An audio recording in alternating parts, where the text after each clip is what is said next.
Hello. Hello, everyone. You can ask them how they're doing, I was about to. but they can't answer you. I hope you're all doing well. That's great. There you go. Rhetorical. Keep it rhetorical. Keep it rhetorical. This is rhetoric. Yes. Or is it rhetoric? It's rhetoric. Okay, well... It's one of those stupid fucking words that when you add the bullshit at the end, it decides to change how it looks. Sounds. But is that not just, like, us doing that to the language over time? Is it not, like, a root word? No, it's the word's fault. Blame the word. Because, like, if you have a root word and then you add things to it, then at some point it morphs, but isn't that just like... Yeah, because people don't want to say rhetorical, retort, the shit version. Rhetorical. Yeah. Nobody wants to say that because of what just happened to my face. Exactly. So that's just dumb. But if you have a Pidgey, and then you have a Pidgeotto, and then at some point down the line you get a Pidgeot. Yeah, well that's, I mean, Pidgeot would be pretty stupid. But it's but the same Pokemon root word are is there. stupid. You're not hyped for Charizard 4? I'm so... Charizard 4 implies there wasn't already 3 or 4 different Charizard 4s.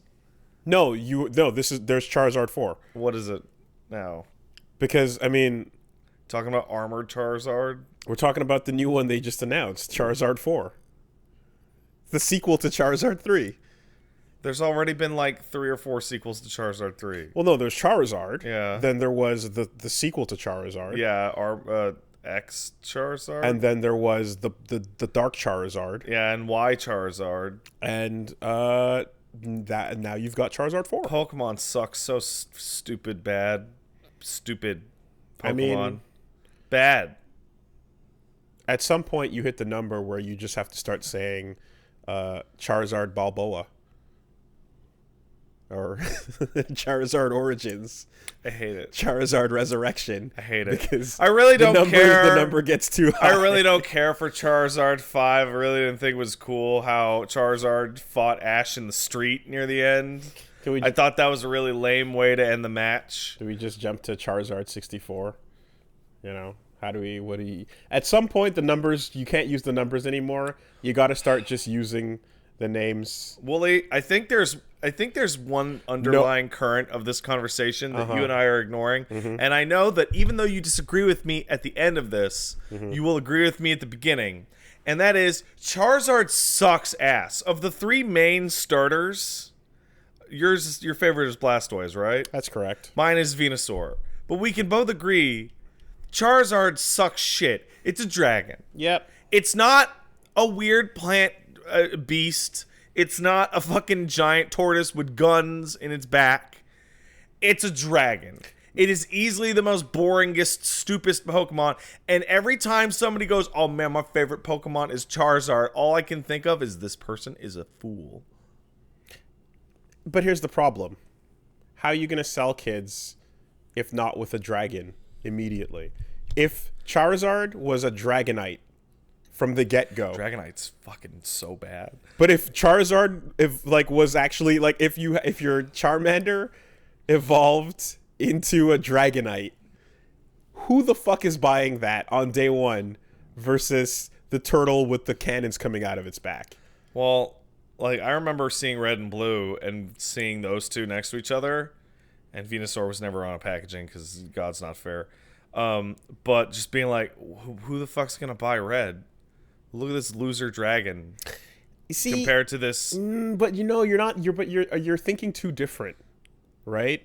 In the sense that dragon equals cool, therefore sell. But it's look at the weapon that Monster Hunter just pushed through.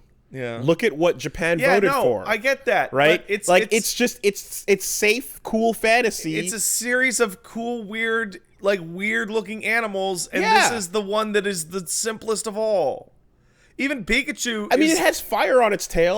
That's different. Is it? Yeah. Most dragons don't have fire on their tail. I guess. So there's that.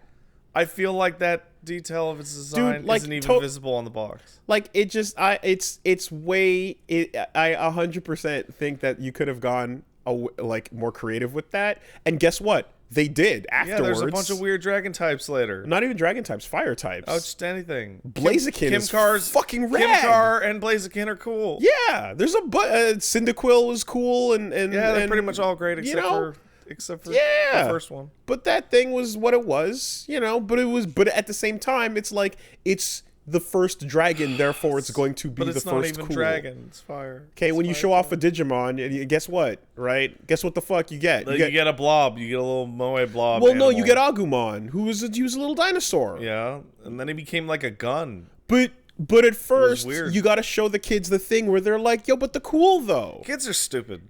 Yeah. Children's entertainment should be made for us, adults. I agree, but the purchasing power in the hands of the parents and is like, it's contingent on how much the kid cries for the thing, and the kid's gonna cry for the coolest thing because it's the fire dragon. I never cried for the thing once. I thought that was a terrible way to get what you wanted. All I'm trying to say is, after Charizard 4, eventually at some point we get to the Charizard. That's the end. That's the end of the timeline. We hit that last sequel, and then we reboot the whole thing. I'm not a big Pokemon mark like a lot of folks. In fact, I'm quite not. But I like every time they show off the new fucking gimmick that's like, it's a giant Pokemon this, or it's an armored Pokemon that. Like, the fact that Charizard is always gets one, and there are like 680 that have never gotten any of them, just seems unfair. Yeah. Just seems fucked. Well, you are now the entirety of r/Pokemon this week. Oh. Because everybody is what you just said. Everyone's like, there's now like posts of like 15 different Charizard types. Here's Spirit Charizard. Here's Dark Charizard. Here's Fairy.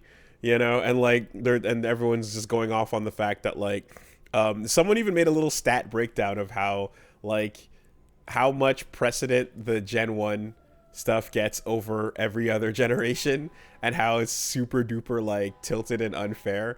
And as someone who is a Gen 1er, same, seeing that breakdown is like, fuck, that is true. Like it is pretty unfair. But here's the thing, it's not even all of Gen 1 too. It's like, it's heavily stacked towards the 3 starters, and it's even more heavily stacked towards Charizard. Because people are only going to care about the thing that started the thing. And as time goes on, there's going to be people who started on the other things, right? Yeah. But at the end of the day, guess what? Guess what Disney is about? Mickey Mouse, Donald Duck, Goofy, those characters are going to be the ones that they're going to push at the Disneyland and all the things and all the product and whatnot. And like, no one's talking about Spirit or, you know what I mean? Yeah. Like stuff comes along. The whole point of Pokemon was the wide variety of catchable characters. Yes, no, totally. That's like, it's the opposite of what you're describing. And the unweighted, like, or rather the weighted like distribution that is like, guess what? We know that people our age care about like the Gen 1 stuff, and if we want you to spend, then we got to show you things you want, which is a fat ass Pikachu and look at that Pikachu. And like Sir Fetched. Yeah. You know what I mean? They get it. They understand. I don't know, man. It's just like, I'm so fucking sick of Charizard, man. Here's what's up, though. Can we get real for a second? Let's get real about Pokemon children's toys for a second. Pokemon will never have quality again. A Bancho Leomon. That's true. So what's the point? Yeah.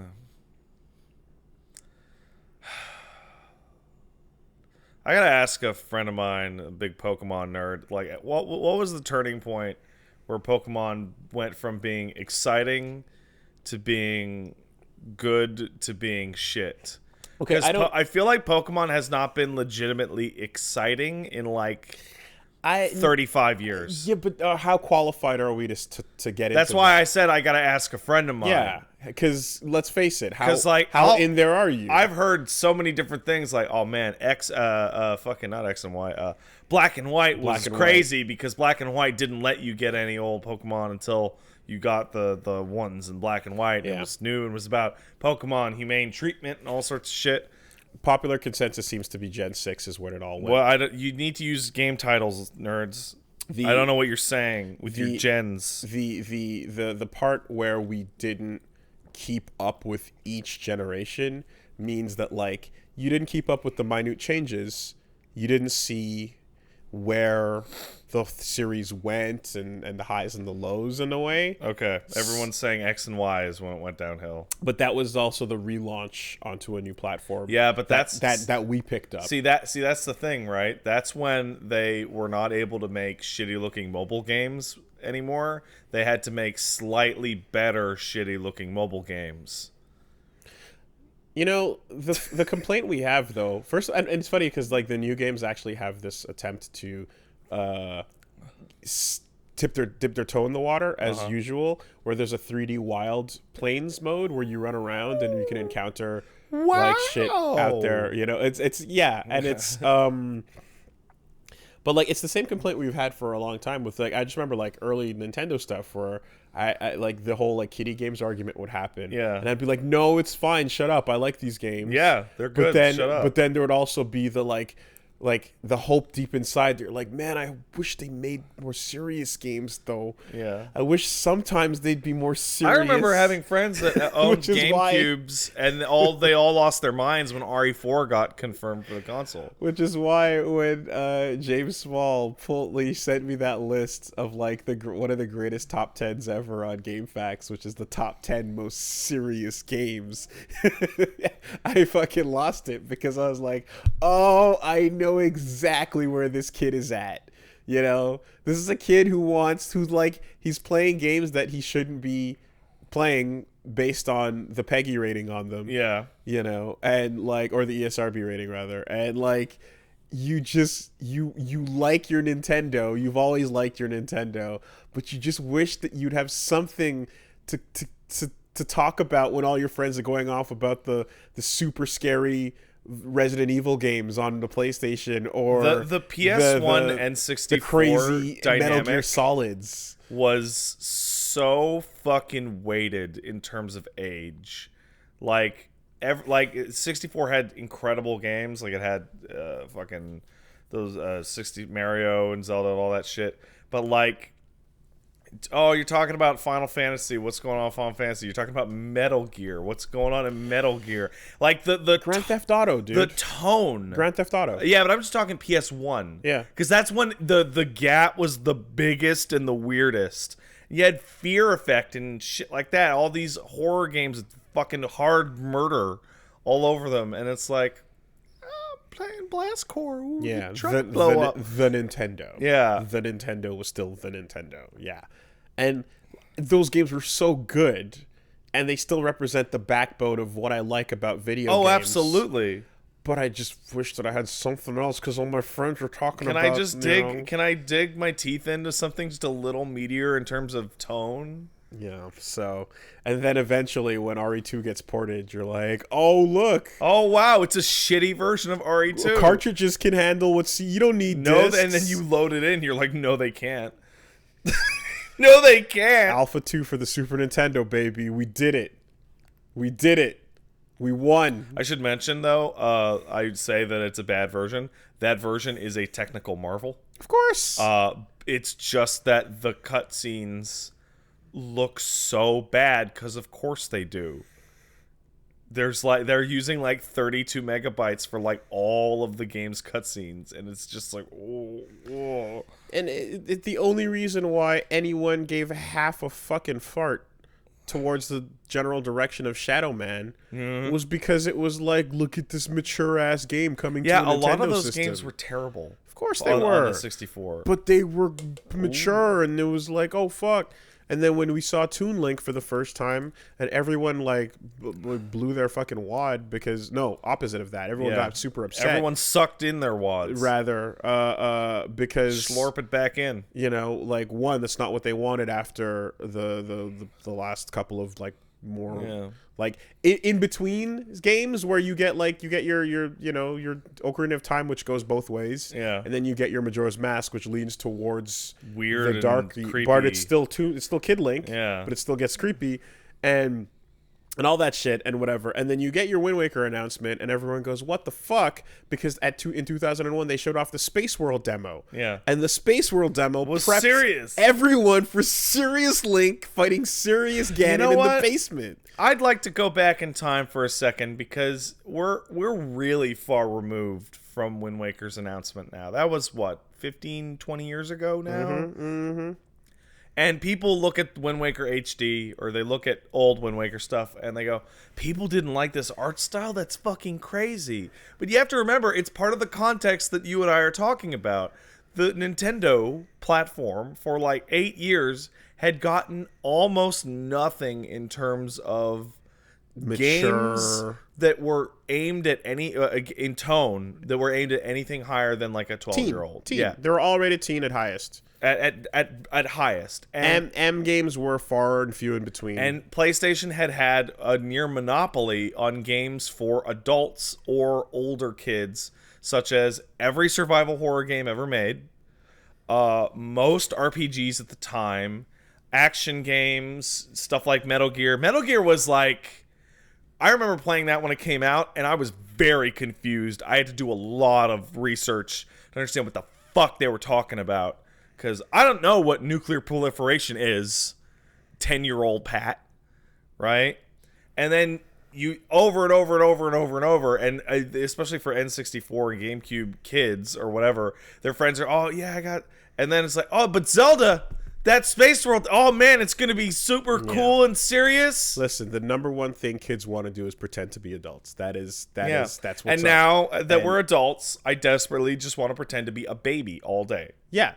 So when you get this Space World demo that shows off adult Link fighting Ganon, and it's so cool, and their swords are clashing and they're doing all the stuff, and then the next thing you see is Hey Arnold with a fucking, that's totally what it with a green tunic on. You completely nailed it. And you go, this is not what. And then Link goes, and then everybody at school that is not a Nintendo kid comes and laughs at you because your identity is tied to that. So anything that the company does is you get made fun of for it, and so you get Toon Link and everyone's look at this stupid baby shit, for babies. And he does the big jump over the thing, and he swings and he lands and he does a little pose, and it's this is the new Link.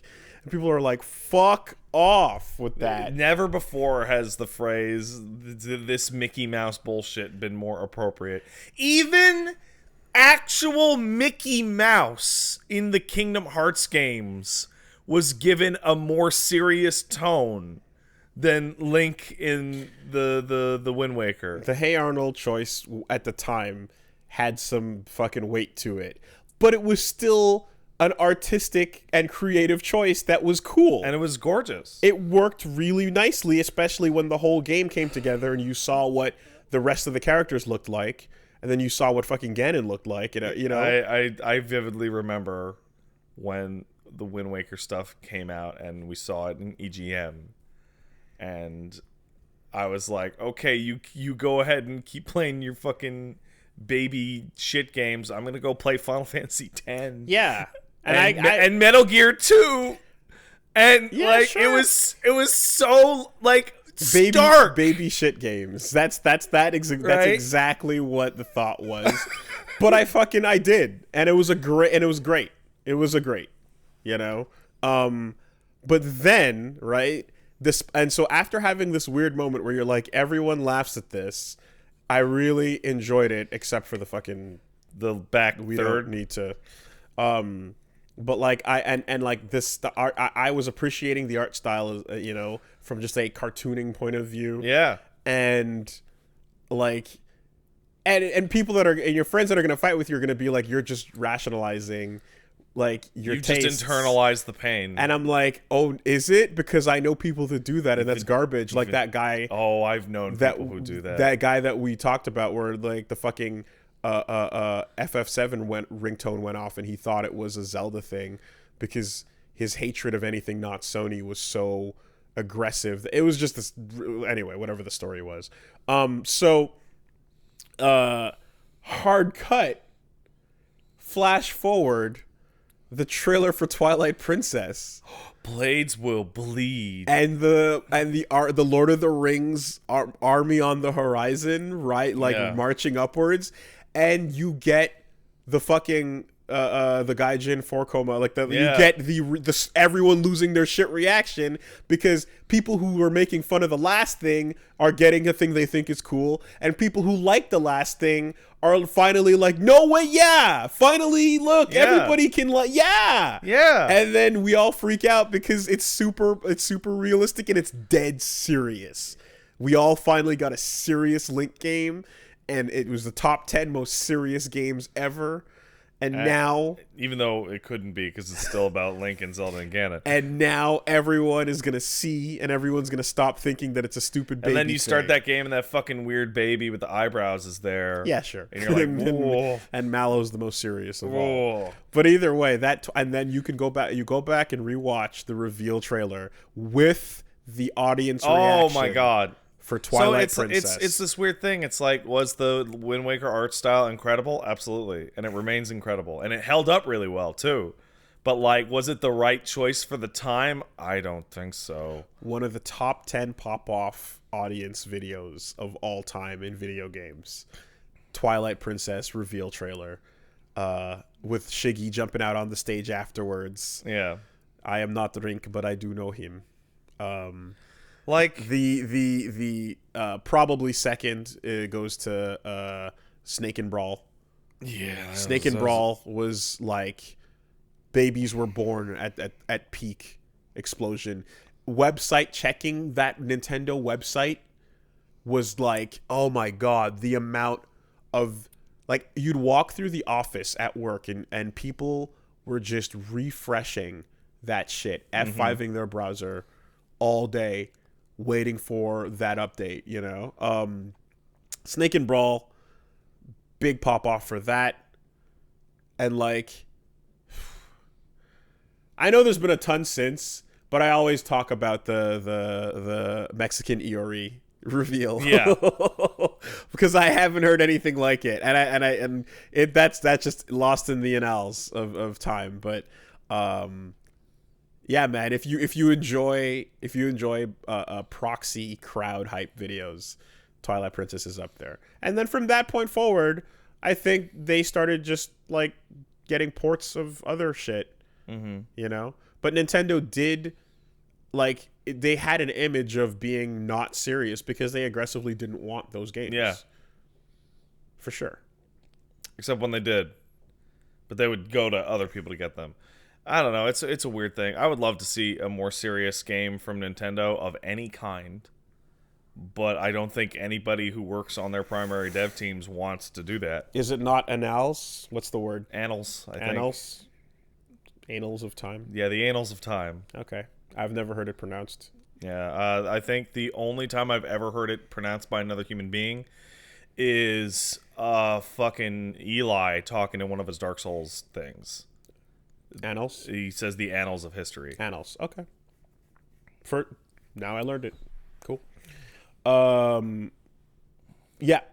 It's quite interesting. Going Context back to that is vital, gang. Yeah, and like you said, now we want nothing more than Toon. Well, not really. Toon Link is wasting a slot. Well, no, but now there's so much hyper serious, hyper violent shit that when Yarny shows up, you remember Yarny showing up? No, I don't. Yarny was at the PlayStation conference, and it was a fucking indie game about a fucking piece of yarn, sentient piece of yarn. And he was like, Yarny's going to go on an adventure. Yay. And everyone was like, yeah, Yarny. Like, it's completely inverted. Yeah. It's now a bunch of 35 to 50-year-olds going, yay, the action figure, doll, anime. You know, it's just like, it's completely inverted. Well, because the state of affairs is COD blops. Yeah. And brown shooters, right? Still. But gray sometimes because the future. Yeah. We're at gray shooters. I mean, it's not like brown shooters are not on top of the market anymore. No. Right? That has become like, that has fallen by the wayside a little bit, but it still exists. Yeah. And it's still a thing, and it's still a significant, like, fucking chunk of change to put out every year. So, you know what was always funny to me? That during the brown shooter craze, Halo was like in its peak, right? And Halo's environment design for most of its areas wasn't like it was big open areas but I'm just talking about like the look of the levels. it was green. Right? It was green. Yeah. That was the primary color of Halo. It was green. Yeah. And even if the areas, because they were so much larger, had way less detail in them, they always looked way more visually appealing just because there was grass. Like that change alone. There's also a lot of purple in the alien thing. I mean, okay, so early ass Halo, when I was when we were first hearing about it and I was in high school, I remember that was sold to me by a friend who was explaining that like the whole game is one giant map. It's a ring. And the Halo, you can run the whole ring. Yeah, that's a huge lie. It's the biggest lie in the world. Oh, man. But at the time, like, I don't know if that's what they intended and then they couldn't do it. Yeah. Or if it was just a lie from the get-go and it was just a setting thing. Yeah. But I remember that's what I was like, oh, that sounds incredibly impressive. Yeah. Is a giant open world ring globe. Now, those levels were really big compared to literally every other shooter that came out at the time. Like, and still, honestly, those levels are really big. But, yeah, it's just, you look back in time, and you look at brown shooter, brown shooter, brown shooter. Call of Duty would be brown shooter for 9 out of 10 levels, and then the one night level would be blue, right? And Halo levels would be green or purple or like a metallic. Or like that's all it took for because you'd look at a screenshot and Halo would be like a bright, colorful blue sky with green grass and tree, and you're like, oh wow. And then you look at fucking Hour of Victory or whatever the fuck, and it just looked like garbage. Rainbow Six was also not on that same color tone. No, either. Rainbow Six back in the day was in that era, I would call its color palette neon because the Vegas games were the popular ones. Oh, I'm talking well before Vegas. Okay. I'm talking Rainbow Six, Rogue Spear. Oh, that was bleak. Whatever color palette it wanted, it was going to be harsh and mean. God, what was the third one called? Rainbow Six, Rogue Spear, and there was a third RS thing in there. Yeah. Anyway, There's a lot. Man. Man. Remember when games used to have like completely singular color palettes? Like for the whole game? Like brown shooter. I mean, MechWarrior 2 is a brown mecha game. Yeah, Raven Shield, thank you. Yeah. Raven Shield. Like I remember like a game that I love very much called Freedom Fighters. Freedom Fighters? Yeah. It's an IO interactive game. That's incredible for the PS2 and GameCube and Xbox. That game is red. Like, almost everything is some shade of red, or like it'll be like a different color, but it'll have like red undertones, like on almost every single item in the game. But the most important question is design choice or design limitation. Well, sometimes it's both. Very helpful. Mega Man, design limitation. Yeah. Mirror's Edge, design choice. Yeah. Entire generations apart, but that's not the point. It depends on what you're talking about and ported on what system / put out on what system. It makes me think of, like, remember how in love we both are with the idea of the way that Fumito Ueda creates like the idea for a game, and in which it's like an image and then the image, and it's like games in general, or like at least areas in games, I think should have a primary color, right? In like we were talking about Wind Waker. To me, Wind Waker is blue. Wind Waker is a blue game. 99% of that game is blue. I see And it's that. a really nice blue, I see that. right? Like, But not everything needs that. no, but it helps. Yeah. I feel like it really helps. Like, Mirror's Edge is white and stark opposing color for almost every single area except for the last one. Yeah. Which is why that last area worked really well. Skullgirls is black and gold. Yep. It is really it helps identity when you have a very It clear reminds me of an old colored. I don't know what I would call it, but some like little video game art thought exercise, and it was a line of 8 vertical lines that were 2 pixels. And one was red and white. The next one was yellow and red. So the next some one, of them were 3 pixels, but it was all the Street Fighter 2 characters. and it's like, what game is this? And what expressed. are these? Yeah. And it's like, it's Street Fighter 2. And Yeah. you can tell like that. Like, it was laughably easy. color choice and silhouettes very important, But again, it's like if your goal is like to have a cartoonized style to emphasize and exaggerate, like these are all things you literally talk about. I just saw somebody in the chat yell, Deus Ex is piss. Yes. Yes, So, that's true. But like a lot of these times, if you go back to the concept art on these games, you're gonna see like they were from day one like using these colors Yeah. in every image. Like it was going to be like a repeating thing. A lot of games at this point will like pick that. They'll pick a very distinct like color or monochromatic tone Yeah. or something like that, and or duotone. They'll pick a duotone sometimes and then go like, this is the identity. And then we're on the looking other for. side, the game that I can think of the most that like says fuck you to the entire conversation we're having is Dragon's Dogma. Have you seen footage of Dragon's Dogma? It looks like intentionally devoid of artistic like flourish. Everything is as like it's just flat it's just rendered. as it could be. It's just rendered, yeah. because it wants to be grimy and fucking plain and Now, my impression as an outsider of The Witcher is Yeah. also that, Yeah. with the exception of the main character. well, Witcher goes for something different. Witcher doesn't go for flat rendering. Most, if not all, areas in The Witcher have actually gone for flat rendering, and then they take like a bucket of shit, of feces, and then paint on the area. Sure. The vast majority of locations in the Witcher series have been very carefully, intentionally made to look like the grimiest, most awful places to live ever. The vast majority of your time in Witcher 3 is spent in a like swampy shithole marshland. Yeah.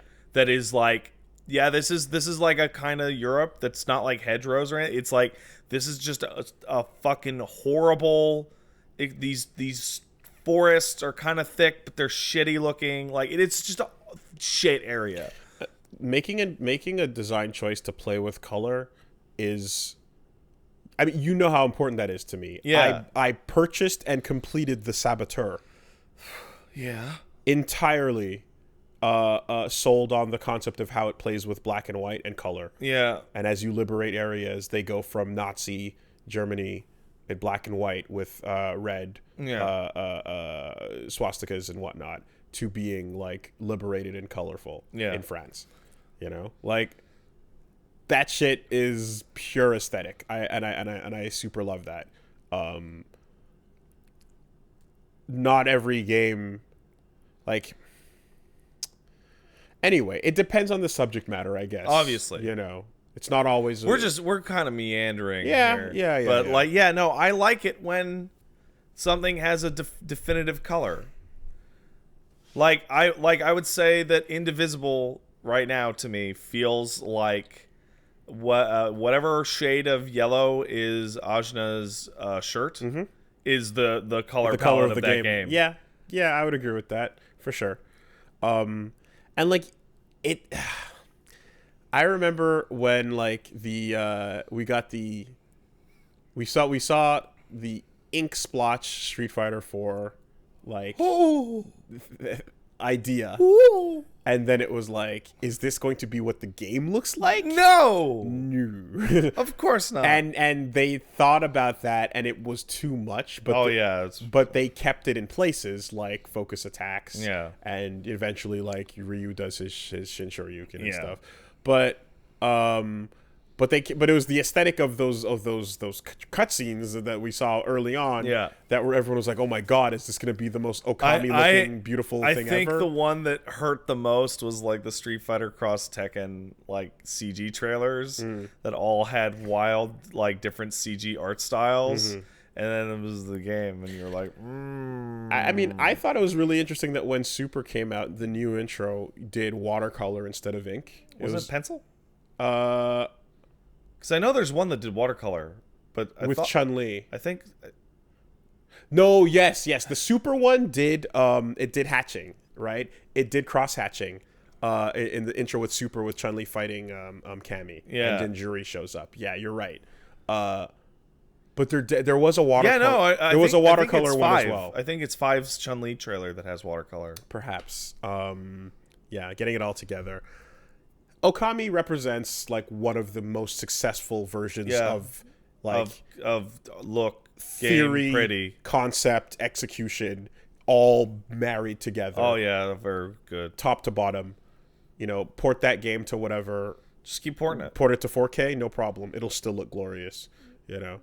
I mean, I'm sure like the fact that like they managed to do that, and the textures didn't take a shit. Well, the textures barely even matter because like it was this weird thing when Okami kept getting ported to different things. The number one complaint was that the fucking paper filter was not prominent enough, because it's like, well, that really made the whole game look like a moving painting. You got to put that paper filter on there, man. Parchment that shit. Yeah, man. You know, not every game like. Anyway, when the art is like when the art is flying the ship, yeah, you know, I'm on board. I will say, however, there is a way to go too far with what we're talking about. And Fallout 3 and Fallout New Vegas in particular go way and Deus Ex Human Revolution go way the fuck too far. And that is, they design all the art in the game, and they color it, and they do all that stuff according to the thing, and then they go, that's not enough. And then they throw a fucking tone filter on literally every frame, and it's like Fallout 3 looks green. Why does it look green? Because there's a fucking really strong green filter on literally everything in the game. And because your Pip-Boy is doing all the Fallout stuff. New Vegas looks kind of yellowish. Why? Not because 90% of the game is yellow, which it is, but because there is a slight orange filter on every single thing, right? And it's like one of the first mods for those games that ever came out was just turn that off. Just turn it off. And when they re-released Human Revolution, they added the ability to turn off the quote-unquote piss filter. You didn't ask for piss? I think the game looks so much better without that filter. I think it pops so much more. And the color is present anyway. The black and gold is all over everything. It's all over. Yeah. Why the fuck did it need extra gold? Yeah, okay, no, I had there was a game that I was going to ask you about. Oh yeah, okay, so all I know about this is that everyone hates it for its gameplay. But Doom 3 got it. had a really high contrast lighting system. Yeah, it was the first or to my knowledge, one of the first retail PC games that used real lighting, in that light sources were cast dynamically instead of being pre-baked. So everything's pitch black except for like any particular light source, which includes your flashlight. And then monsters would be mostly obscured and a bunch of shit like that. So like that was their style. That was their choice. Yeah, stylistically. And that was an art choice. And there were gameplay problems with it. I was gonna say, gameplay aside, did that work? Oh, it was gorgeous. Visually. It was incredible. Okay. It looked unbelievable, and particularly at the time because it was the first time that like in pitch darkness you would be firing a chain gun and you would be able to point and shoot at enemies based off the light coming off your own gun. The muzzle. It was incredible. It was crazy. Is that still called the muzzle flash? Yeah, it's still Okay. Yes. All right. The gun light. The gun light. Yeah. Yeah. It looked fucking unbelievable. Doom 3 was impressive in a huge amount of ways. The overall art was kind of weak. Like, it's pretty standard demons. And, like, the humans look fucking bad. The screenshots were gorgeous. But the way that they used light in that game was A+. And that's all I remember of the game is the hype around its lighting. Yeah. And because Half-Life 2 did way more stuff and came out at pretty much the same time. It did facial animation. It did a bunch of physics stuff, if you remember that. But its characters were so low poly. Yeah. That they kind of just fucking... the character look in Half-Life 2 looked way better than Doom 3. Like, they were way higher poly than Doom's. But the lighting was static. So when you looked at Doom and you looked at Half-Life in a screenshot, Half-Life would not Interesting. pop My the same brain way. is not at all remembering that because, again, so when I think of Half-Life 2, I think of the part where one of the scientists just goes and runs into like a vent or whatever, and then a bunch of body parts just come shooting out. That's Half-Life 1, dude. Oh my god. No wonder you think it's low poly. That's a game from '98. God damn it. Never mind. That's never no mind. Shit, you think that's never low poly. mind. I don't know anything, dude. Yeah, because I'm like, yeah, right, that game. Oh my god. Oh, forget it. That's way off, bro. That's hilarious. Yeah. I don't know then. I have no idea. I have no idea why Zelda 1 looks so bad compared to Link to the Past. This is crazy. Dude, so I guess then yeah, then I haven't Half-Life 2 was the first game that I can remember that you could plug voice actor's dialogue into the rig and the face would match it based off of like mouth movements. They showed that off in one of the tech demos and everyone was like, "Oh my god, this is the future." You could basically Portal, right? Like the quality of model is like it's just Portal. Yeah. Right? Yeah. Okay. Yeah, that's what you're thinking. Yes. Yeah. So yeah, okay, right. Way later down the timeline. Way later. Infinitely so. Yeah, that's how little I'm fucking aware. Yeah. You know? You should play Half-Life and Half-Life 2. Those games are fucking great. I think what's really funny is that I think that Which part? Half-Life 1 actually held up over time way better than Half-Life 2.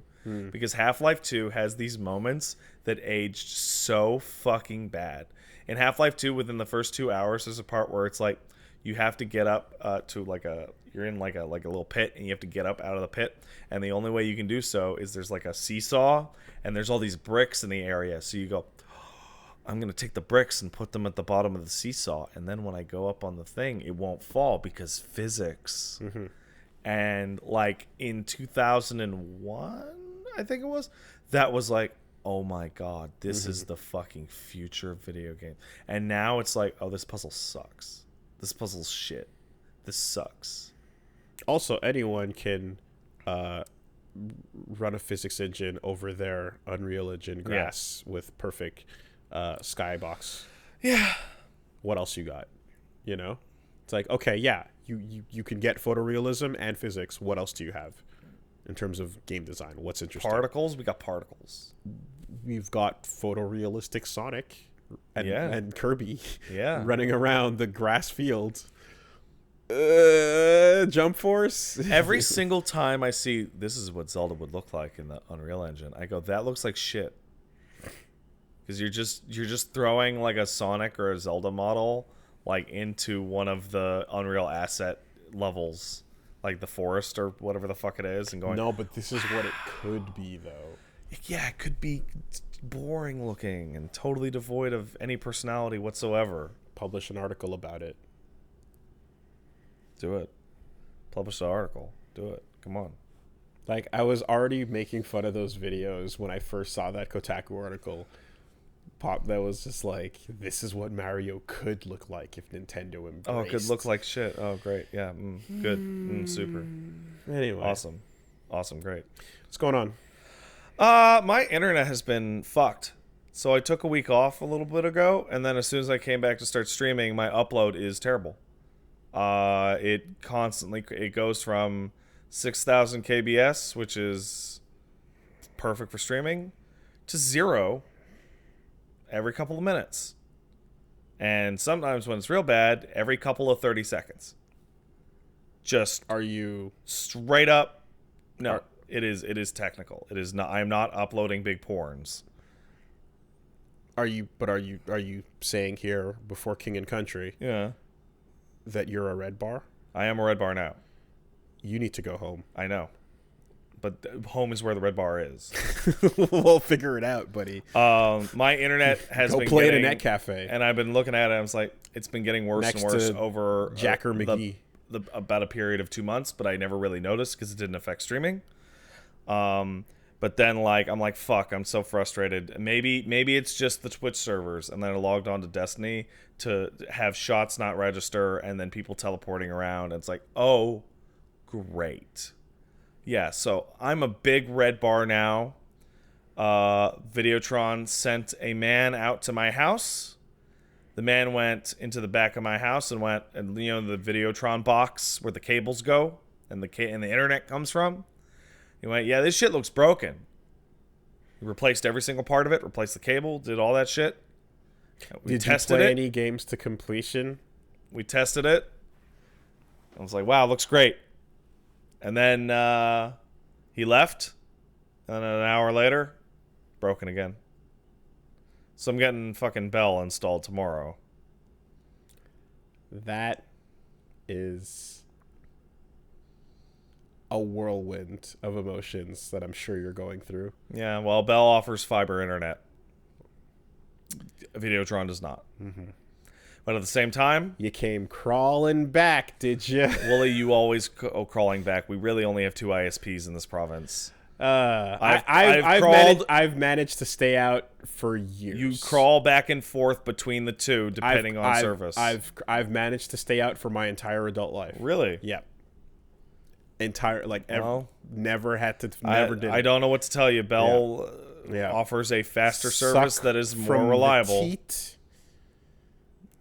And so the next Willie, I gotta go to work. I gotta have internet that fucking works. And the next time the guy comes to your door, you welcome him in. Yeah, they don't come and offer him tea. Well, whatever. I have my own house now, and I have a bat by the door. So what's he gonna do? Come to the house of a loyal subscriber and do what? I tell you what, though, and try to upsell you. I tell you what, though, there's part of me deep in my chest and my heart that already regrets this decision, despite the fact that it will assuredly fix the internet problem and deliver faster speeds and actually cheaper. I'm kind of surprised. So I signed up for the thing. I went to the Bell store yesterday. God. To verify your information, all that stuff, make the appointment.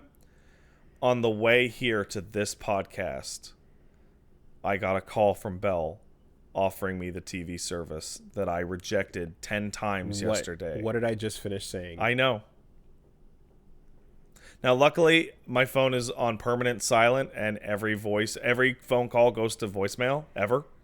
I do not get phone calls anymore. This is a text machine. So I just look at the number and I go, fuck off. But the internet has to work. I have not like consistently streamed in we're going on 3 weeks now. I gotta go to work.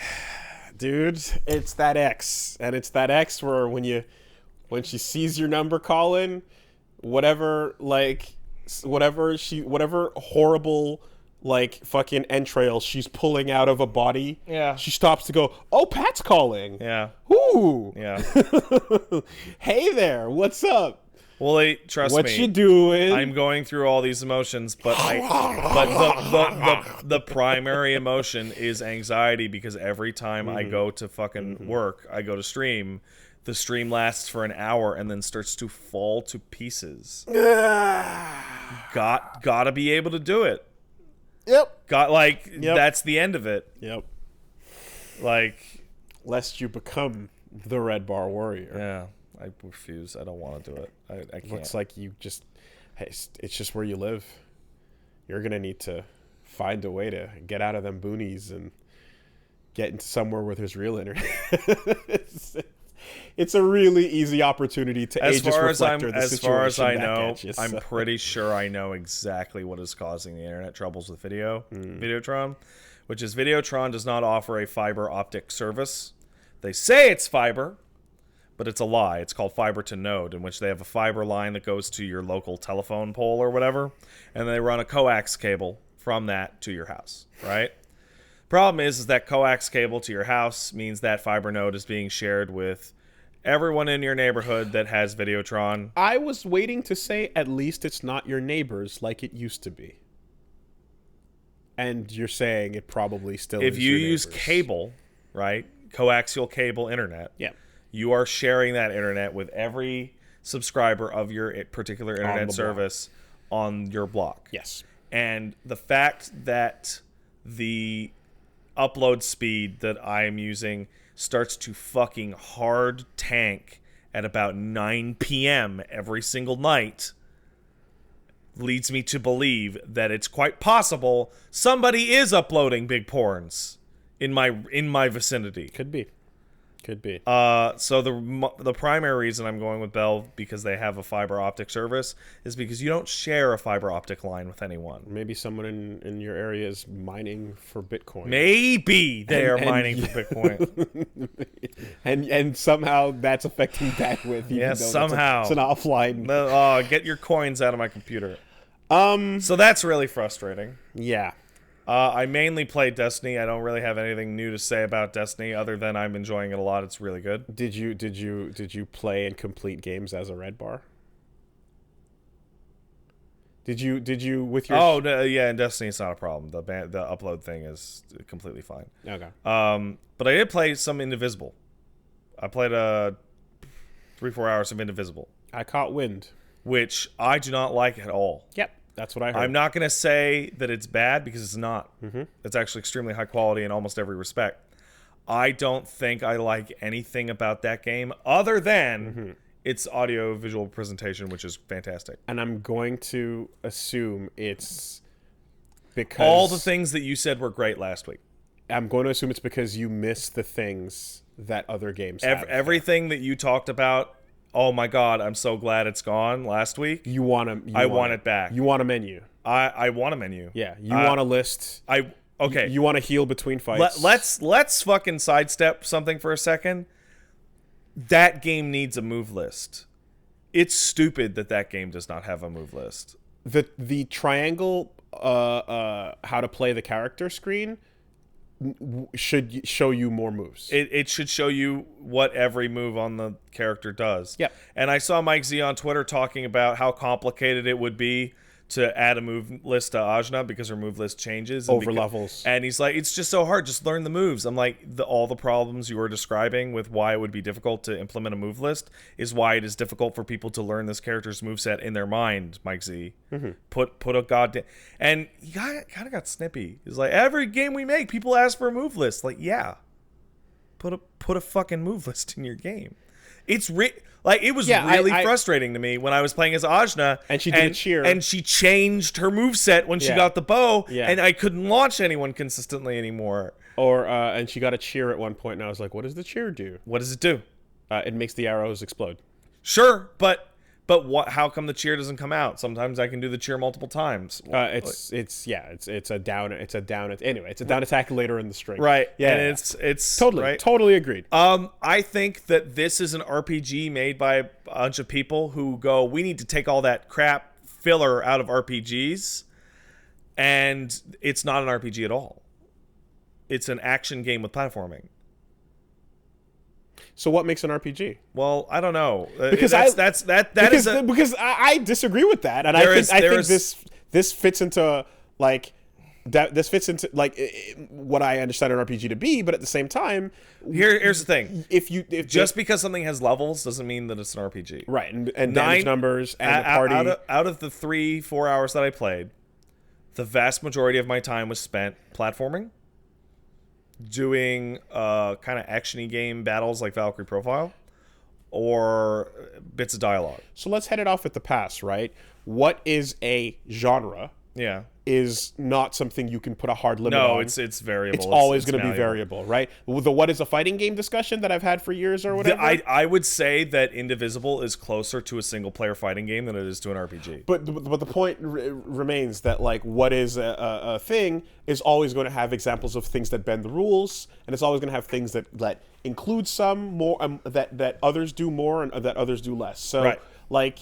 At the end of the day, there can be an RPG that is on the fringe of like what you see that as. Oh, sure, but I don't think that a developer saying that something is an RPG is good enough to make it part of that genre.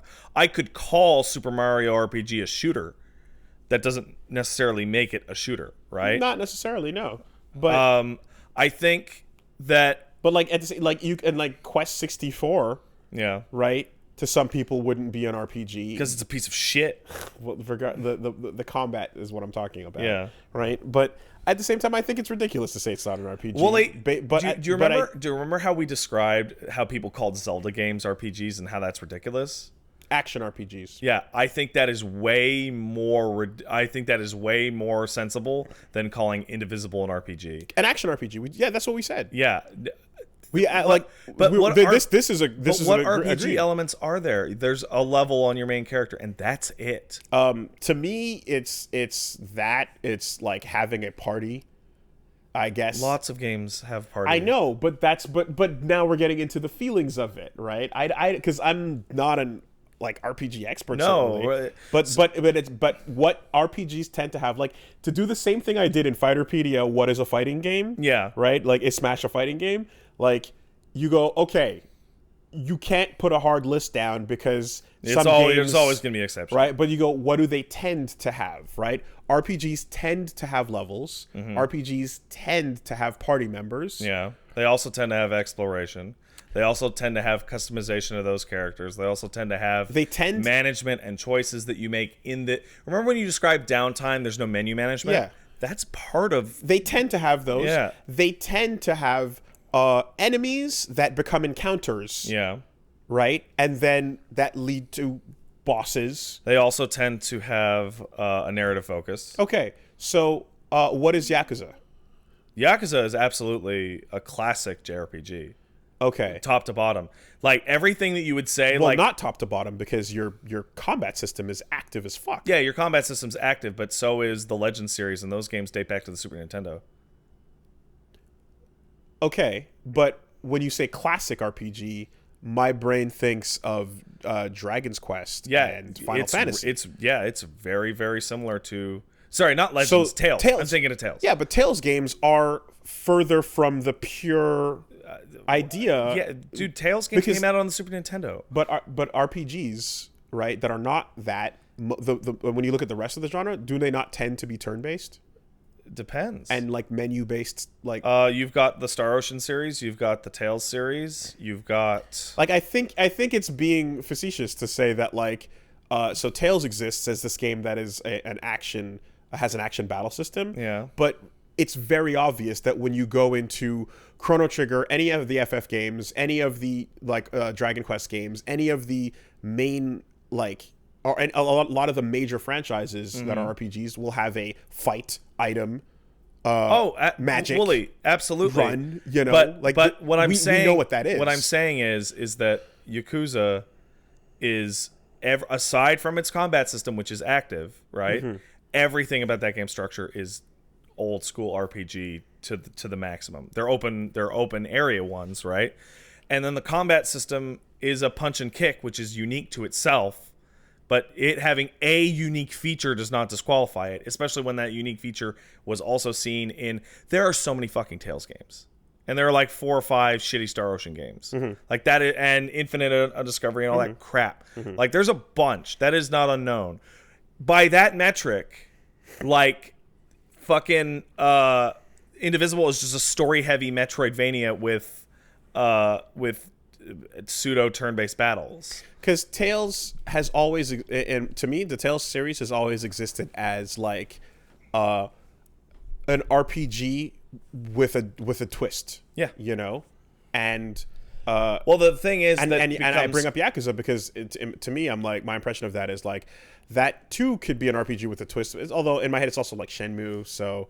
You know, it's gotten a lot farther away from Shenmue over time, right? But like, yeah, exactly. I don't know, you know. But it's this. But tough in this case, it's this tough thing because like you're right, but at the same time, there's a certain amount of like, dude, Tales is so old, and there are so many of them, right? Yeah. And you look at Ni no Kuni. Ni no Kuni also has an active battle system. Yeah, it does. And so to start, there have been a lot of those, and over time, and amount. And then there's Kingdom Hearts, which is the core of everyone's argument. Yeah. Where for the entire franchise, people have been fighting about what it is, right? It's an action game.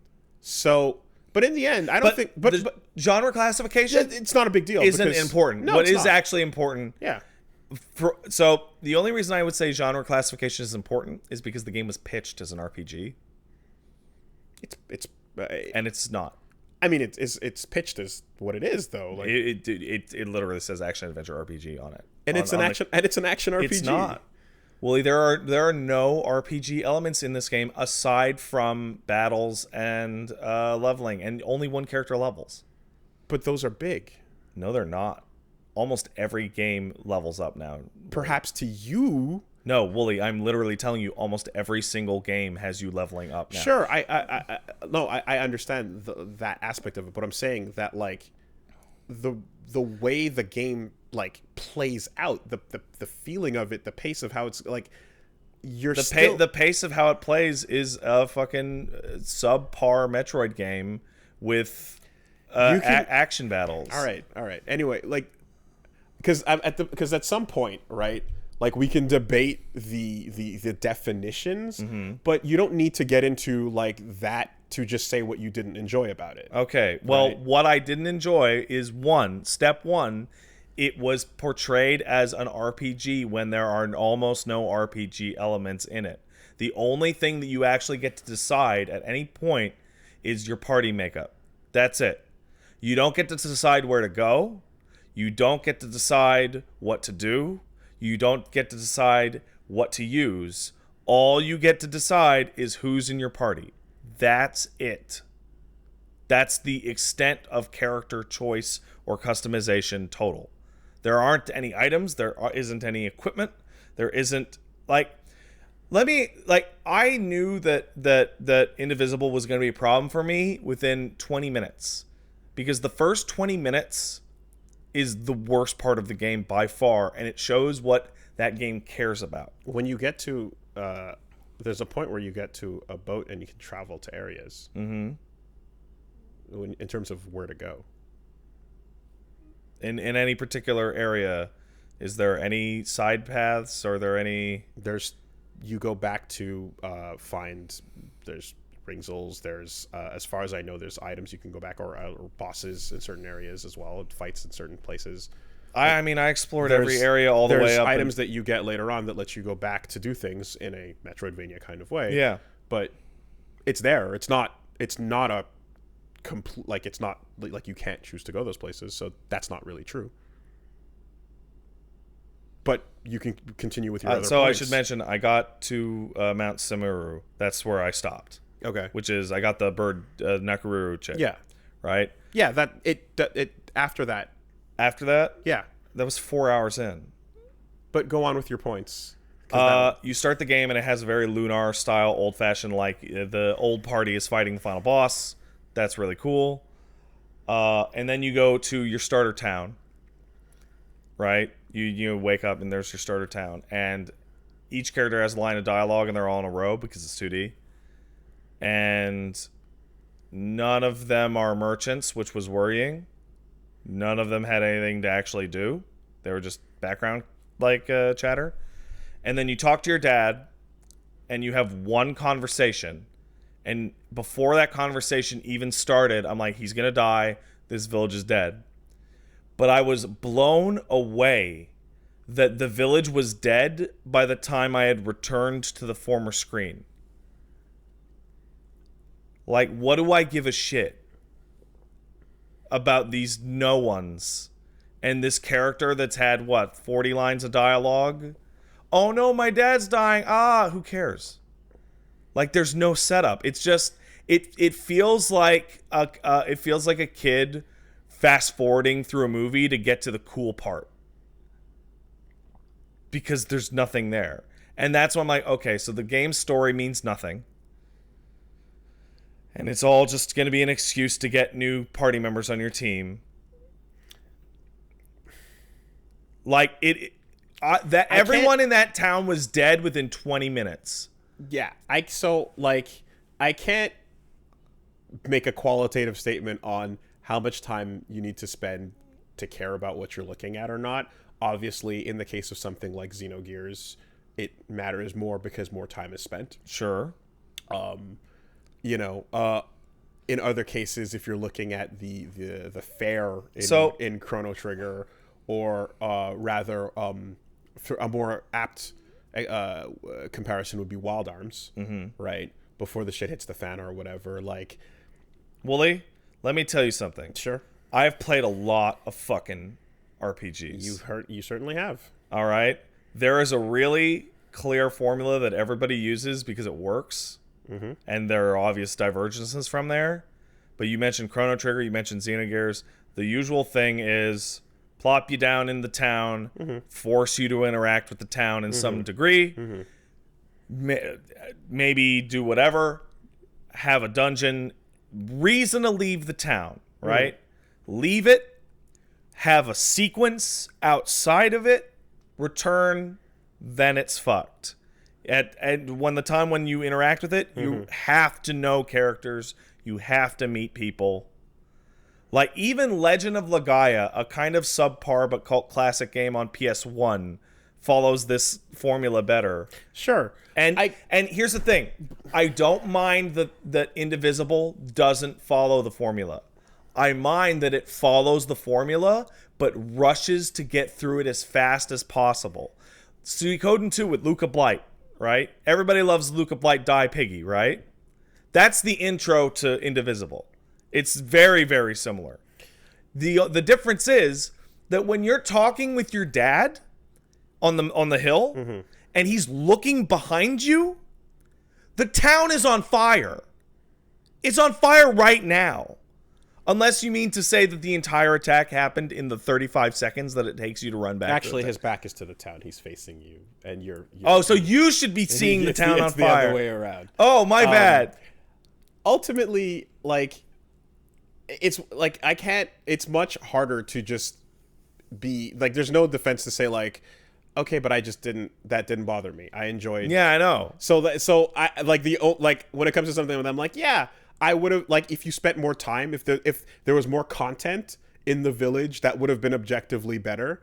But the fact that there wasn't was not something that I was bothered by. And then I don't really have a. Then I can't fight to say like, oh, it's like, yeah, that like it happened so fast, and then like, oh no, it was fine that it was that fast. Like, there's nothing else to say there except for, yeah, but I guess that wasn't as important to me. Like, I still enjoyed what happened immediately afterwards, and I continue to enjoy that. And that's the thing is, like, I'm over the. It's harder to defend what you like over than the it next is couple hours. I was bored.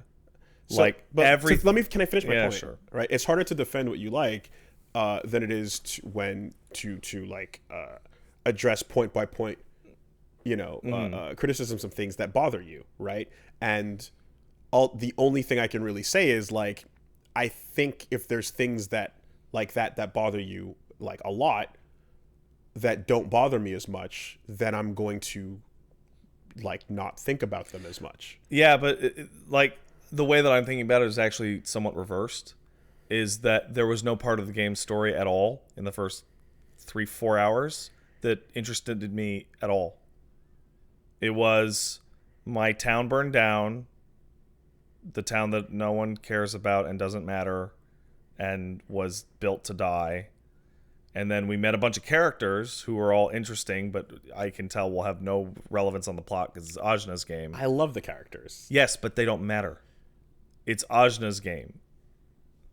Okay, but what does that mean? Like, You played FF10, yeah, right? yeah. Does Yuna matter in the party? Like, story-wise? Does Yuna do things in the party? She does things in the party. Does Auron talk and have things to say and matter? Yes, but I don't understand the core thing here, because regardless of what you're saying matters or doesn't, especially because I don't even know where the end game goes at this point, though, and neither do you. But you're spending time with these characters. Like the game, the adventure is. But you're not actually spending time. But the adventure is like talking to these characters. So whether or not you like them has a big bearing on how much you're going to enjoy what you're playing, right? Like if you don't like the characters, then you're good. Then the more dialogue you're going to have with them. Oh no, what's her name? Razmi, the shaman. Yeah, incredible. Yeah, awesome. She's fantastic, right? But like what I'm saying is, when you're like, oh, this is Ajna's story, they don't matter. But I'm like, yeah, but when the hours I've played so far, the entire party has been present for every major conversation, and they've all been there, having a part in every like plot cutscene that's happened so far to me. So when you're saying they don't matter, I'm like, what does that mean? They have no bearing on the plot. You don't know that. I do know that because they're stuck in her head. They literally can't do anything. But how is that a response to, like, I enjoy these characters and I enjoy the interactions with them in the game? Like, what part of these are cool characters and you're spending your time? Well, I don't know what to say to you, Wooly. You started to talk about enjoying characters as a response to me saying that they didn't matter.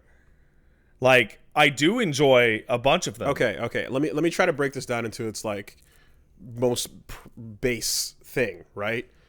The way you're going to spend hours in the game is using and talking with these characters, right? There is a core point plot that is going to go somewhere or be whatever. The roles of which these characters will fill in that like end game, we will see. Who knows? Mm-hmm. But in the meantime, the hours that are being spent with these characters are things that I like doing. All right. So if none of them, if you're saying that there's a core point plot that is just about her and her legend or her thing or whatever, to some degree, like every story focuses on a main character, but I'm just talking about like what you're spending the video game time doing. All right. Let me try this again. Part of the problem that I had with Indivisible is that very early on I was taught to not take the story seriously because the story doesn't take itself seriously. Because the speed of the intro. Yeah. Okay. And also because then nothing happens for like 4 hours. You go to the fucking fortress and the guy goes, I'm evil, and flies away. That's it. Mm-hmm. This is sub-lunar levels of plot. Like there is nothing going on in this game so far. It is literally bad man, gonna get bad man, fly away. Ooh, bad man, I'm gonna get you. Like, there's nothing going on. Okay. Like, the only people I got to meet were either that villain or people that joined the party. I'm gonna assume there are no towns in this game. There's a town right after that part. What do you do there? You go there, you meet an important character to the story. But do you get to explore the town? Well, yeah, it's a long stage. Okay, so but you don't explore it. I mean, there's no enterable buildings. No, most of that stuff is like there's the building with that character in it. Yeah. And then towards the end there's like a port.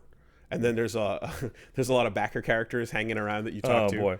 So did you play Guacamelee, right? Yeah. So that had 2D towns, but it also had vertical elements, and you could enter into buildings, right? Yeah. In this case, it's a smaller version of that, and you're not going into buildings. Okay, so like to me that's a background that has NPCs you can talk to. Like part of the biggest thing for me and a lot of folks is that hey, you'll go to new places and you'll explore them. I feel zero exploration in Indivisible. Not only because everything is a critical path and then maybe you go to the side and get a Ringsel, right? But also, like, I just feel there's not going to be any, like, think of a town in FF7 or a town and you go into everybody's house and you look through all their stuff. And the reason why I disagree with that is because the way I felt, we're talking about how you feel about these things, right? And like, as far as like exploring goes, I remember after I hit that point, I was kind of like, wow, like I was thinking, I was kind of looking at it like, oh, so far in the whatever how many hours it was, like we've been through like a couple different areas and like tile sets, if you want to kind of call it that, and they were pretty distinct from each other so far, and I basically was just hitting the point where things were going to open up. But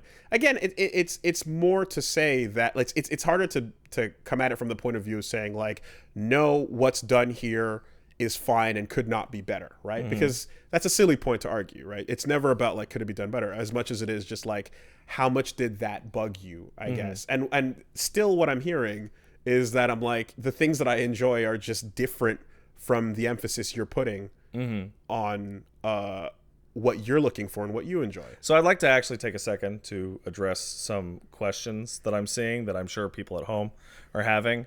I played the game for 3.5 hours. I don't think that I really don't like the idea that you have to play a game to completion or 10 hours or whatever to have an opinion on it. I understand like, that. I think the fact that that this game was unable to sell me on any part of it within like an entire sitting. There is a worry about like a review being written. Oh, yeah. Luckily, I'm not. Has not like seen or completed. Like if somebody were to come out and tell me that all the things that I'm complaining about will then later change, I'd be more than happy to hear it, but I don't think that's going to happen.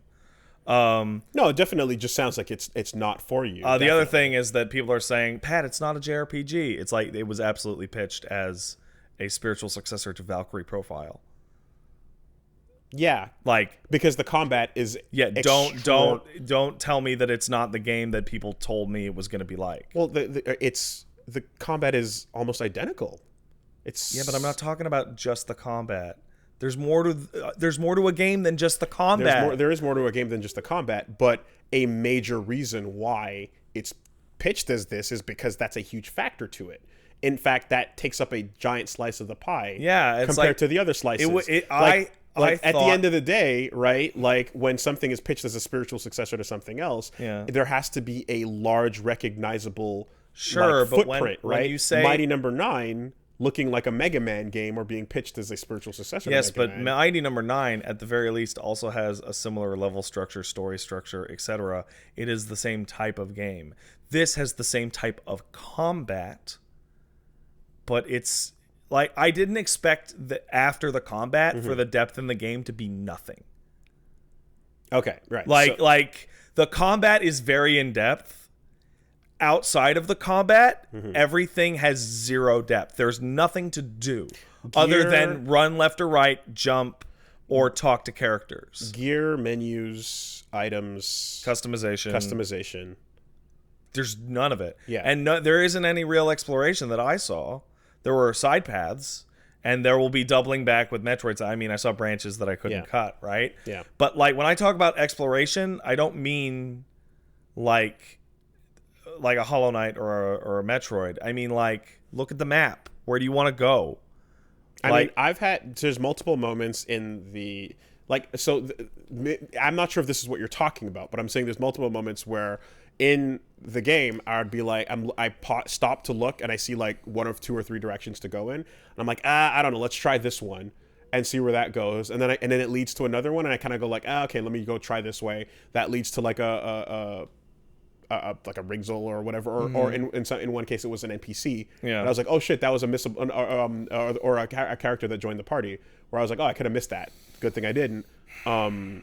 Like there is still a Metroidvania map that you are uncovering in the same way that I've done it in those games.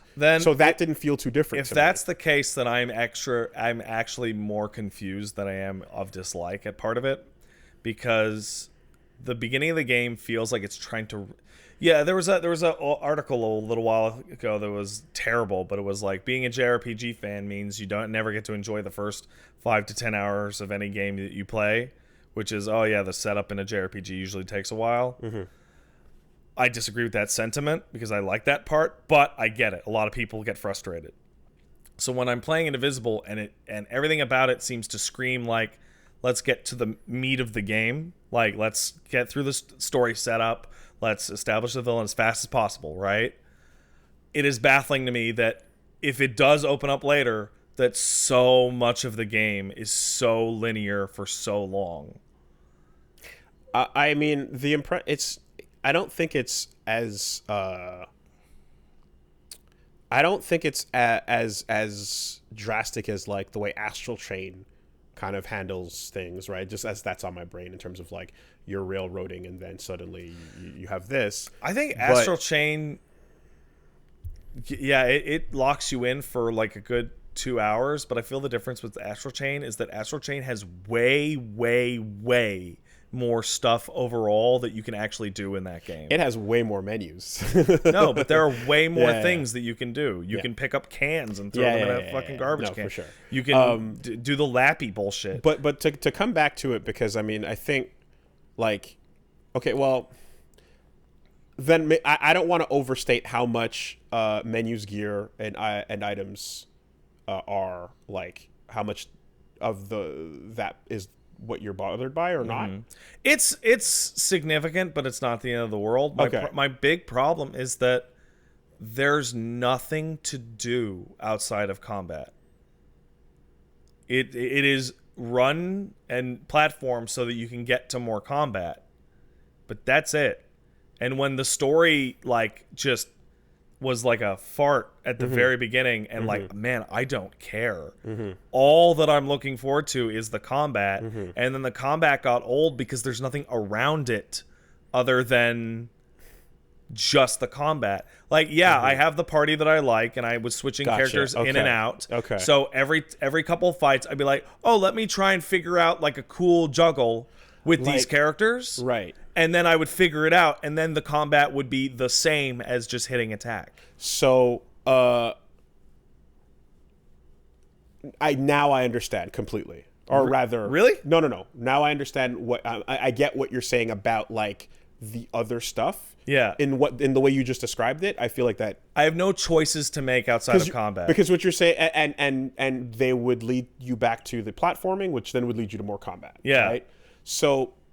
The reason why I was enjoying it is it's the same as what I stated last time, is like those two things, I like them a lot and I didn't miss other stuff, and one leading back to the other, I couldn't wait to get into another I don't fight. particularly enjoy the platforming. I don't think it's very good. Okay. I think it's really simple and boring. So here's the thing. And the problem is that like I can only talk about it from what I've seen so far. Yeah. But I've loved it so far. I've loved the platforming so far, and I've heard people say that it gets worse later on. But to me, like the stuff that I've been doing with the there's like you get the arrow and then you do a couple of like trick shot, get the arrow and then jump and quickly, like all of that. I'm like, yeah, that's great. Like I've been enjoying that, right? So I feel like the platforming has no hook. Like, it's very simple. I mean, a hook would have been fantastic. No, I don't. You lose momentum almost immediately all the time. I love a good wall jump, bro. I love a good wall jump, and there's a bunch of. You're farther than I am, right? Yeah. At the current time in the platforming, I have two things. I have a wall jump, and I have the ability to hit an axe into a wall. Yeah, you get more than that. What do you get? You get a bow and arrow. I got the bow and arrow. That's not part of platforming. Yeah, it is. No, it's not. What do you platform with the bow and arrow? Yes. What do you platform with the There's bow? targets that you need to hit in midair in some cases to make platforms appear. Okay. To make it to the next area. It's a part of the platforming. All right. And then you get a spear, which lets you do a spear jump. Okay. So that is better than what I've been playing currently, which is those two things. Tears. It's like there's nothing going on. I had like there's one Ringzel that I had to do that I was like, oh, that was a fun thing where you kind of like you hit the you anyway, like you have to make it over like a barrier that is temporarily there and then disappears, and then like, you know, get up. And so there's again some mid-air arrow shenanigans that you're kind of doing to make stuff appear. And I was like, that was fun. But like I like I said, I liked that part, and then and then I couldn't wait to get into the next fight.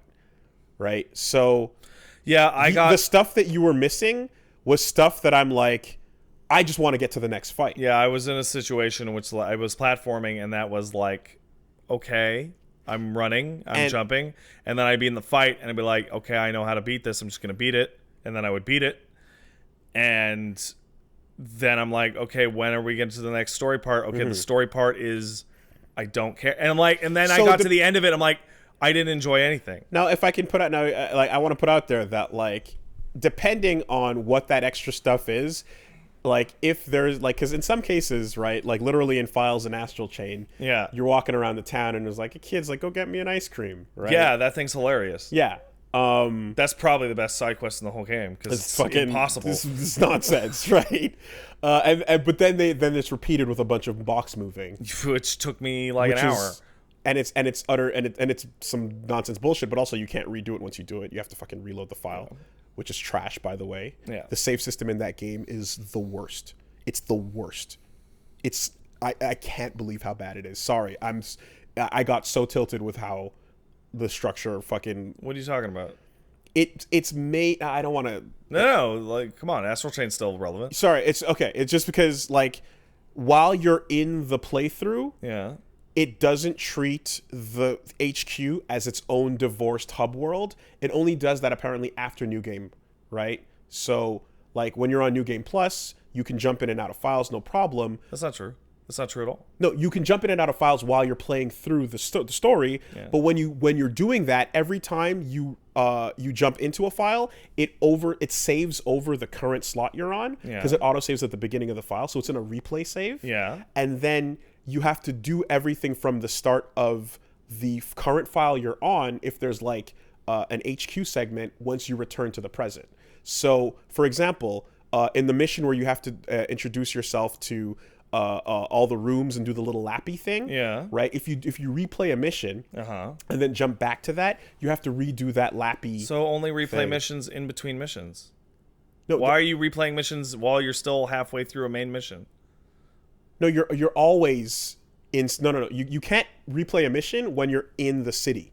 You can only replay a mission at HQ because you have to be at the computer, right? Yeah. But to get to the computer, in some cases, you have to go through a file introduction sequence, right? So, for example, let's say you are, I don't know. What chapter are you in right now? Like 9 or 10. Okay. So when you start the chapter and hit start and skip and you're in the HQ. No, you're not always in. That's what I'm trying to say is that's not always the case. Out of 11 chapters, out of 12 So what chapters, happened a couple times, I like you're trivializing something that happened to me a bunch of times and it was annoying because I had to keep doing it, right? Yeah. So for example, you're in, I don't know, a prison and then you have to go through you have to skip a bunch of things and then there's like these calls that come up and then you have to do, and you go through those and then like if I'm replaying multiple things, you have to do that every single time. Yeah, so get to the next mission where you just start at the beginning.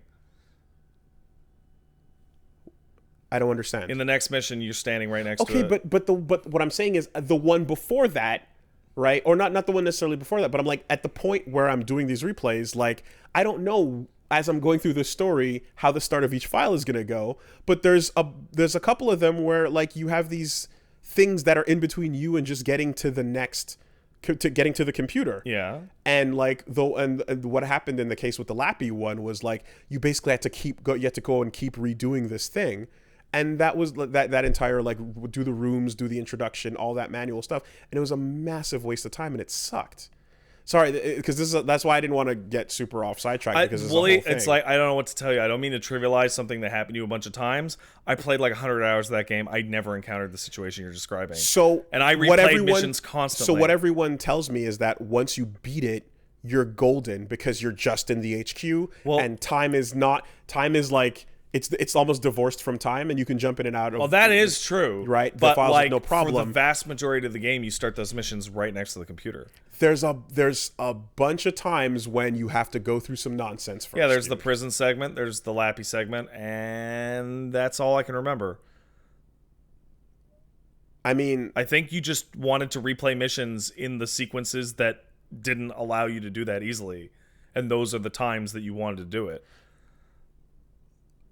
In 2 out of 11 missions. But it's not just those. Okay, what else is there? Yeah, I'm thinking like because there's the hospital segment. You have to choose to go to the hospital. You go to the hospital. That's not there. There was definitely like I unfortunately my fucking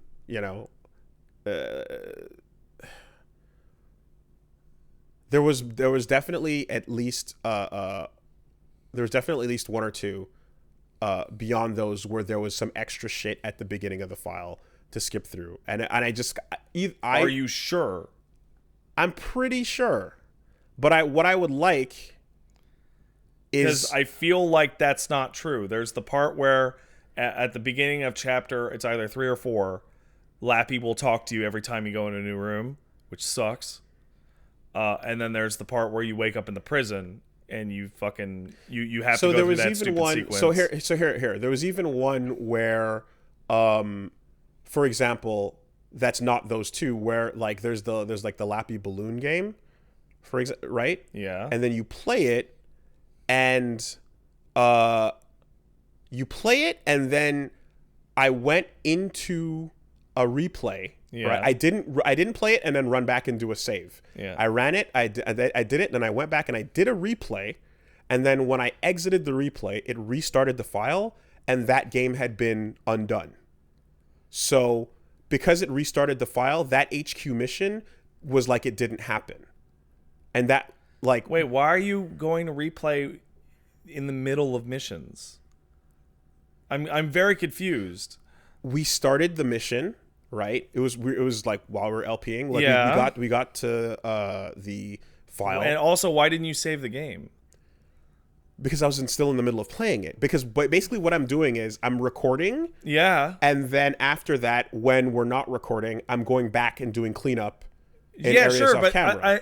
you're describing what a happened situation was, in which you did a mission and then you didn't save, and then you left the mission, and when you went back, it had not saved. No, I completed the task in HQ. Yeah. And then went to do a replay. Yeah, did you save the game before you did that? Not manually. Then what the fuck is your problem? Save the game.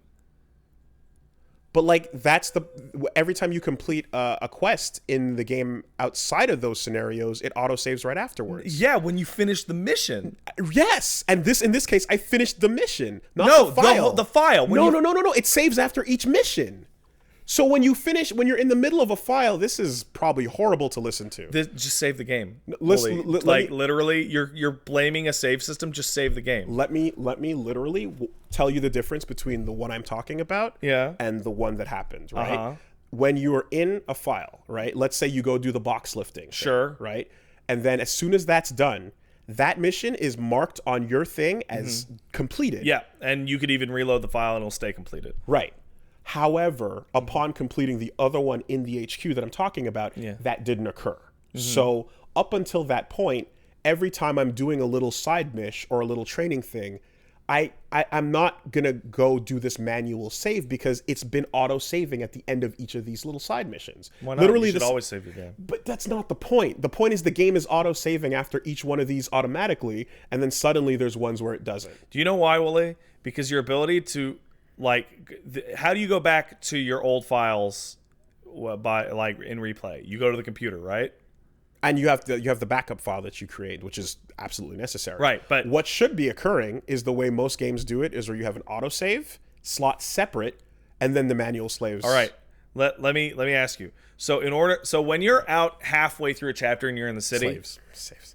When you're in the city, how would you go back and replay old files? Okay, so first of all, I didn't do that at any point. Right, because you can't. You have to be at the computer in order to do so. If you leave the file, yeah, exactly. If you leave the file in the middle of the city, you lose all that progress. What are you talking about? So, we stopped the session in the middle of the city. Of mission 8, the really, really long one. Yeah. And I wanted to go back and do cleanup, but I couldn't because because you're in the middle of a mission. In the middle of a mission, right?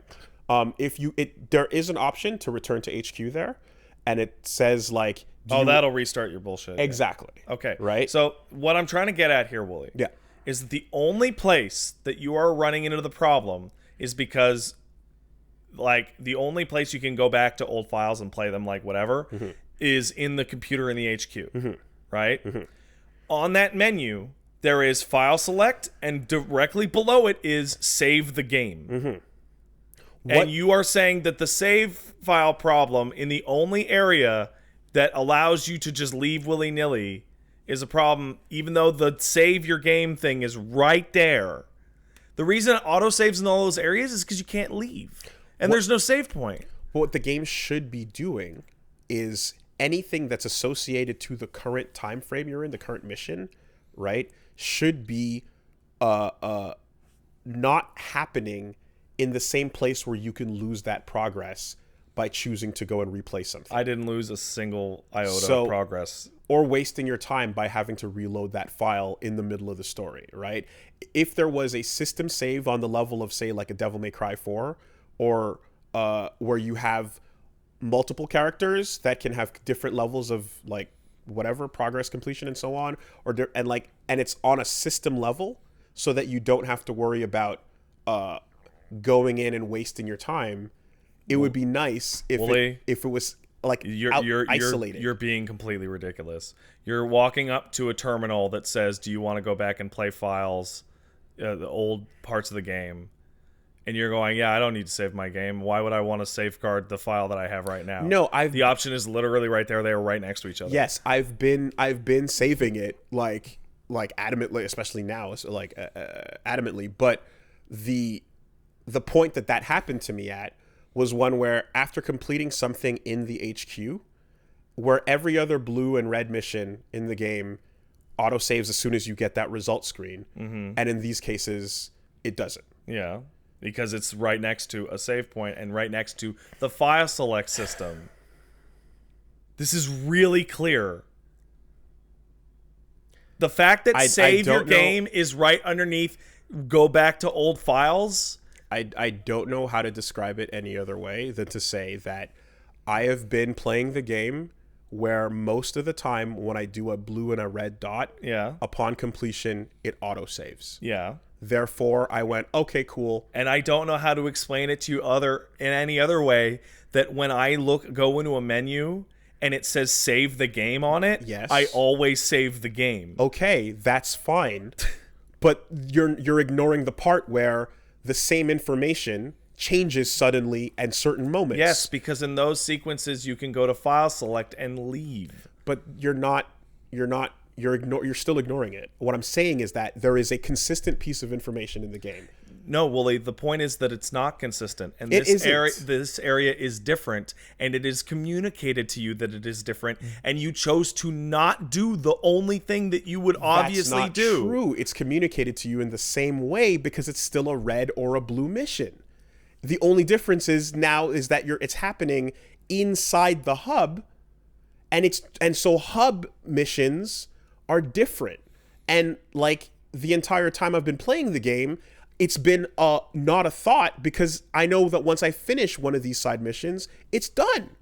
But here it wasn't, right? And this is not even the core fucking repetition thing, but it's just like that was the thing that I was like, wait, I already did that.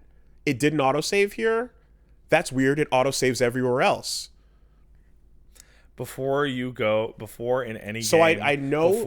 back to an earlier section, you should always save your game. That is like the most obvious thing in the world, and that's why they put that save game icon right underneath file select on that computer.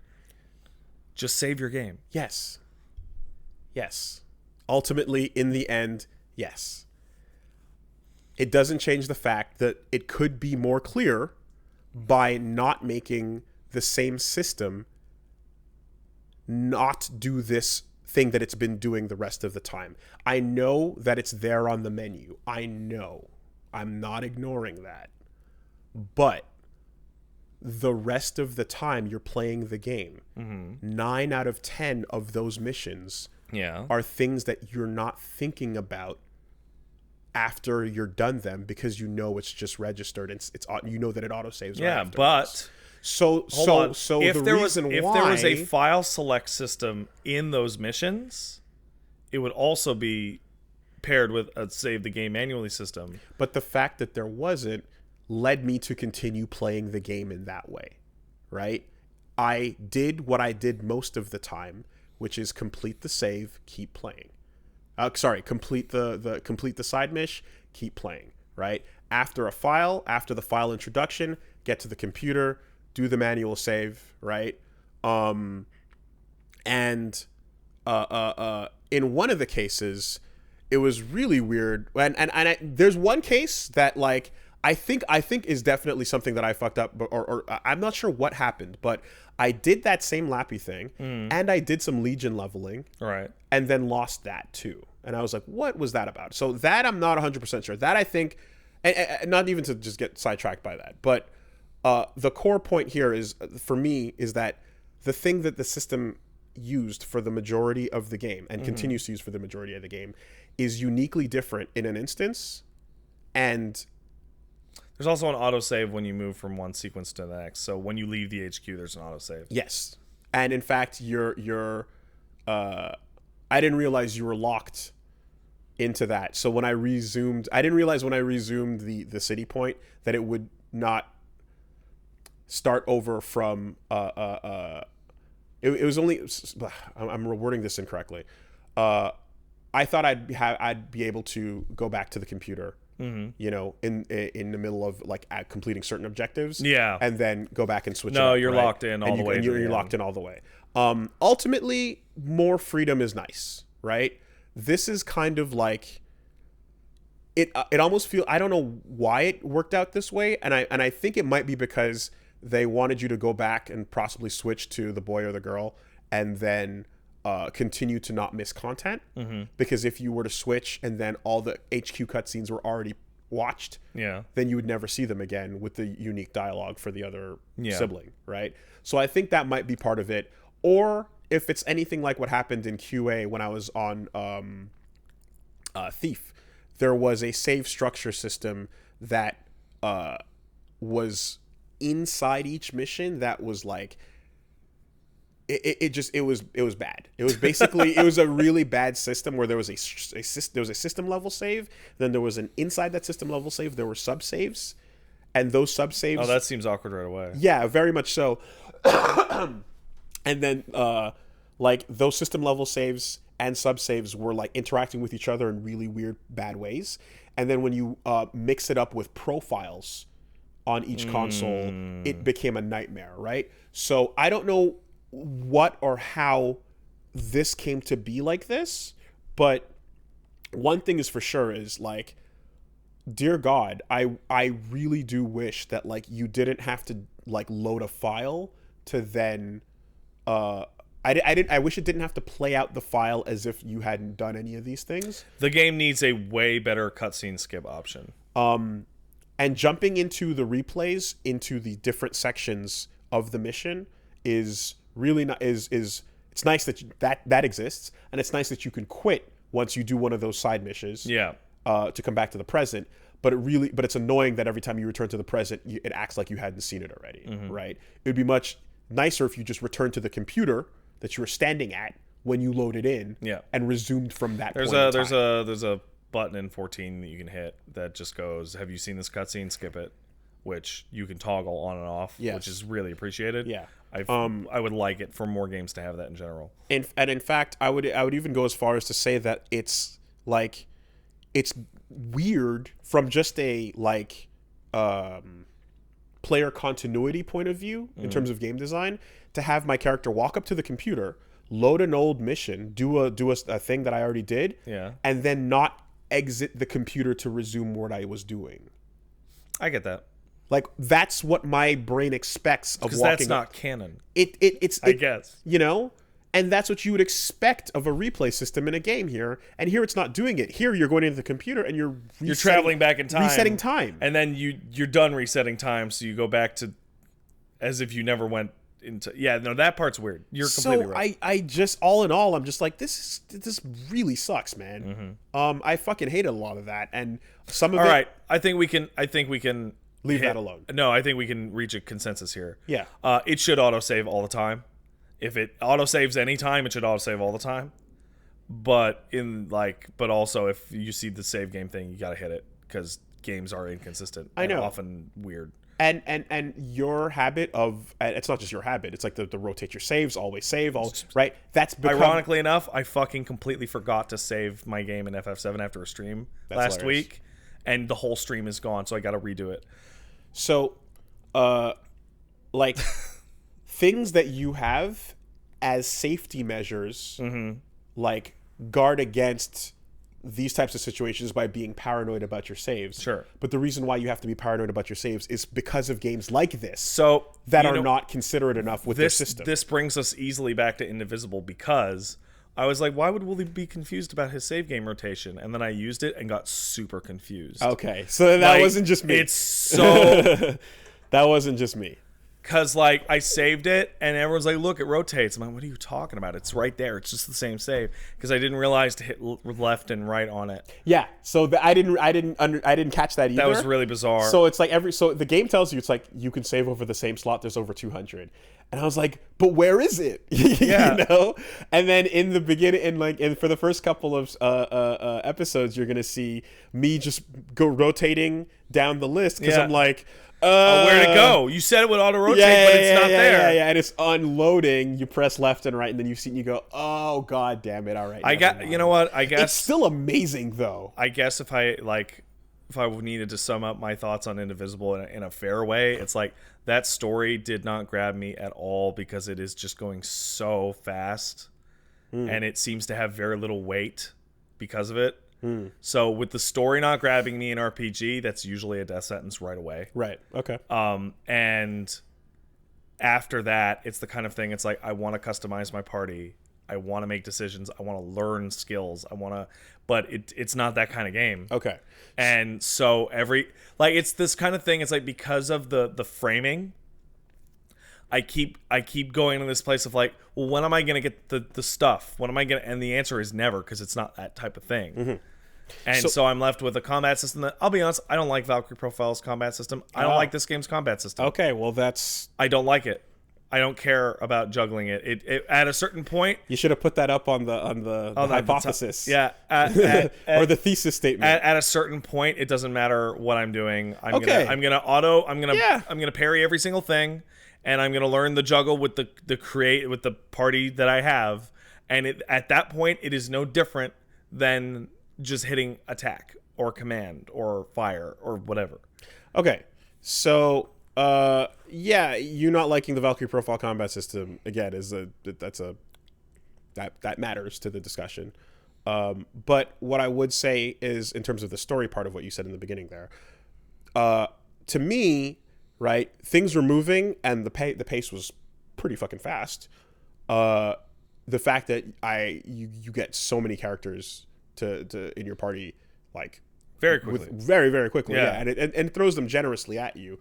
I like, right? So as far as that goes, like, right now I'm like, platforming, I like the battle system, and I like the characters, and the story, I'm still waiting on its expansion path, right? Yeah. So you're making the judgment call that you're like, this, you bounced off of it. You're like, I don't care about what you've said so far, and I expected this to already be somewhere. Yeah. I'm looking at it like, well, so far I like these characters. Let's see where it goes. So that's the weirdest thing, and that's why I'm not. The story having is that so equivalency. fast in some respects, but it's also so slow in other respects. And that's the part that's really throwing me off. It's like, get the town out of the way, like, within 10 minutes.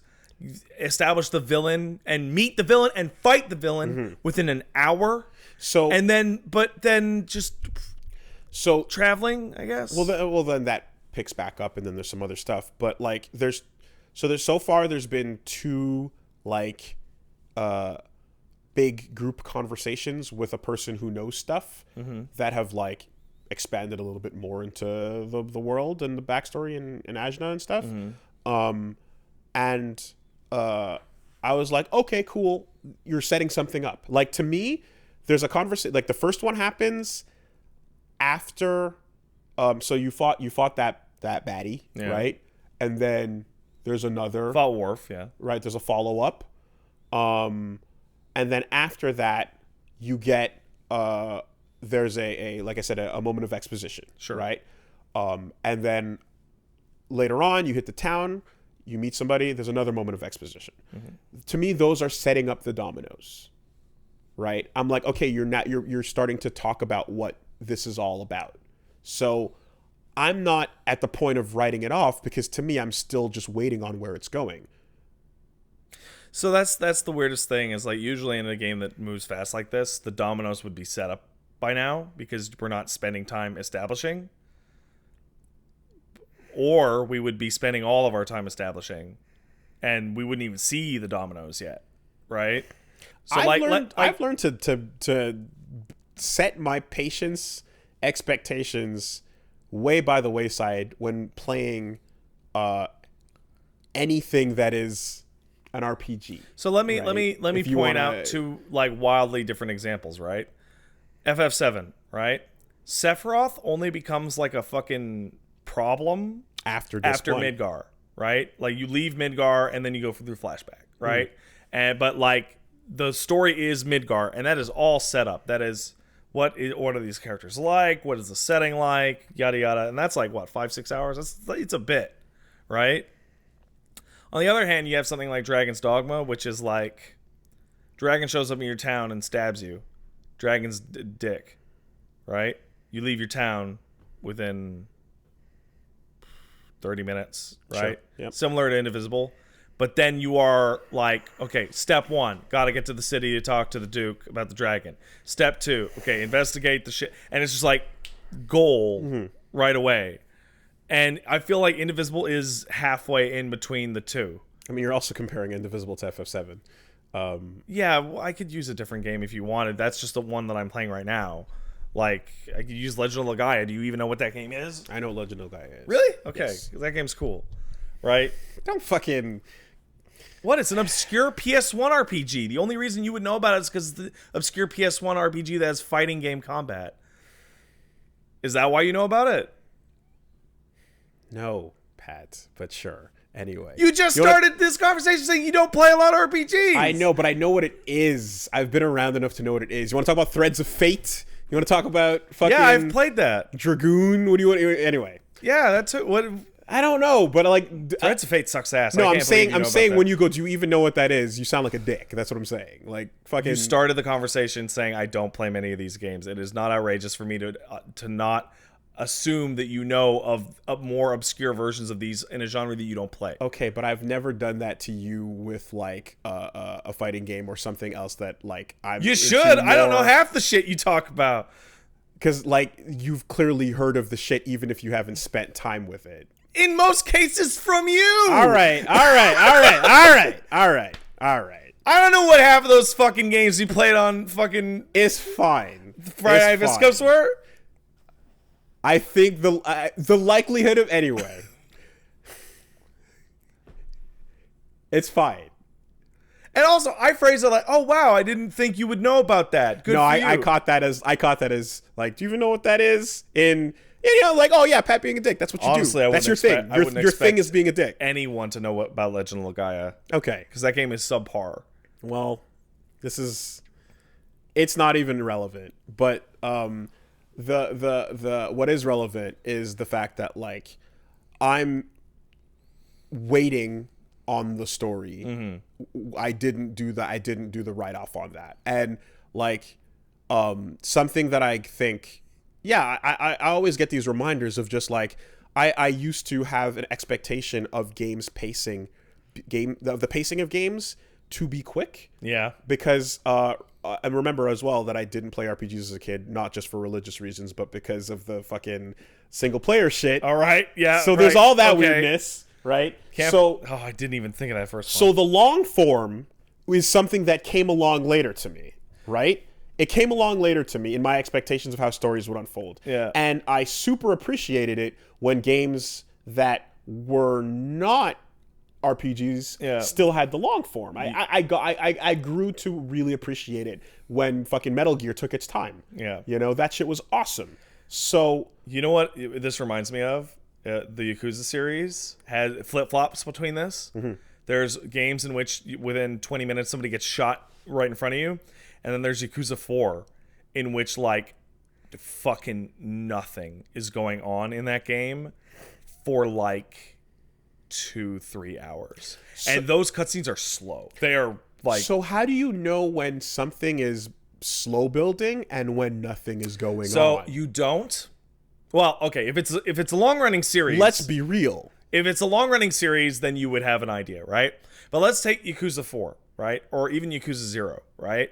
Those start with lots of cutscenes, lots of, like, slow dialogue between, like, mostly middle-aged Japanese guys sitting in rooms, right?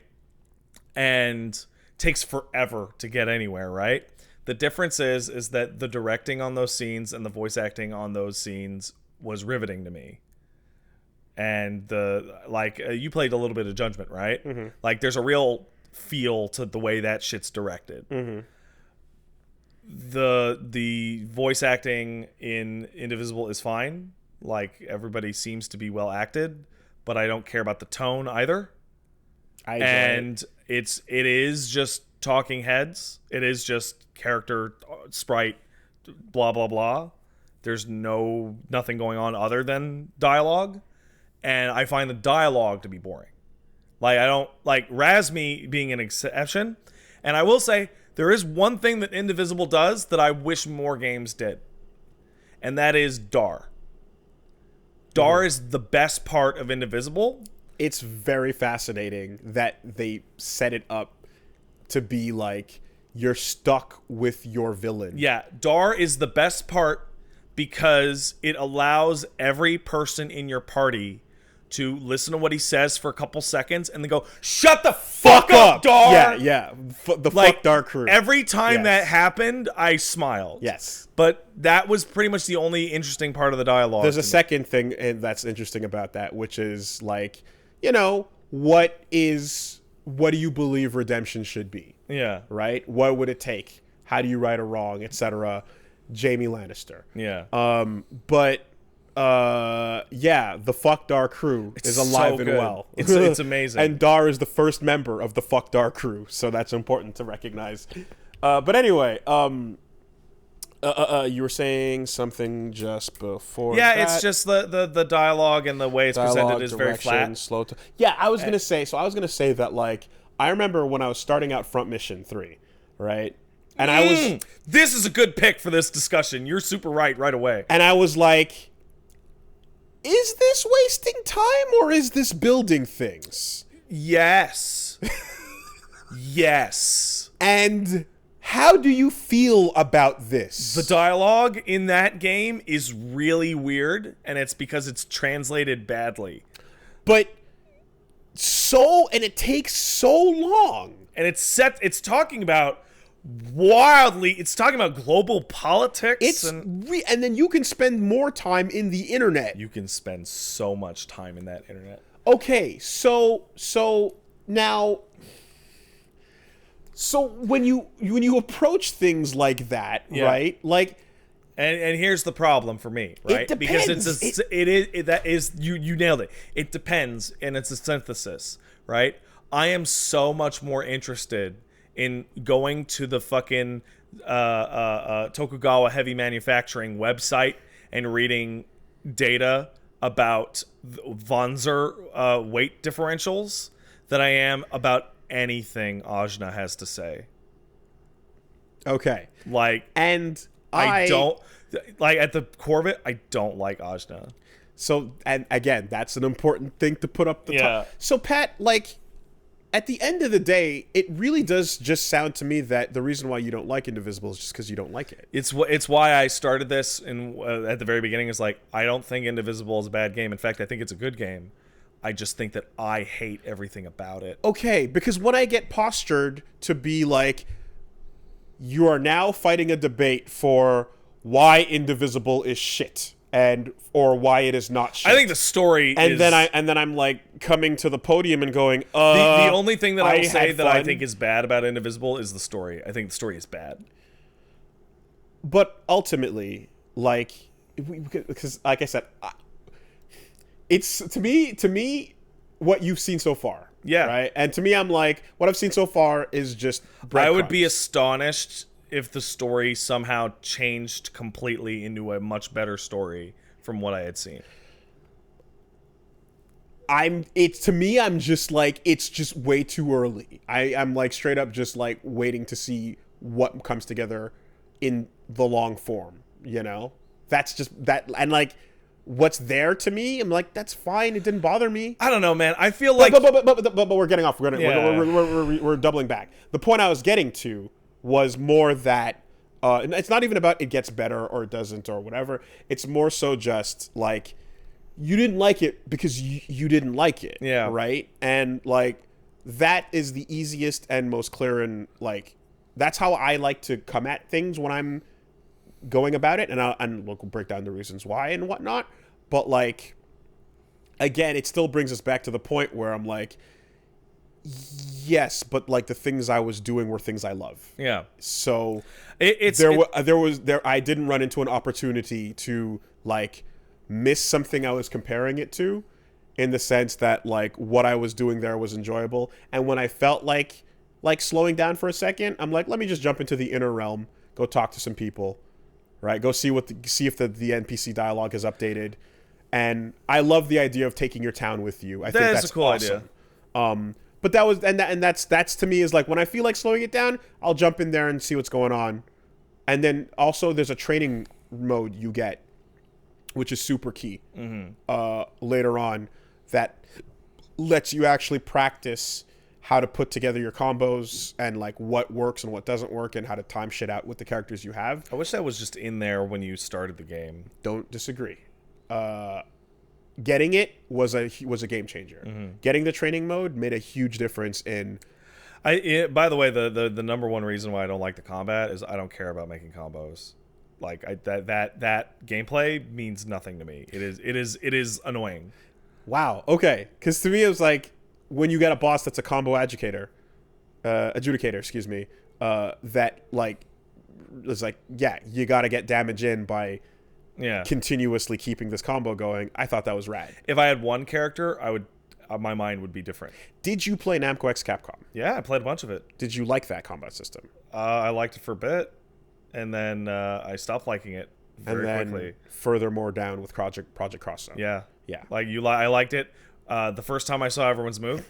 Yeah. And then after that, it was annoying. Okay. Because it was like I just hit the fucking guy. Yeah, I like the juggles. I dig it. And then I like timing the blocks and the parries. And I like choosing how to spend my meter. Which is weird because you know what I really adore is the Mario Superstar games that we talked about last week. Yep. I love those things, but then I'm thinking like, what do you actually do? All of those are singular. Like you choose to jump, you do it once. It's like bam, and that's the engagement. Or something goes to attack you, and you defend against it once. Everything else, ironically enough, the combo stuff in Indivisible feels like fluff to me. You see, it's not, because it's like, it's enough Twitch, which I like. Yeah. And it's not like full on. Yeah, it feels like it's pretty light, because like full on Twitch is your character action games, right? Yeah. This is not asking that of you. No. Right? So you're then, I guess, setting your expectations for the exact opposite. Yeah. Which is menu arrows. Yeah. And well, not necessarily, but like just options, like actual options. And for me, going into training and fucking around with Ajna's different strings, and realizing, okay, if I do this into that, I get this, which then allows me to have just enough time to bring in this character's setup, right? So you get the explosion pop up, and then when they're bouncing off the explosion, you call in Tungar. He does his down attack. That gets the juggle in time. Then after you get in Tungar on the juggle, you can come back in with Captain America's neutral shield. Yeah. And try to pick it up, but neutral would pick it up, low would miss. So I'm labbing out that part of it, and I'm having fun with that. I just created like a continuum in my mind of RPG, I'm gonna use air quotes here, battle systems in terms of speed. And all the way on the left, you have pure turns, right? You have Persona 5, you have FF10, you have turn-based, right? All the way on the right, you have pure action, which I would say Yakuza or Tales games, right? Indivisible is dead center. There aren't turns, but you do have to wait. Yes. Right? It's active battle. Right. It's ATB. I hate ATB. Yeah, so this is ATB, right? And now the parts where you would be like choosing when to use an item, or like the strategies that you're using in a traditional RPG sense, in this case, like you can practice by improving your execution, you know, which is the departure. That's where it's like, that's not very RPG at all. No. Right? But usually RPG improvement comes with knowledge instead of execution. Exactly. Right. But like here, I'm like, you sprinkled in something that like I really love. So like that flavoring is not a taste that I'm gonna spit out of my mouth. It's funny because it's like when I play fighting games, like I don't care about combos either. Like I just want to do one big hit over and over. Like even not a Marvel fan. Not a Marvel fan. I don't care. Yeah. So like we're like looking we're at, like, because we could translate the same argument. It's just because like. Think about it, like I don't. know. Have you noticed that I just don't enjoy you play fighting grapplers, games? Dude. I don't know, but I don't enjoy fighting games that don't have big slow characters because there's nothing in that appeals to me. Yeah, you don't want to put in the, yeah. And like you're playing Bushido Blade's the greatest fighting game of all time. Now here's the thing, right? I'm not even gonna rip you a new asshole over that, because I like playing Reinhardt in Overwatch. Wait, you don't want to rip me the asshole? I don't want to rip you an asshole, the first one. I need one. No. Oh, okay. You would take it away if you had the choice. I would. You're right. I'm not gonna fucking take you to task over that, because I like shooters. I like playing. You turn into me, the guy who's not a shooter in Overwatch. Yeah. Right. So I'm like, I want to participate in this with a character that you've given me the option to do that. So they gave you an option with characters that don't need to do. So what we're describing is that genre tastes are not actually genre tastes; they're just different flavors of overall more specific personal taste. Perhaps, but in this case, that whole genre taste is indivisible, because it's the core of what you're supposed to come back to. Like, the combat is going to ask you to do those combos no matter who's on your team, right? There's nobody that jumps in and pulls up an RPG menu. Yeah. Right? There's characters like Ginseng, where they are able to use their normals to buff the other abilities they have, but that's the equivalent of like selecting, heal on a menu, or whatever it's called, mind charge, focus, concentrate, right? And that's the equivalent. Yeah. So, but it's just done in the combat system. Then finding out as well that like the way I didn't even get to finish what I was saying about that labbing shit, but like you find out that like how far the enemy is changes like what you can set up and what you can juggle, and in some cases you can put traps down. Oh man, you are just like you're making me like dislike the game. So more. you can put traps down, and then they're poisoned on that spot. This sounds awful. And or activate when they're on that spot. Like there's a whole active timing thing in play that has more going on than just the surface. You're pressing those buttons and sending in each character, but like to get optimized juggles, to get optimized meter, and to get good damage, you actually piece all these things together. Oh my god, I hate everything you're talking about. It's so much fun. Like I hate it so much. It's like all the depth is going in a direction that I don't want. But yet you do like Twitch games, and you do like games that are not active time battle as well. Absolutely, but when I play, say, like DMC, like trap stuff is poison to me. And the reason that I like Nero the best is that Nero has the ability to move the enemy as close to me as possible, so that I don't have to care about their position. But do you remember how we were worried about V? Yeah. And then how he turned out to be not just fine, but fantastic. Incredible. Yeah. Like, there's something to that where, like, this is not the standard, but this different way of approaching it. Yeah, I know. I'm just saying still a whole lot of fun. The very specific elements that you were describing are the things that I actually hate. Like, having to change combos based on character distance sucks. It's setups suck. Yeah, it takes more effort than none at all. Yeah. I would rather do a longer combo than one that has to change. You can still do the other version of the combo that doesn't take distance into account, but if you want to go further... No, you have to do the optimized one. No, you don't have to do the optimized one. If you want to push it further, you can do a bread and butter. You can just jump in there and go down, neutral, up for everybody and not think about it. But if you want to yield better rewards, then you take a minute to learn how the system wants you to play and realize that if you max act in between each swing, you can actually get more style and damage in on each individual. Don't compare DMC to this. I'm just saying that it's optional. It's optional. You don't have to go there on it. But it's there. And it's not I'm not saying it's totally different genres and their focus is completely different. It's a singular point of optional depth. And it's not to say that Indivisible is a fucking drill to the center of the earth in depth. Mm-hmm. But it's not a kiddie pool either. You know, there's something to in terms of everything that's not the combat. Yeah, the depth is totally a kiddie pool. And I like thinking about that extra bit in the combat. I like having that little element to. And the difference is that all that fluff that you described in the gear and the levels and all that is the stuff that I like to think about, and it's very absent.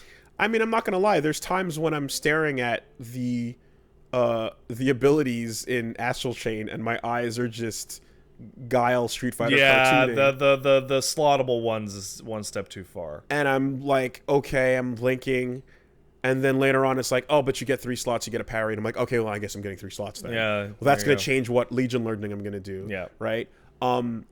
I really can't say enough good things about Nier's chips because I think Nier's chips were way better than Astral Chain's equivalent. Nier's chips are the best thing. Yeah. Nier's chips are actually my favorite. I would agree. Because they're all of it combined. Yeah. And it's all combined. And it's simple, and it's easy to tell exactly how much each chip takes and how valuable they all are. Okay.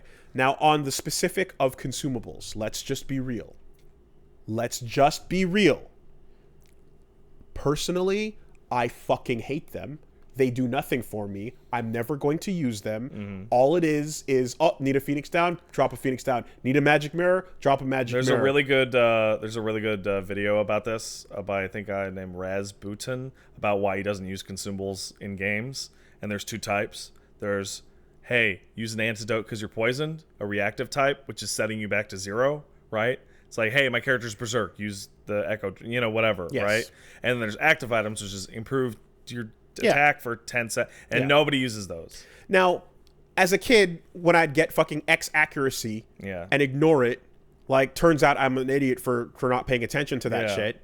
But that's the shit that I'm like, so if you tell me that there's a game comes along and it's just like, yeah, we don't have those, I don't fucking mind. Yeah. I don't need a giant list of items, dude. The items doesn't really bother me. It's the lack of any itemization of any kind. You know, like items all, I mean, because it's current, I guess we're just gonna go back to it because it's the other game I'm playing right now. But all the items in Astral Chain, all the consumables and the healers and temp high healing. Yeah, there's too much. Right.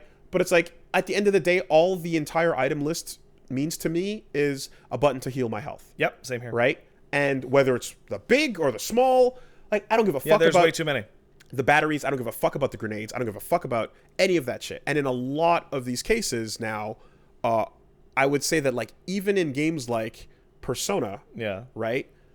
I only care about a fraction of those. I care about the ones that give me more SP. So I should I mention care about the shields. that when I say itemization, I don't mean go to item. I mean No. the whole. Yes. No, but I'm specifically referring to the concept of having an items list in your RPG, right?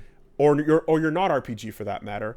This is something I do not miss. I do not miss consumables. Consumables can go die. Right. On that specific note. Yeah. I would be very, very inclined to agree with you.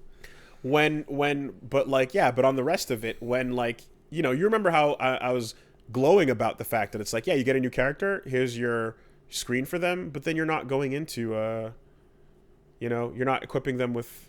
See, I got really excited when I heard that from you, and then I got to the screen, and there's two problems that I have with the screen. One, there's not enough on the screen.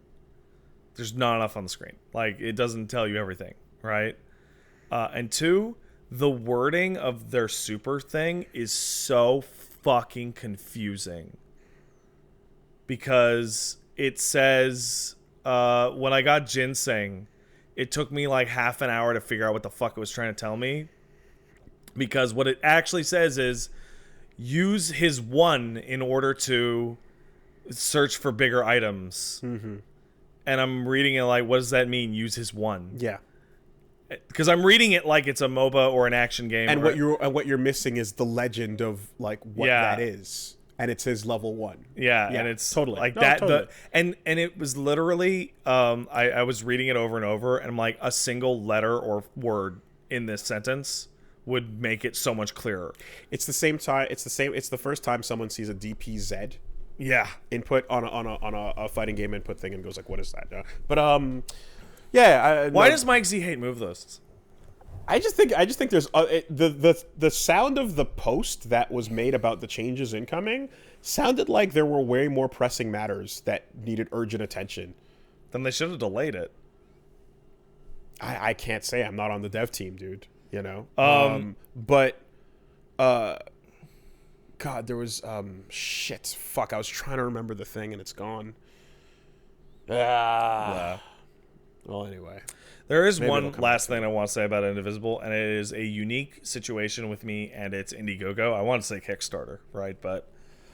And that is, after I put it down, I was like, yeah, I'm listening. I'm just trying to remember. I didn't really care for that. That's weird. I then remembered a bunch of stuff that I had forgotten about its campaign. And the thing that I forgot was that when everybody but me was going super hard on it, when I originally looked at it, I went, I don't really like Valkyrie Profile. This game doesn't look that good. I mean, I like Lab Zero and the game looks gorgeous, but this doesn't seem like the kind of thing that would interest me. But then everybody got hyped and there was the big push, and I'm like, I'll do my part. I'll kick in $75 because I want everybody to be happy and all that stuff. And then, that happened. And then the game kind of, brass tacks development, and it kind of resurfaced about a year and a half ago, and it's getting shown off, and it looks really gorgeous. And I'm like, oh yeah, Indivisible, yeah, everybody's excited for that. But I literally forgot that I was not excited about it. Right, okay. Because I had backed it, not out of charity, but like those guys do good work, and I wanted to see the next thing from them. Yeah. But I remember, I now look back and like, oh yeah, I didn't like the pitch at all. Yeah. Like I should have known this. I should have known how I was going to feel about the game. I don't even remember. Like 4 years ago. I don't even remember you talking about that. I remember talking about that way back because everybody but me is like, we got to do our part to save Indivisible, and push it super hard. And I remember saying, it doesn't matter. This game's going to fail. It's not going to reach its goal. Wow, that's fucking. Jesus. But I shut my mouth, donated my money, and then pushed for it anyway. I couldn't do holy You don't remember? You were like very upset that I was like, oh yeah, it's gonna fail anyway. You guys I don't remember because I'm upset now, but like God, fuck you. What? I fucking yeah, no, I know. I put my money where my mouth wasn't. I know. I remember I kicked in $75, and my thought was, this game's gonna fail anyway. So what does it even matter? I'm not gonna lose $75. Just that's so gritting. from like every time you and you know because you're smiling. You know exactly what I mean. I'm a little baffled as to why this is happening. You're not baffled at all. You know exactly. You get it. You're doing it. But it didn't. So why are you upset? It succeeded. You're playing it right now. Because it's the thing that you do when you go, this endeavor is completely pointless, don't even do it. Yeah. To start with. And it applies to other stuff as well, where I'm just like, no, it's worth the endeavor. And you're like, no, it's not. It's going to fail. And I just go like, God, fuck you then. We'll watch it work. I hate that. I fucking hate that every time. I'm usually right. Sometimes I'm not.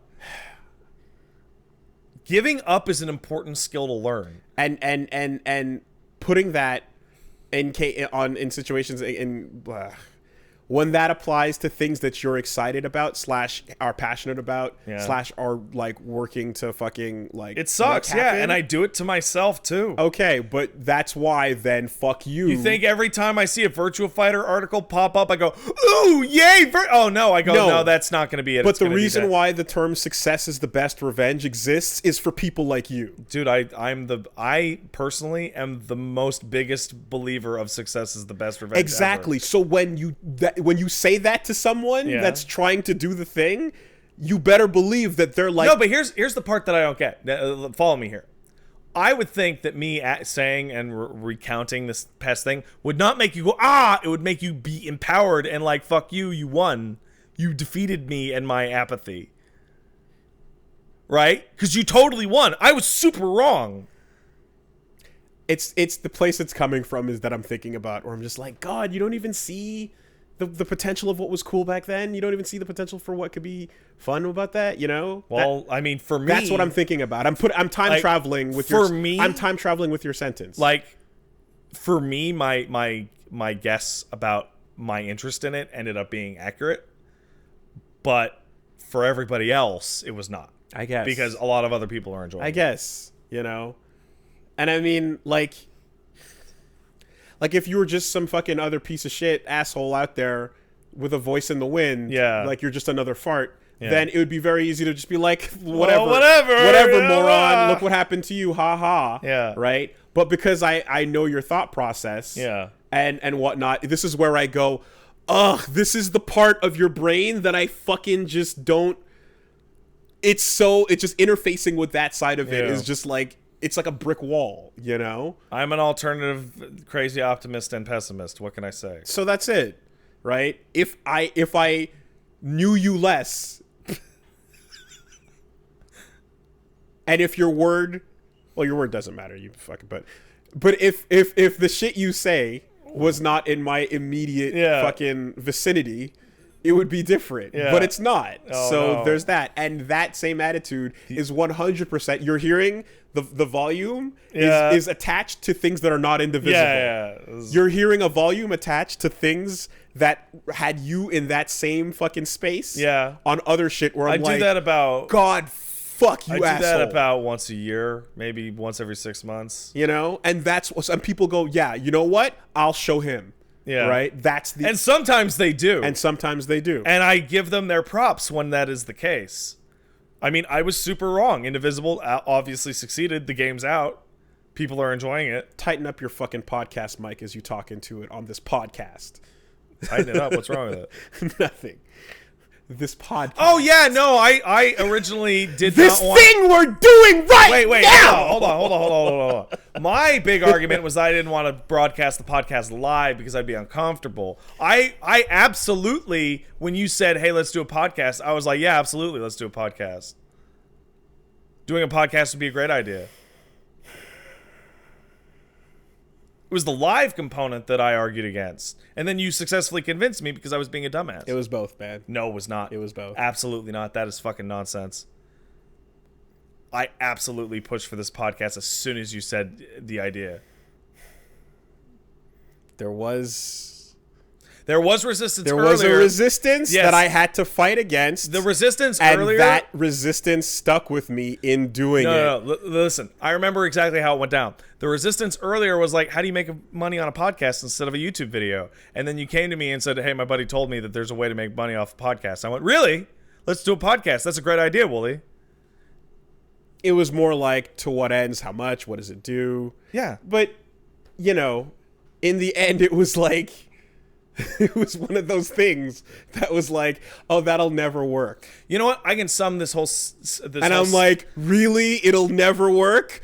Let's go fucking make it work then. Okay. You know? And then I said, oh, yeah, you're right. It'll totally work. And you were. And that's why it's your podcast. I'm guest starring. I don't know, man. According to that picture that one time that person made, like, I don't know why Wooly tries to control the podcast. Oh my god, that made me laugh so hard! It's Matt and Pat's show. He's just guest starring in it. It's Wooly's podcast. It was Wooly's idea and he pushed for it. It's his podcast. It's the fucking funniest thing I've ever seen. Oh no! Why don't you tighten up your podcast mic, sir? Your pop guard fell down. My pop guard, my mental pop guard. Oh no! My mental pop guard fell. Oh no! I need a fucking... Listen. This is advice for people that are like me. I am a stubborn person. Yes. I am a strong-willed, stubborn person, and when I am stubborn, I am annoying. Hard-headed, right? Bullheaded even, like just fucking why you like this? The most important thing about being somebody that can be hard-headed and stubborn and occasionally unreasonable, popping off. Right? Yeah, I see.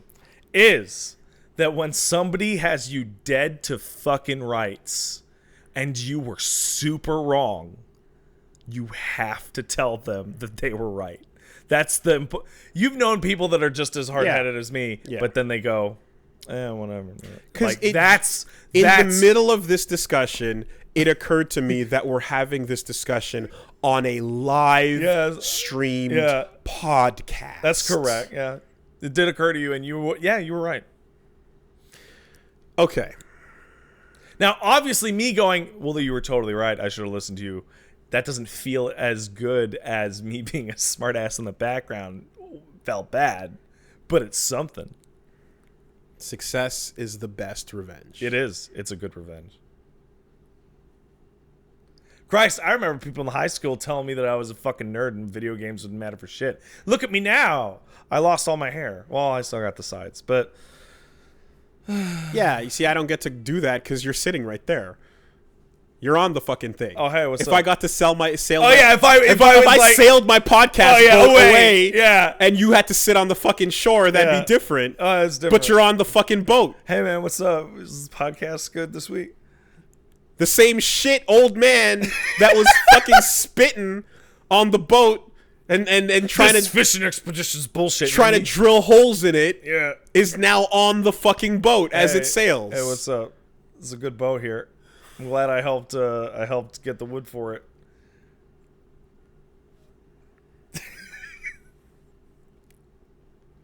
We really need to take a quick word. Yeah, from our let's sponsors, take a quick word from our sponsors, even if the thoughts aren't done.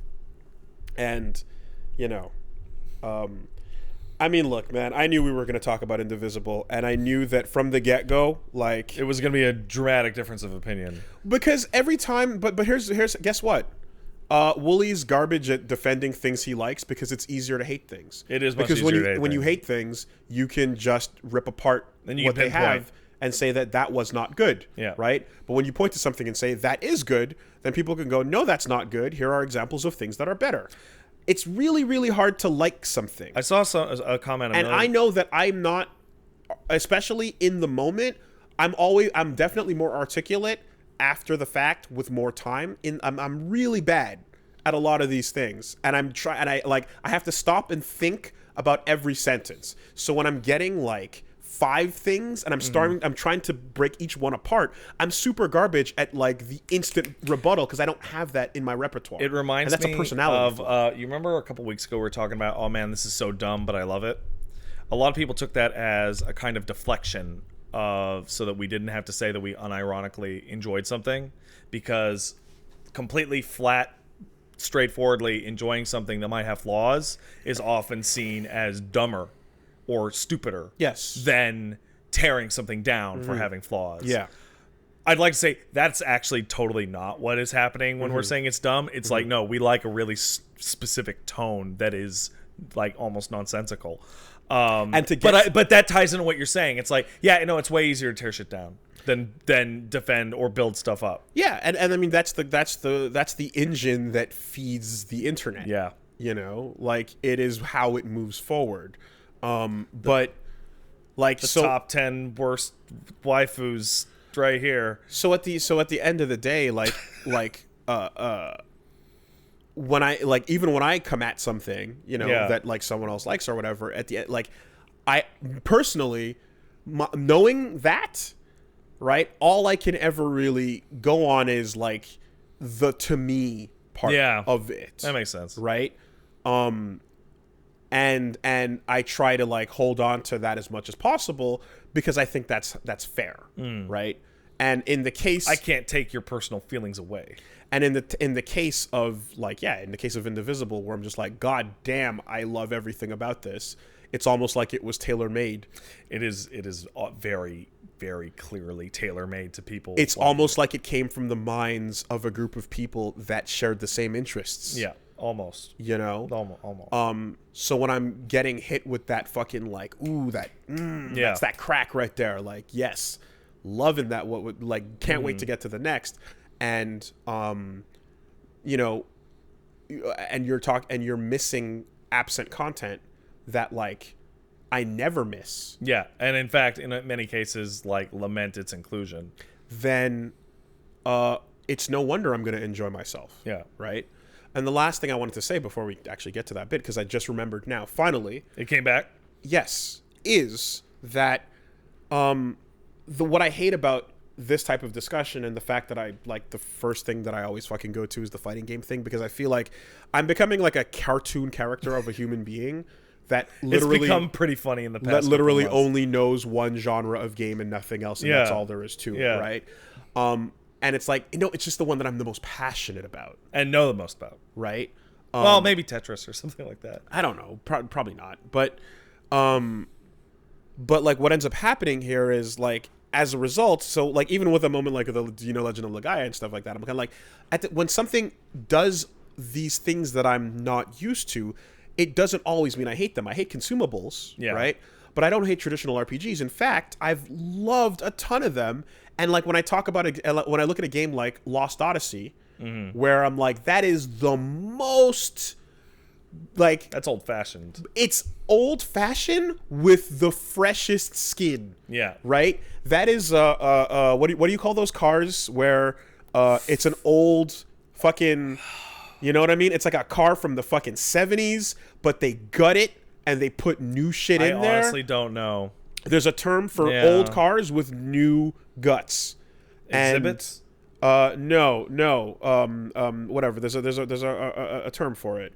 Not a hot rod. It's not that. Restomod. I think it's Restomod. Yeah, I think it's Restomod. That's what it is. Restoration modification. Yes, and you just like Lost Odyssey is one of those. You know, and I thoroughly loved that. I really enjoyed what that game was doing while being insanely traditional, and I'm coming from a place where if a game had random battles that were invisible, I fucking used to hate that. Yeah. And then I stopped hating that. Right? I still prefer seeing the enemy. Yeah, I think everybody does. But like I got used to it and it wore down until I was like, okay, yeah, this is what these games do. You know? But those downsides you kind of forget them thinking back on these games because the upsides were so high. Yeah. You know? So when a game then would choose to just be like, why include one of these things? Yeah. To me, that was a downside. I'm like, yeah, I don't mind that being gone, but I can still enjoy it in a context where it's what they're trying to do. Lost Odyssey wants to feel like a classic RPG, so it made sure to include all of that. Yeah. And I don't want the way I feel about Indivisible and like the simplicity of what it's doing and how much I enjoy that to then inform or make people assume that I want that of all other games or all other RPGs, right? Because that's the important thing here. And I know that people mistake and misunderstand things a lot. in this case where they would possibly take this conversation and go, Wooly wants everything to be like this. Yeah, or and that couldn't Wooly be wants further to take from the all truth. this junk out of Couldn't be out of further your from the game. truth, right? I brought up that thing with Front Mission, but guess what? What I played of Front Mission 3 was fucking incredible. Front Mission 3 is like, I remember you said you were picking away at it, but that game is like unbelievably long. It's so big. I bring it up as an example because I needed to bring up an example of like this meandering where it's like, is this slow pacing or is it nothing? It's both. But it's enjoyable. Yeah. And I don't want it to be that like, therefore turn all things into fighting games or take away, like, that's not at all what I'm saying. Not at all. You can turn them into character action games too. Yeah. It's important for me to put that out there because the term someone introduced was Flanderization. Yes. I have become Flanderized multiple times. We've all been Flanderized.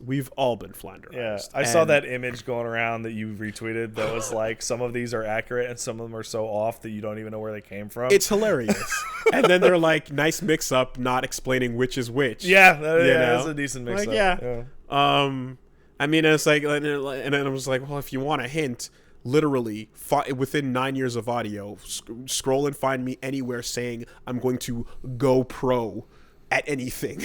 Like, yeah, Wooly. Last week. Find the one. What are you talking about? You talk about going pro every night on your fighting game stream. Yeah. You're like, I'm doing pro gamer moves out here. Pro gamer move. That is the stupidest term. Oh, I love it.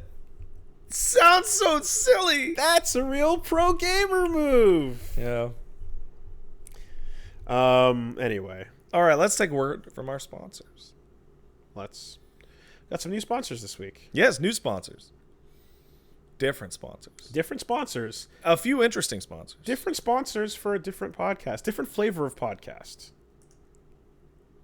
You'll be able to guess the flavor shortly. All right, this week the podcast is sponsored by Feels. Feels, Feals. Pat, are you familiar with CBD? Do you know what that is? I am only slightly familiar due to the conversation we had before the podcast. Okay. In which I said I don't know what that is. Okay. Well, it's basically when you take the weed and you remove the goofy THC bits. that is the parts that make you high. Yeah. You are left with the parts of it that are helpful and medicinal. Mm-hmm. And essentially, CBD is in dog, guys. yes, it is short for cannabidiol. Okay. Yes, so Feels is a premium CBD company that they sell CBD that is proven to reduce anxiety, pain, and sleeplessness. It's a new and complicated world out there, yes. Right? One where Canada is, for example, like recently legal. Yeah. But yeah, with Feels, to make the process as simple as possible, there's a hotline and support to help you figure out what is what, how it works, what's going on. Is this like a liquid, a powder, a pill? What is this? So there's drops. Oh, it's drops. Okay. There's multiple forms it comes in, but ultimately, Feels definitely has the drops, and it definitely, like I said, it works on anxiety, stress, pain, sleeplessness. I mean, I've heard like there's stories. I could do with less of those. Yes, there's stories out there about like amazing things that like struggles and problems that people have. You can go look it up, but like people have had like problems that CBD has helped in various ways. Maybe I don't want to, you can look up look up the amazing things that like I've heard about it and people have reported on it. But I can definitely say that like it's pretty solid, and again, it is not the kind that gets you high. It's the So it helps you sleep. kind that helps you. Because that's like the number one thing that I'm hearing you say is like, oh man, I would love to better way to be able to fucking fall I mean, asleep. it helps with that. It's although pain and anxiety are also, it's really good with that as well. So Just generalized pain? yes. Oh, okay. Yes, exactly. So yeah, if you're new to it, Feels has a free CBD hotline and text message support that can help guide you through a personal experience. It works naturally to help you feel better. There's no high, there's no hangover, there's no addiction. It's not like that. Nope, it is not. So you can join the Feels community and get Feels delivered to your door every month. You'll save money on every other order, and you can pause or cancel any time. And yeah, personally, as someone who has used CBD in the past, I can attest to how good it has worked for pain and how good it has worked for anxiety. It's good shit. Yeah. So, with that, I would say you can become a member by going to feels.com/superbeast. You'll get 50% off your first order with free shipping. That's feals.com/superbeast to become a member and get 50% automatically taken off your first order with free shipping. Feels.com/superbeast. Thank you, Feels. Thank you, Feels. The podcast is also sponsored by HoneyBook. Hello, Honeybook. How are you? What are you?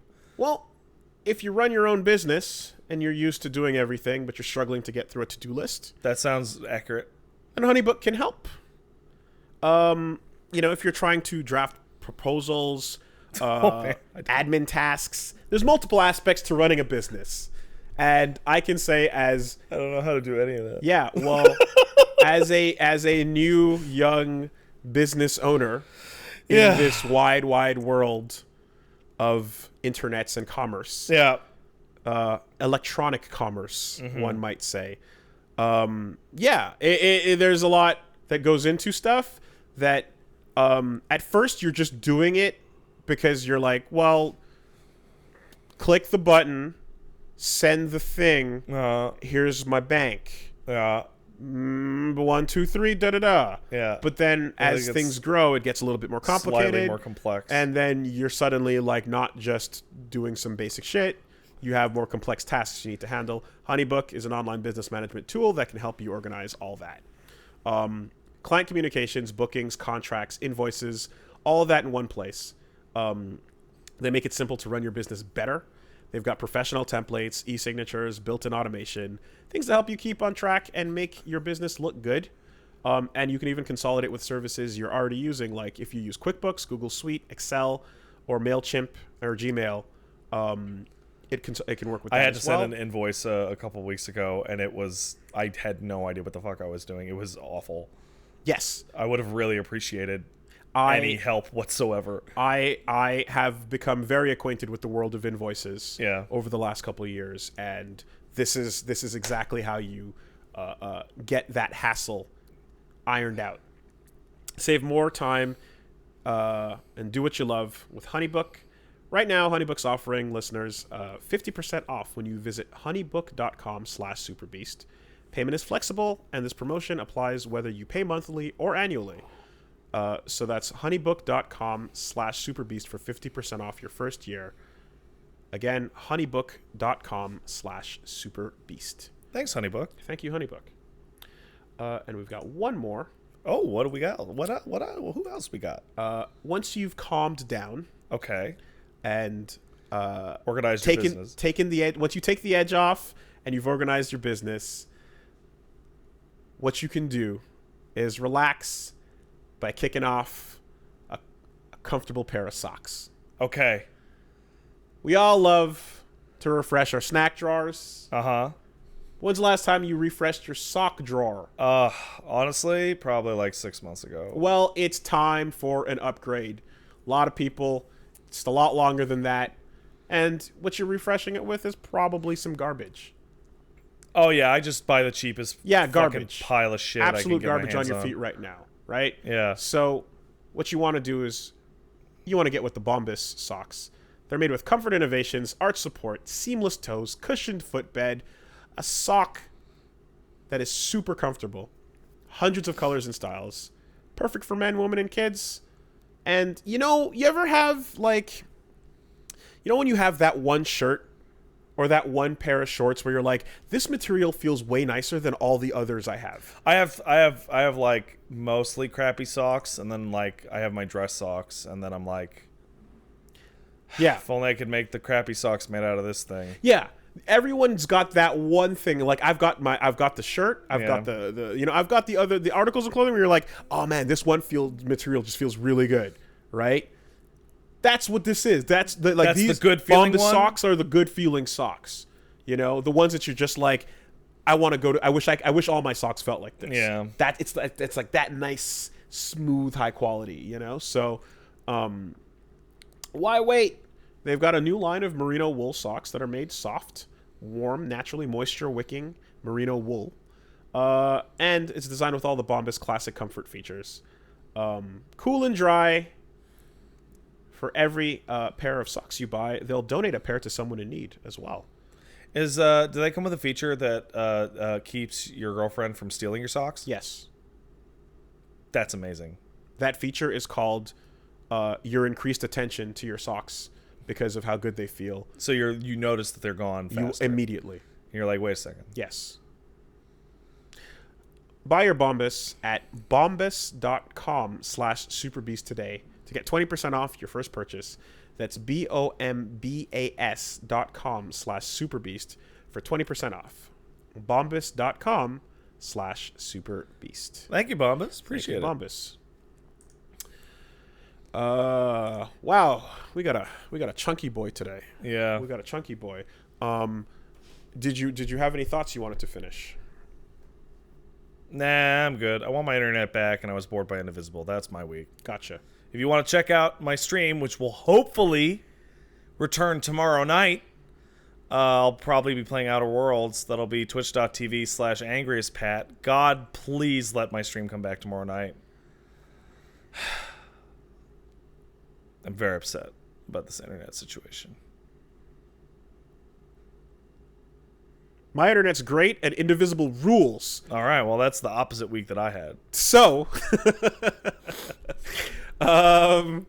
anyway, yeah, I did have a week, and I as I look at the clock and it says 2:46, not in terms of the time, but in terms of how long we've been running here. Holy shit, are you for real? Yes, it is.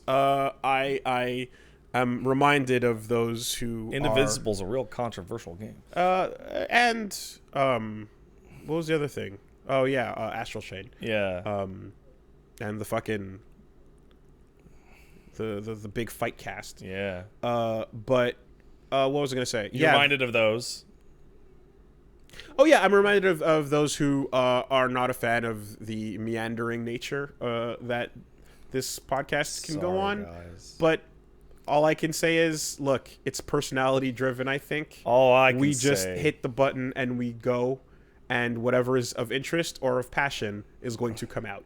All I can say is that if you're very big upset about the meandering nature of this content, I have a cloth that you can use to polish my balls with. Okay. Well, I try to be a little more understanding. I don't. And let the people know that like some people came for the news and all right. didn't get it, and that's all there is. Don't worry, say. there will be at least 2 pieces of news this week.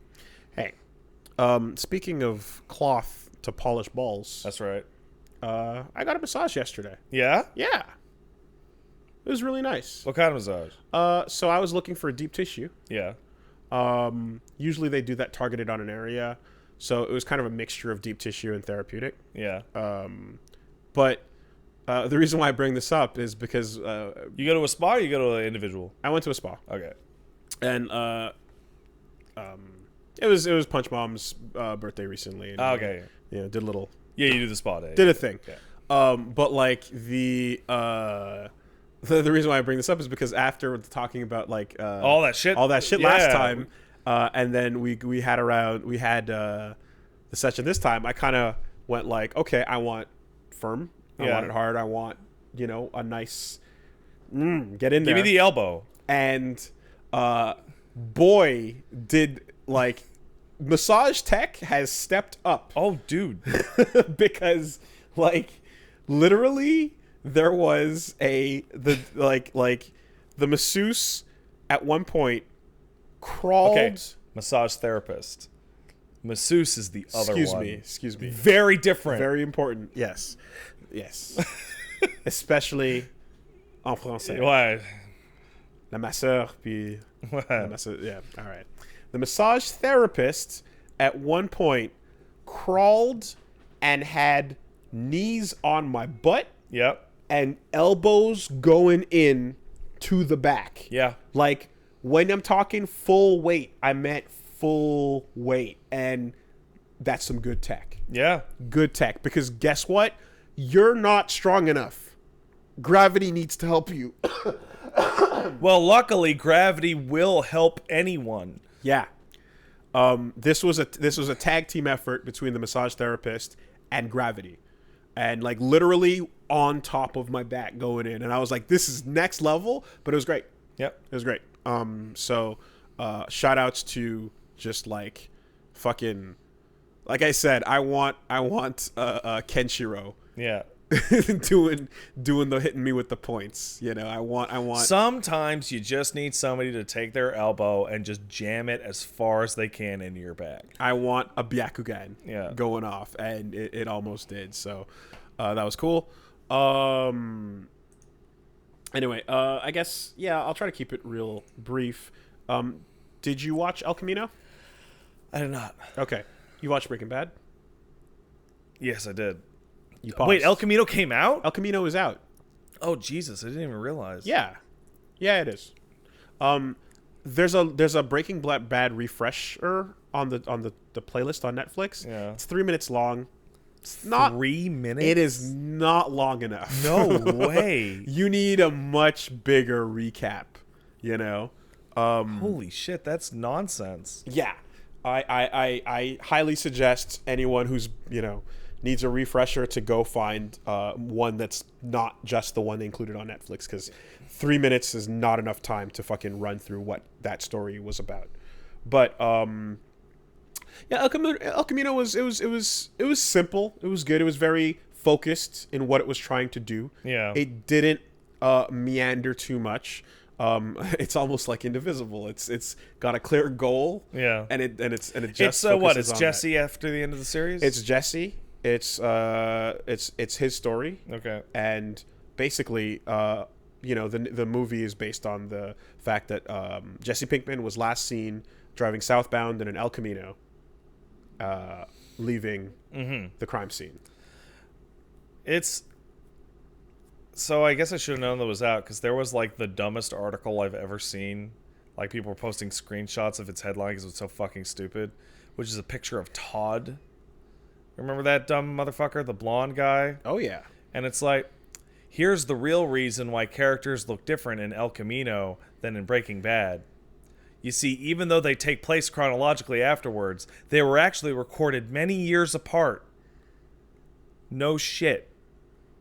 Age exists, yes. You dumb motherfuckers. Yes. Also, time passes. Also, there is time passes, and the passage of time means that sometimes people need to wear bald caps that don't work.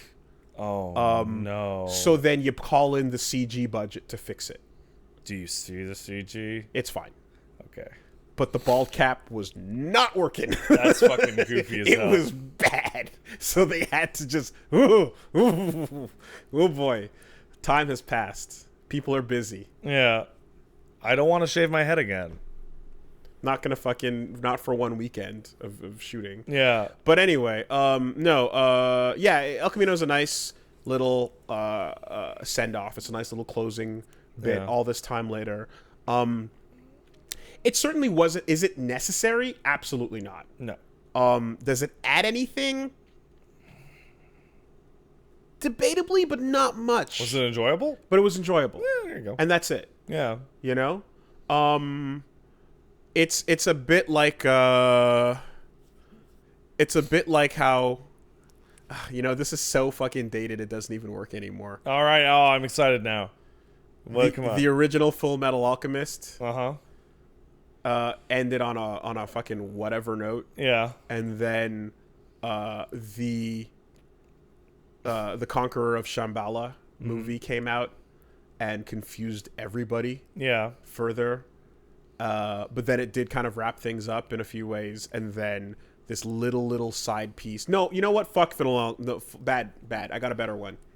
I got a better one. Yeah. Stargazer. Okay. It's like Stargazer. It's a nice little bit at the end that you can optionally include or don't. So, here's my big question, right? It doesn't really add all that much, and it doesn't really continue the big plot or whatever forward, and that's fine. And it's enjoyable. But it doesn't go ahead and mess with anything. No. Okay. One thing it does... So it does something really... It does one thing... It does something really cool. No one comes back to life. No. It doesn't mess with anything. Okay. And it does something really cool that, like, just makes you kind of appreciate the old series. Mm-hmm. You know? And appreciate, like, the journey, so to speak, you know? And, like, yeah, you kind of just remember, like, man, that was a really long, like, adventure. Yeah. Or misadventure.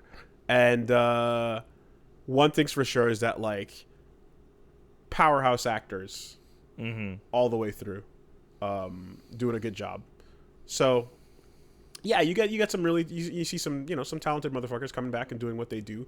And it's definitely, it also reminds you of the pace where it's like, okay, you almost feel like, oh my god, it's been so long since Breaking Bad, so like now every second counts. Yeah. And then it's gonna still take its time staring at some dirt.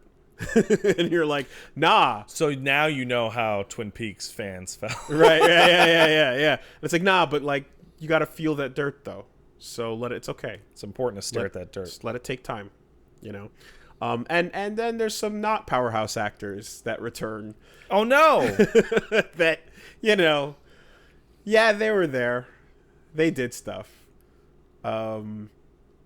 But yeah, check it out. All right. It's a nice optional side quest at the end of the adventure. It is a little epilogue. Little epilogue. It is not the answer. Mm-hmm. It is the good epilogue. You know what?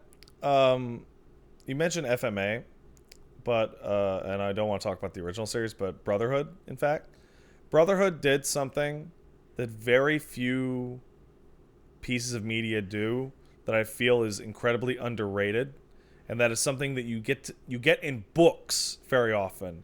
You almost never get them in TV or anime or film, and it had a really pronounced denouement, which is the rising climax and the conclusion of the plot, and then you have, okay, so everyone's going to go back to their life and start to live their life, and you're going to get a little piece of how it's going to go, right? Yes. Almost nothing gets that. So things that do that do it with purpose. Yeah. What you're describing is often not really done because if you're following the traditional hero's journey, you need to return to a home that's not your home anymore, almost in some cases.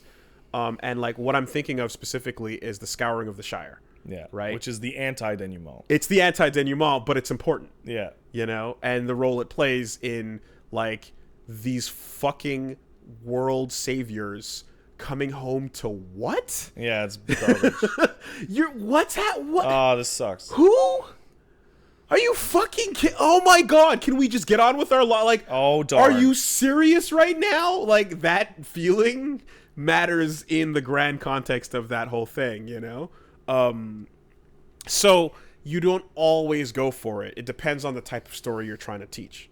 But yeah, watch it. It's good. And it has some nice poetry that rhymes. Oh, it rhymes. Very enjoyable.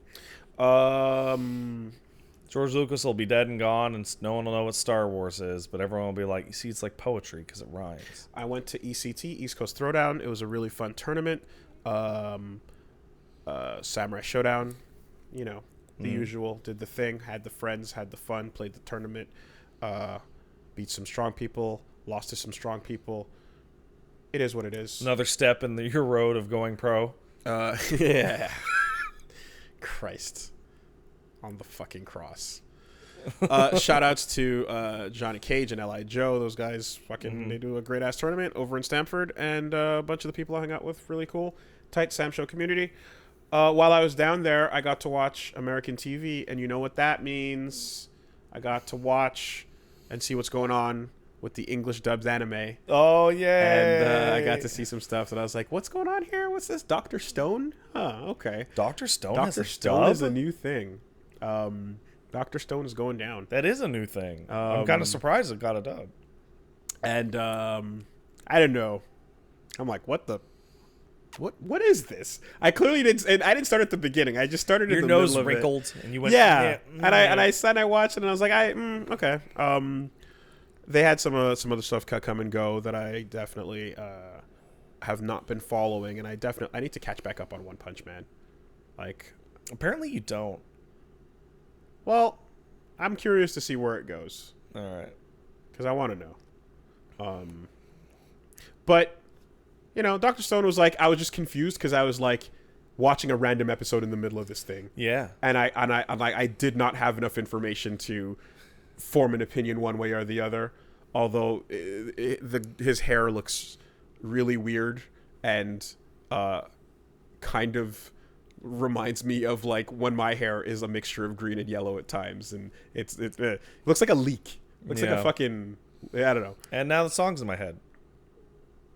All right. What song? Leak spin. Okay, well anyway. I did get to see an episode of Genndy Tartakovsky's new show, Primal. Uh-huh. Have you seen this thing? Nah. It is fucking awesome. Good. Super cool. You need to check this out. It's Genndy doing cavemen. Yeah. Caveman and dinosaurs existing in the same time. Wait a second. That's not anthropologically correct. Caveman and dinosaurs, same time, same place, fighting for survival. I don't know about that. It is hot shit. And what if Nathan Explosion was born in the era he should have been born in? Okay, all right. This is brutal. Do you understand? I do. It is Nathan Explosion born into a world before language. Oh my god. That is made for him. I love the It's great. I love the Metalocalypse cast so much. You know that's not fair to use them against me like that. But it's really just him, though. Yeah. It really is just him, and it's great. It's brutal. Dude, Caveman Adventures. For those of you who don't know who Nathan Explosion is, he's the front man of Metalocalypse. Yes. I cannot stress how much it really is that. And it's great. It's Genndy, you know, and you're seeing stylized, fun shit, good animation, good, awesome color work, everything. Everything's just fantastic. Like, I need to go fucking watch more of this as quickly as possible. I didn't know what he was up to. Turned out he was up to some hot shit. Yeah. Turns out Genndy fucking never fucking failing. Yeah. Right? So that's cool. And I'll cut it short there. But in terms of games, I played Killer Queen Black, which is that arcade 4v4 or 5v5 thing that that like they had at certain cons. Like there'd be one at MagFest. They had the big cabinet, big team. It's Joust with multiplayer. Does that ring a bell at all? Fucking no. I'm looking it up right now. Okay. Well, Killer Queen, Queen and JoJo references out of the gate. I fucking bet. Are you? No, I'm saying we get those, not the game itself. Is a fucking improved team versus Joust. There's a... Oh, you love Joust. Joust is the best. Joust is the best. At a time... You know why I love Joust? Because... Oh, that's just fucking Joust. Because Joust, back then in the world of Pac-Man, Galaga, Donkey Kong, and all those classic arcade games, Joust was the most direct PvP experience. Yeah, you weren't comparing scores, you were fucking killing people. Exactly. You were outmaneuvering each other, and that's the best. It's a shame it'll never live up to Balloon Fight. Nintendo sure did get their version of it. Yeah. At least the balloons are clearly an indicator of where you got to hit. Yeah. And Joust, you didn't immediately know that you had to hit above instead of below.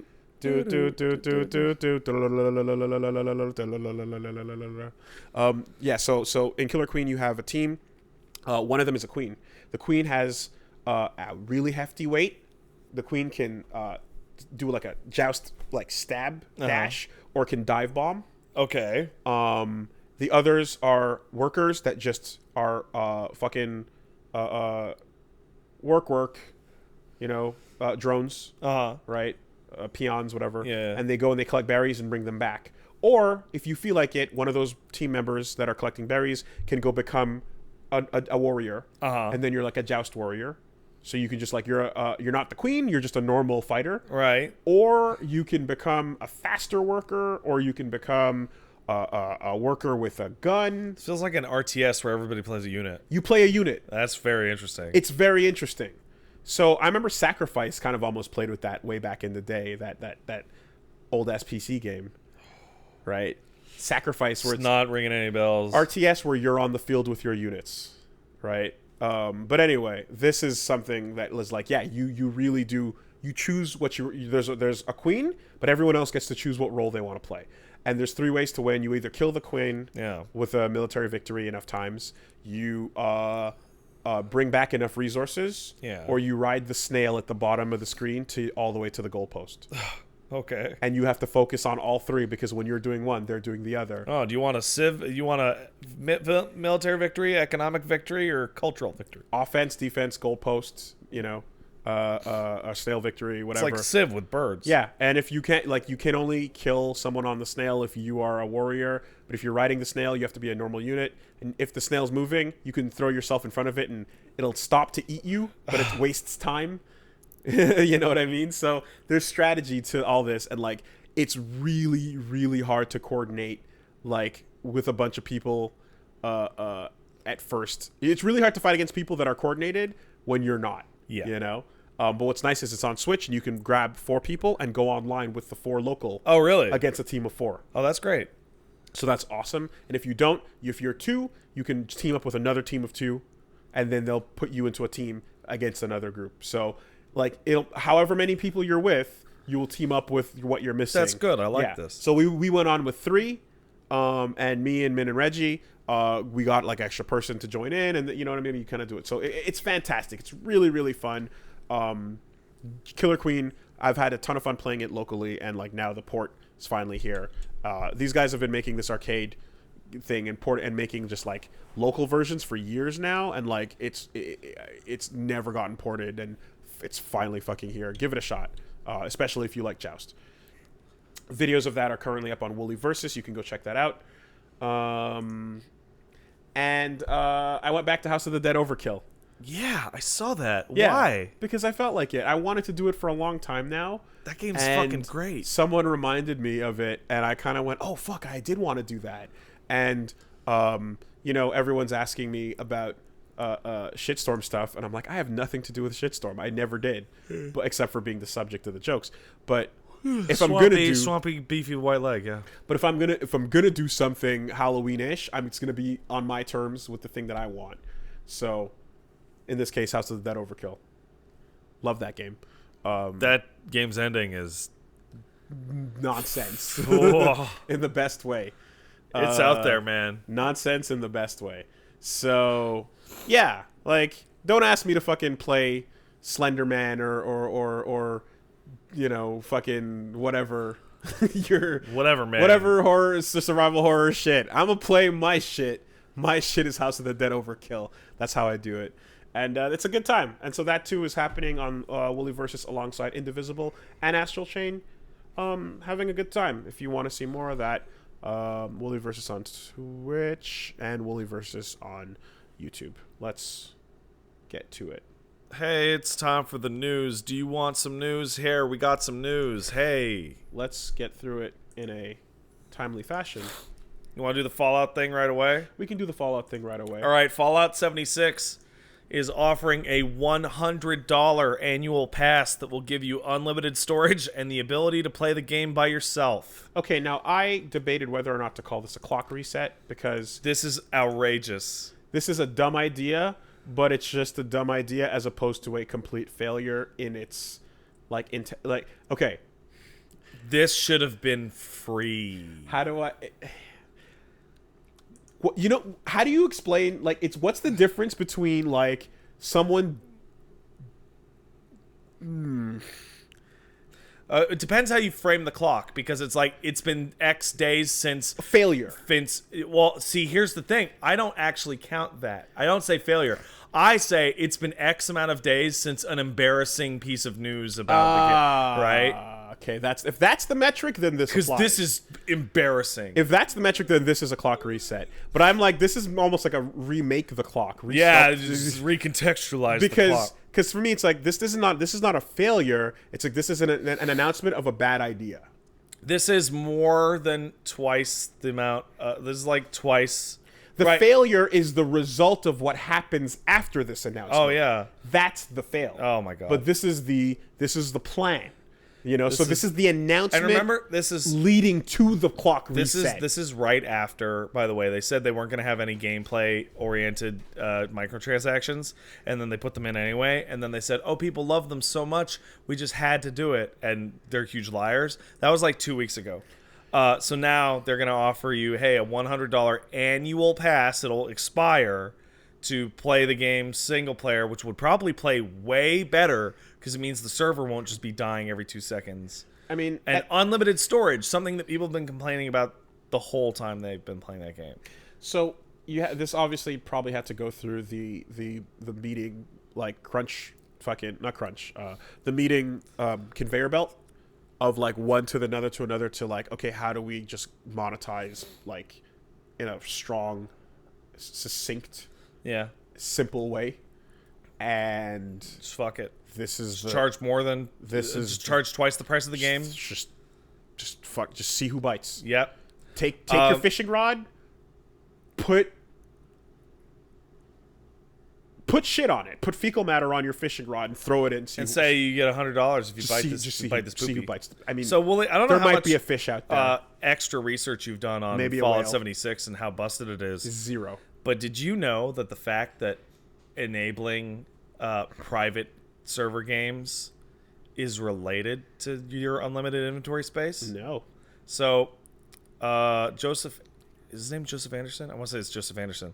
And a guy named Mandalore played a bunch of Fallout 76 on stream, and Joseph made this enormous video documentary on how fucked up that game is. And went into detail on there was once a time in which the server would not add new people. So as the night went on, less and less people would be populating the server until it appeared that him and Mandalore were maybe the only people on the server, right? Okay. At the time, all of a sudden, everything worked great. Inventory was snappy. Bugs stopped happening. All sorts of shit massively improved. And then he went into multiple patches and looked at all the changes they've made to oops, we've now instituted a hard carry limit. We've instituted a total item limit, or they changed the weights of items. And everything they've tried to do is to try and get the amount of items people are carrying down.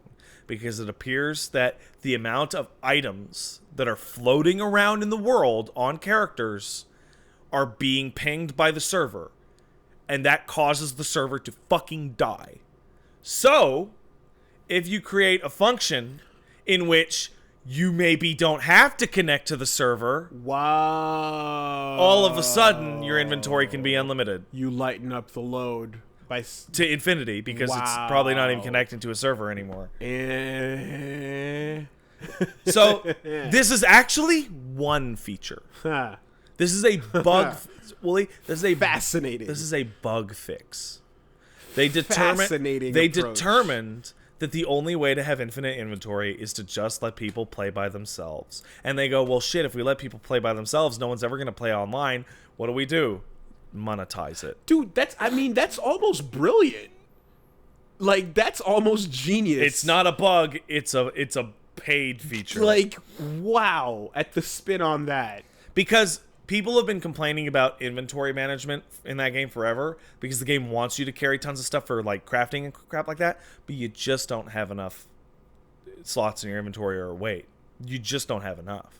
So I guess they were looking into fixing that, and this is the only way to fix it. So yeah, it says here the benefits are the private world, unlimited storage, a new fast travel point with a stash sleeping bag, a bunch of atoms, an outfit exclusive for members, and unique icons and more. This is the most embarrassing, desperate attempt to make money back off this game.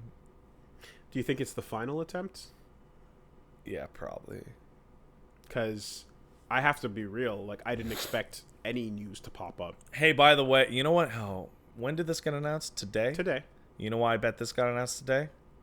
Because Outer Worlds is out on Friday. Fuck me, you're right. It's Outer Worlds is all the rage right now. Everyone's talking about how amazing it is. I'm expecting to be able to get early access, which I'm going to try and stream tomorrow night. But they are doing the craziest thing ever. The game isn't out yet. There's a Twitch Plays Outer Worlds happening right now. Yeah. Which is apparently a mess, because of course it is. Also, there's full reviews. Like a week ahead of time. Embargo is broken. Or not broken, embargo's up. Right. Everybody's just talking about how awesome it is, and it's a spiritual successor to KOTOR and New Vegas. So that's a double whammy. And this is and so they're just going, hey, but Fallout though, Fallout response. And it's like, go fuck yourselves. That is so blatant. Whenever Blizzard did it, and whenever everybody always does it, and it's like, it has no relation to our competitors' release dates. We just happen to release this thing right beforehand. See, it's blatant to like anyone who's following the two things. Yes, it is not blatant in the grand scheme, and down the line, I would argue that it's even harder, because now we remember this, and we will remember this as a response to that. Yeah. But at other times, when you think about a game announcement, you're very rarely thinking about when this dropped and in comparison to what. It's really funny, because like World of Warcraft is my favorite, because expansions for World of Warcraft always drop within like 1 week of whatever their current competitor's expansion is going to drop. Like whatever it is, that's when it comes out. So they were doing the Epic Fortnite approach before that, before Epic was. But I was going to say, oh my fucking god, when you just said Epic Fortnite, I didn't even understand that you were saying Epic the company and Fortnite the game. I literally translated it into popular meme thing. Like it was joke words that you were saying. Wow, yeah, no. Because Fortnite is like a joke word in my mind now. No. I meant the literal of both of those things. So it's also I realized that not realized, but I remembered that it's easy to forget as well how things perform when you forget about what it was up against. Yeah. Right? So when people go, what the fuck happened with, like, Titanfall? Yeah. Or Titanfall? And it's like it was released on the same day as Battlefield. It was sent to die. And, movies, right? Yeah. That come out that are just like, why this amazing... What happened? You're like, oh, it was up against... How come this Oscar winner didn't make a ton of money? Because it came out the same weekend as Jaws. Like, fuck off. Shit like that, know? Yeah. So, I wish there was a way to like be aware of the timing. The internet context machine is something that you need to create. Right? This is here and this happened, but what else was happening at this time that this is probably in relation to, Like, how come Battleborn was such a miserable failure? Well, one, it wasn't very appealing. Two, Blizzard decided to fucking curb stomp them into hell with Overwatch's release and beta timings. Yeah. And, a good review would probably include that context. Yeah. A bad review would probably not. Yeah. Fuck off, Fallout. Sure. Something that hurts me to say. But we can go other places. So Way to drive a whole IP just into the dirt, as dead as it could be. speaking of driving an IP, didn't say where. Project L Project L is the name. is the new dry P. Project L is the name of the game that we've been waiting on. Okay. It's the name of the fighting game that Riot is making. Oh yes. Or to be more precise, Radiant. So, you and I, and people who listen to this podcast, and people who followed Rising Thunder and all that stuff, everybody knew this game was going to happen. It was being made in the background. They then confirmed it at EVO. Right? Yeah, of course they are, right? But even crazier than that is that when the clip for this got shown, it got shown alongside... There's a shooter? Yeah, we'll get to that. Like... Project A. So it looks like Riot's trying out some new shit. Yeah. And so the footage of Project L is really just 3 clips. It's very fast. Right? And what they show is direct footage that looks like that's a Rising Thunder. It looks like Rising Thunder. That's a Rising Thunder with human beings instead of robots. Well, and Fox Girls. And then there's more footage that's off camera where you see someone do a Marvel-ass teleport that switches sides and then uncross-ups, where it appears on one side. It does like Dante, right? She appears on one side of the character and then it's fast and fucking crazy. So they're almost going like, hey, if you're looking for some nutty mix-ups, you're gonna find them here, you know. And people are very excited because now we can all start the speculation game of who will be coming and what it will mean. It's the Granblue thing again. It's like the Granblue giant thing roster. Yes. Very excited to finally see Project L. Very excited for what this might mean if it plays like Rising Thunder, because Rising Thunder was so much fun. Yeah. And of course, when it comes to the roster, you know me, I'm a huge League of Legends mark. Yeah. Big Jinx on main, right? Big on the MOBers. Yeah. So, I present to you, in no particular order, okay. the list. The list? The list. Okay, let's hear it. All right? Okay, I'm ready. Which you know a thing or two? Yeah, I know a thing or two. All right. The list besides Yasuo. Okay, besides Yasuo. All right. Okay? That's fine. Because obviously I've been talking about Yasuo. Obviously. Yeah. Okay. All right. I don't know who the main characters are. I don't know nothing about that shit. Here's what Wooly wants to see. Did you actually make this? Did you go through like a picture list? Riven. Okay. Udyr. Blitzcrank. Volibear. V. Lee Sin. Yeah. Thresh. Master Yi. Ilayoi. Okay. That's my list. No Akali. Kali? Akali. Just the girl with the spray paint in the Pop Stars trailer. Oh, the KD. Yeah, KD. Yeah. Ah, maybe. Fine, whatever. Maybe. Well, I'm not saying no, it's fine. Well, the Fox girl from that thing is totally in it. Yeah, that's all fine. That's a good one too. That can happen. But that's the list. Yeah. That's what I want. I'm like, and the process. I'm like, as I'm sitting there, I'm like, okay, let me see who these fucking champions are. These heroes, right? Yeah. And you go to the website, and it's a bunch of little boxes. Oh, it's terrible. And I'm like, fuck. No, I need a big piece of art. And I took a second. I was at the meetup, right? At the fighting game meetup, and everyone's just like, okay, Wooly, check out this character. Check out that. And I'm looking at them, jumping all over the place, right? And I'm like, me going to that website and seeing that fucking little box of the face of the character. Yeah. I know you can just click on it and go to it, right? But almost that, and then when you look at them in game, I'm like, right, there's a thing that I'm not drawn to, which is when I can't see and appreciate my character. You barely see the character. Right? Yeah. And it's the same thing for first-person shooters, and it's the same thing for RTS games. It's one of the things that Heroes of the Storm, specifically, the reason why it's so zoomed in is so the characters are way bigger. Yes. And you hear me talk about wanting to see my character in third-person games. You hear me talking about, like, fighting games where you can see, like, I love seeing the character. Yeah. It matters so much to me. It's a huge part. I love the art. I love the visuals. So when you show me a rad-ass piece of art but then it equates to either a bunch of floating hands or a model that's so far very away. small, yeah. I'm like, God, I wish I could see. So you this only up see close. from a top-down angle. Yeah. I really wish I could, But based on the design, that's the fucking list right All there. right. Ilayoi in particular is a fucking good one. Blitzcrank, big robot, looks solid. I'm eagerly Grappler Man. awaiting And then Yasuo, a of new course. fighting game in which your voice chat will be killed if you say the words Hong and or Kong. What if it's in what order? And I don't know if you saw this because people found out that in Riot's Twitch or whatever the fuck you can't say Hong Kong.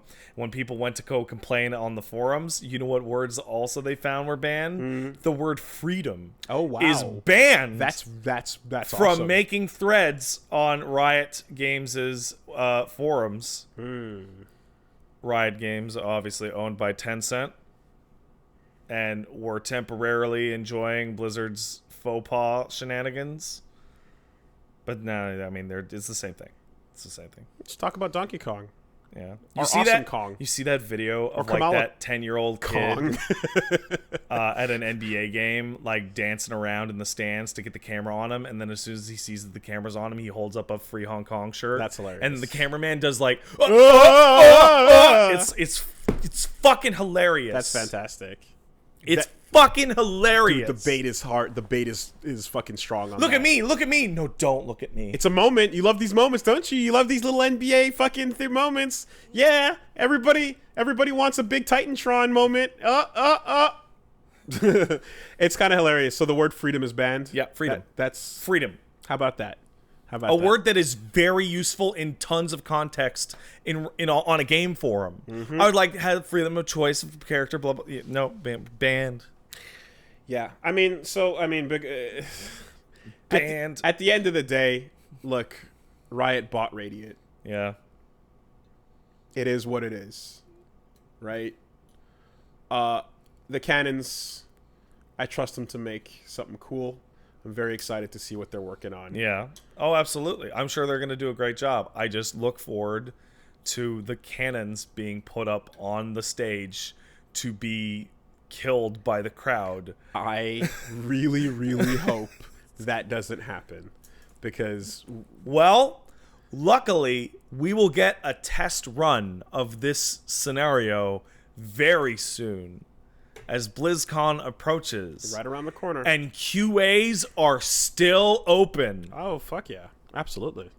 And even if they're not, even if they cancel them, they're still going to have thousands of people.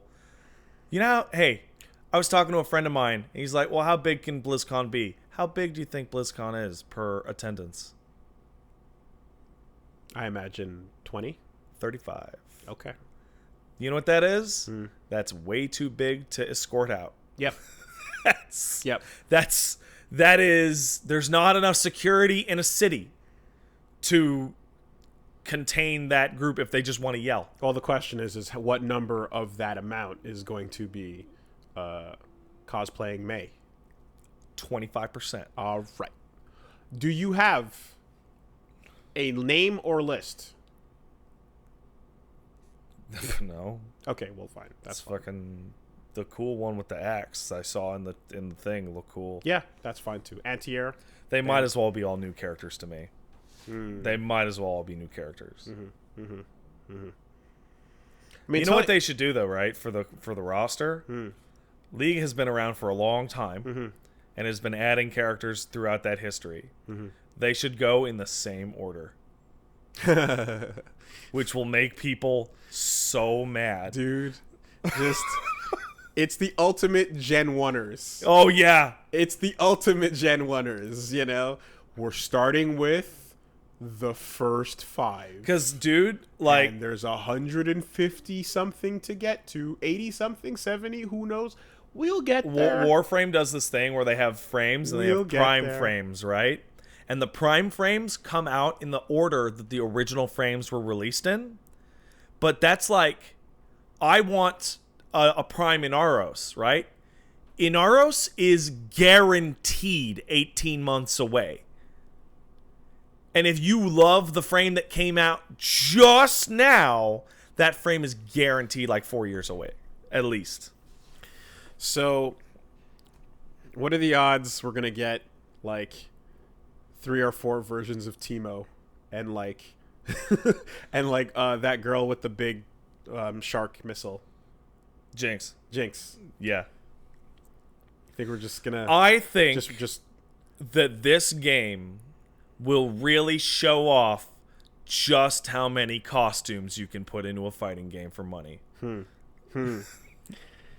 Okay, so I almost wanted to include alts, but then that would just be nonsense because there's a bunch of characters that have like alts that turn them into another person. Yeah. And there's like a centaur man that turns into the most awesome looking arcade robot fucking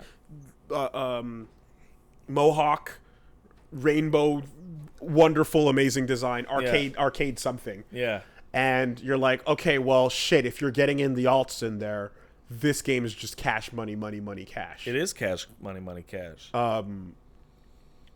It's all in the roster. I'm actually fascinated to see how a fighting game. First of all, this needs to, if it's being made by Riot, this needs to be the one. This needs to be the free fucking fighting game with the low input barrier and the, you know, like, and the strong online. The dude, it better. Well, Christ, if the Cannons and Killian can't make this game run well online, then it's time for everyone to give the fuck up. Oh, the GGPO guys? Yeah. Maybe. Good game, peace out, we're done. Maybe. Maybe. The other thing, too, real quick, is just that in addition to that, there's the part where Riot's used to handling League of Legends players in such a way where they like hire the professionals and they like they're paid like pro cash money, yeah, right? And then so from what I understand, it's like that is good for players that otherwise would not have, like, getting sponsorship in fighting games is it's very weird. It's a difficult and hard thing, and how long you can do it and what you can do it for and so on and so forth. There's a lot of bad deals out there. Sure. So something like that where that's covered for the players is nice. What's not nice is the inability to run grassroots events, because that's important too.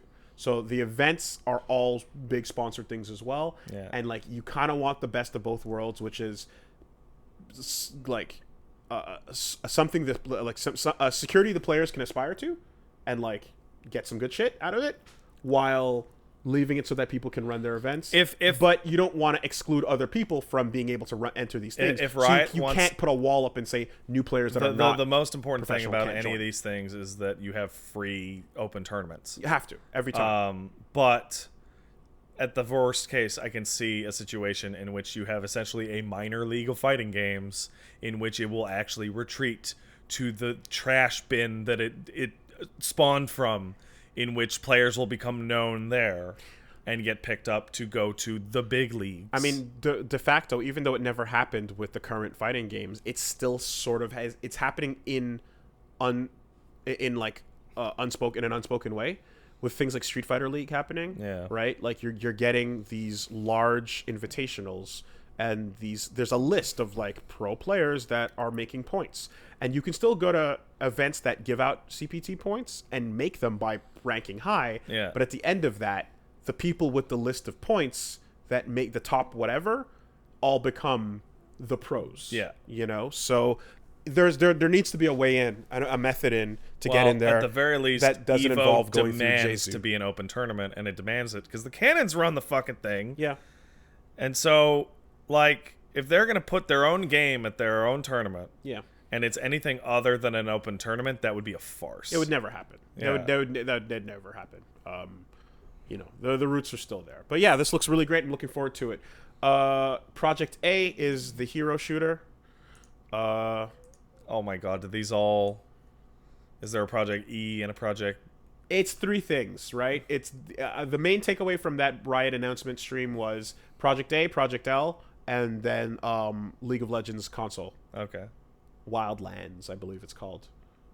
So yeah, Project A is the tactical FPS where, from what you can see in the footage, it, like, as someone who doesn't, like, you know too much I will say that like I'm like it looks almost like a map out of like a Counter-Strike in a way in some cases, but then it has like that like clearly the proportions of the characters are more like Overwatchy. Project A, you said?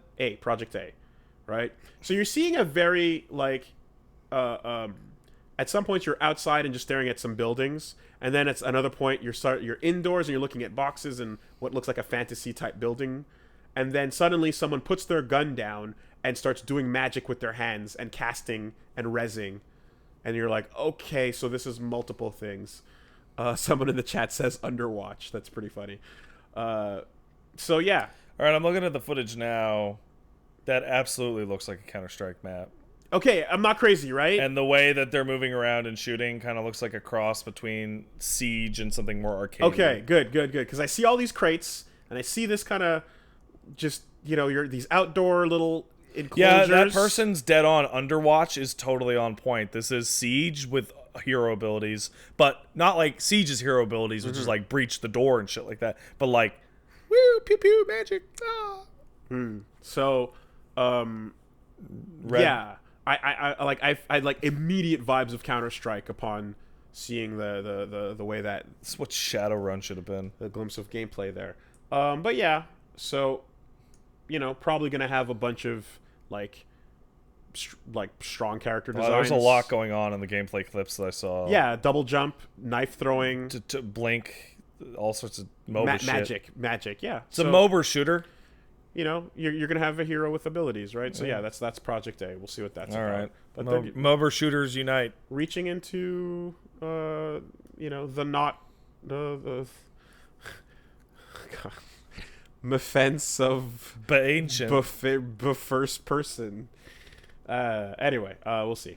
So yeah, who's working on that, by the way? So Radiant was working on the fighting game Project A. Scanning the article, it doesn't seem like there's a particular company attached. Moberwatch. So it might just straight up be their internal. Might be wrong. Okay. Sudden, unknown, rad. Keep an eye on it. Suda51 and Swery 65. And they also messaged the creator of Silent Hill and be like, "Hey, get on this with us." Suda and Swery teaming up to work on something. IGN Japan is doing a live stream.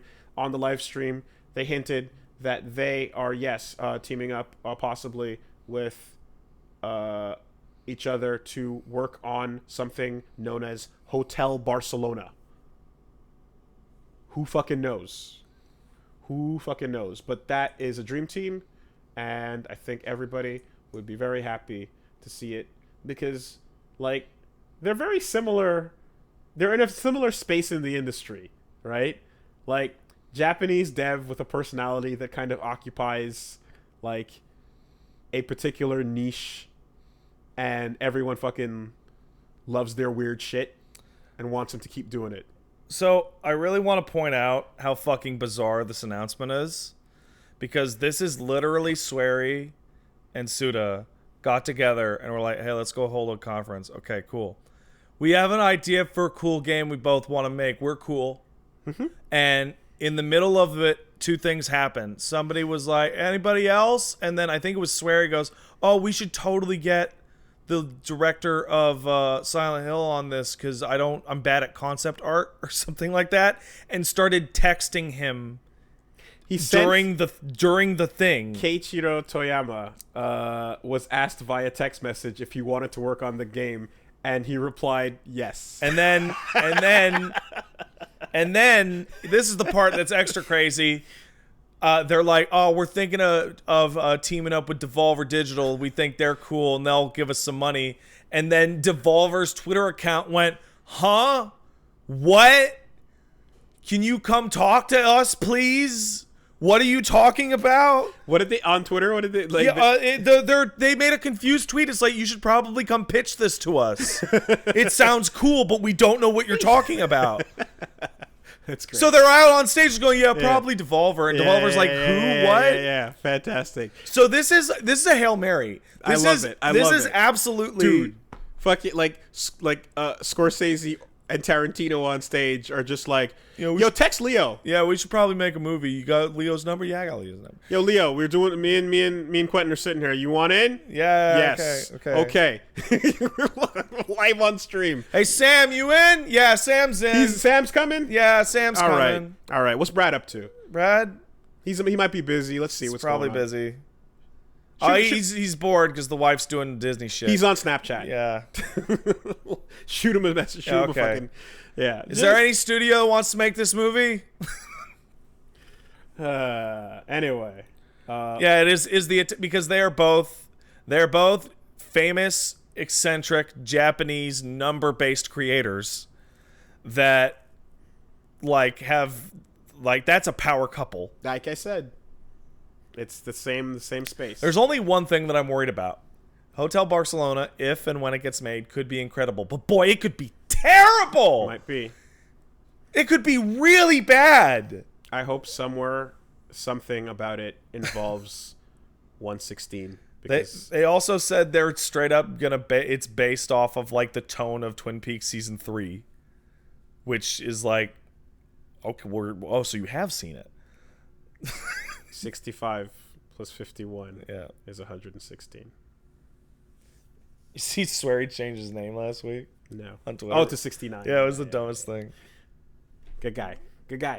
So that is going on.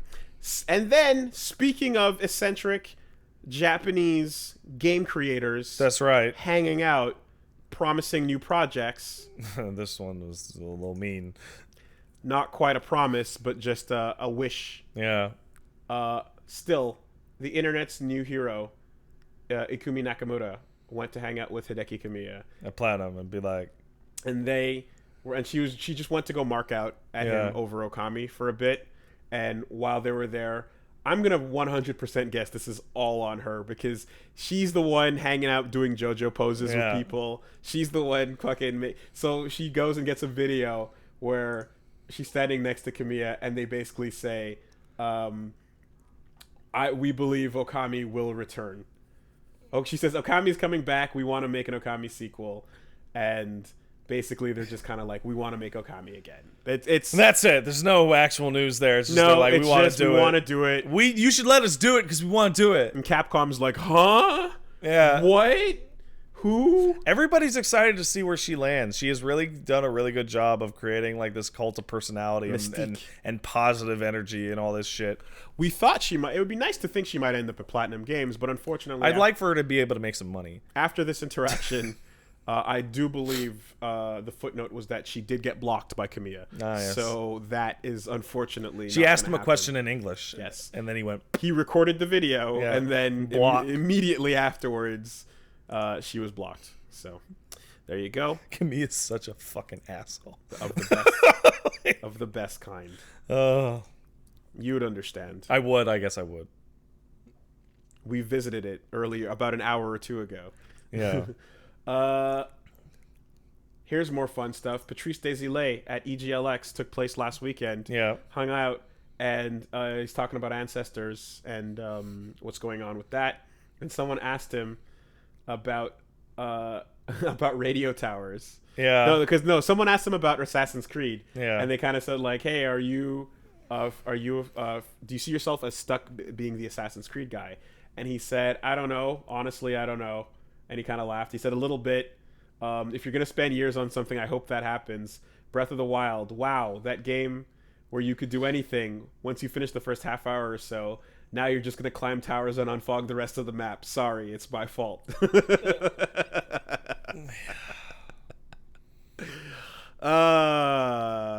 That's strong. That's really strong. So, yeah, man. Poor guy. I hope he gets a game to come out one day. He got out while he could. What comes next, hopefully, can overshadow the current legacy. Even though apparently, like, AC got better after we stopped. Oh, sure, but like the current legacy is Ubisoft chasing him to put their thumb in his eye at every opportunity. Also, it's a different conversation with people about Assassin's Creed depending on where they left off. Yeah. wherever they last left off or jumped in Yeah. is you're gonna get a completely lot of those different games. tone. There's a lot of them. Yeah, it's like talking to someone about Star Wars, or I don't know, maybe Star Trek. Yes. Right? Like, okay, you in? Yeah, but like where? If somebody says I started at Voyager, you just stare in disapproval. Sure. Like, I got nothing on you. I got reruns of random things from. I had an incredibly bizarre situation happen due to Star Trek yesterday. I helped my dad install a new TV, and then he set up the Netflix. And on the Netflix, because it was on his account, Next Generation was the thing that was like, hey, look, Next Generation. So we played start of an episode to test it, right? And yeah, it's Riker talking to Data, and they're doing their bullshit. And then my mom walked into the room and she says, "Oh no, is the TV broken?" We go, "What do you mean?" She's like, "There's no picture on the sides." Like, Mom, this is a TV show from '91. So, yeah, but where's the picture? Because it's in 4:3. She doesn't understand. And we're like, "Mom, it's from '91. Don't you remember?" She's like, "Oh yeah, I guess." And it's like, I'm like, that wasn't that long ago. It wasn't, but yeah. Well, I mean, it's also something. When's the last time your mom thought about 4:3 or a ratio aspect, Never. an aspect ratio of Never. media? My mother's used to the TV. She turns on the TV. Exactly. And she looks at the TV. So that's the end of the thought. Yeah. I popped something on the other day that like is in 4:3, and I had to go like, oh my god, right? Yeah, that's the age back in the from. dark times. Yeah. So, and that continues to be a thing where I'm just staring at the borders, but whatever.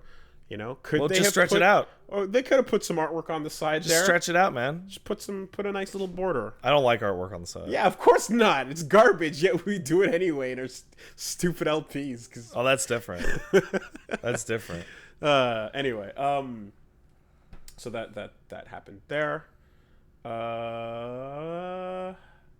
Yeah. Okay, we'll bring up the other stuff next time. Yeah. It'll stay good. Yeah, that's fine. It's still good. It's still good. All right, hey. Is it email time then? Sure. Yeah, boo.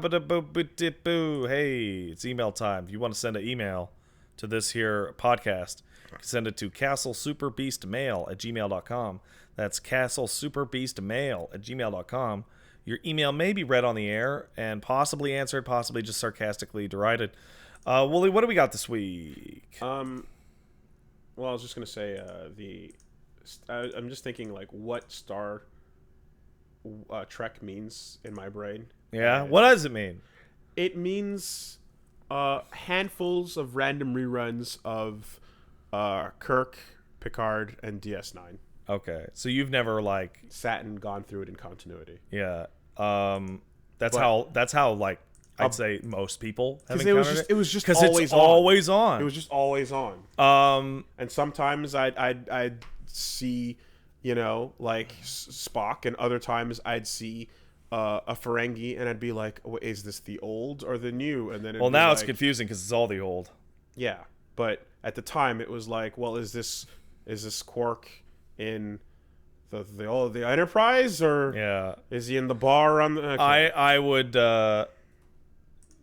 TNG and Deep Space Nine are fantastic television programs that I would highly recommend that everybody who has a vague interest in sci-fi really take you a look recommend Star Trek. So that's the weirdest thing because it's so old, and because it has been out of popular circulation for so long, it has actually become that. Star Trek is now bigger than the series that it actually has, and it's like, yeah, no, going back and watching those old shows, they're great. They hold up in most cases.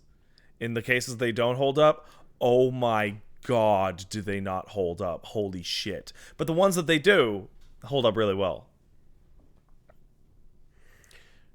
Dated shit. End of sentence. No. There's some TNG episodes that are like fucking embarrassing, like crawling into your, like hiding your eyes underneath your shirt, embarrassing. Yeah. I liked what I did watch. There is a season, never felt inclined to. There is a season 9 episode. Yeah. Sorry, 9, 7, whatever. Last season of TNG episode in which Picard has to steal back a planet from the Indians. That's hilarious. And yes, the Indians.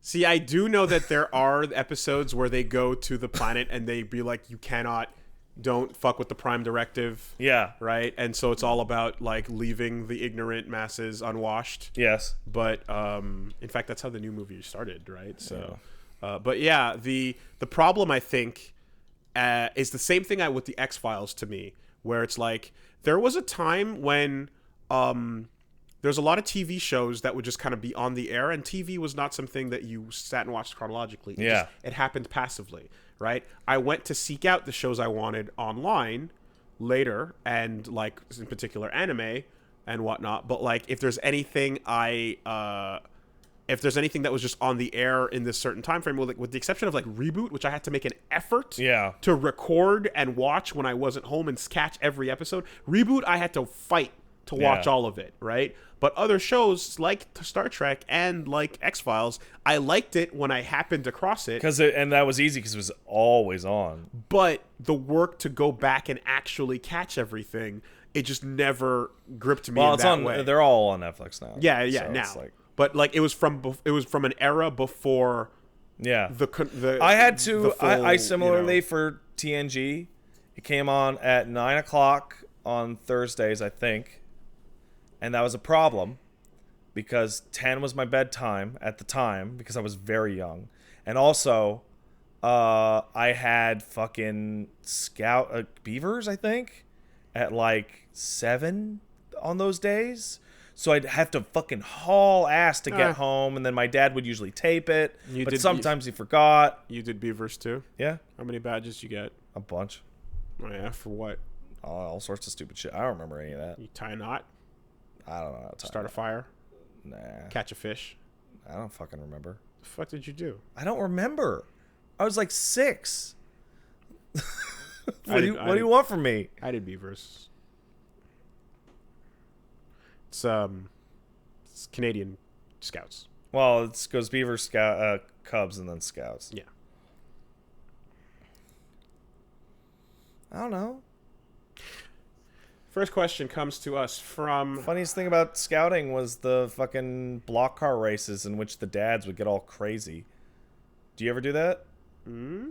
It was this race in Cub Scouts where they gave you a block of wood and some wheels, and there was going to be a racetrack, which was like a loop that would roll down, and the kids were supposed to take it home and wood chop it into a different shape so that you would race them and you'd see who would do it. But all the dads, half of whom were engineers, would look at that block of wood like a fucking challenge for their son's honor and fucking go crazy. Oh. And a bunch of them would get thrown out for cheating and having like ball bearings on the inside. Dude, the activity doesn't matter. If you're an asshole parent, you're gonna express that no matter what the sport or competitive thing, or whether it's show and tell, or whether it's fucking lemonade stand. Yeah. You're gonna be that overzealous piece of shit looking to start a fight with some other parent because you're too into it. I remember one guy's dad got thrown out because he had put a liquid ball bearing system inside the fucking block of wood and then sealed it up so that the weight would always go to the front,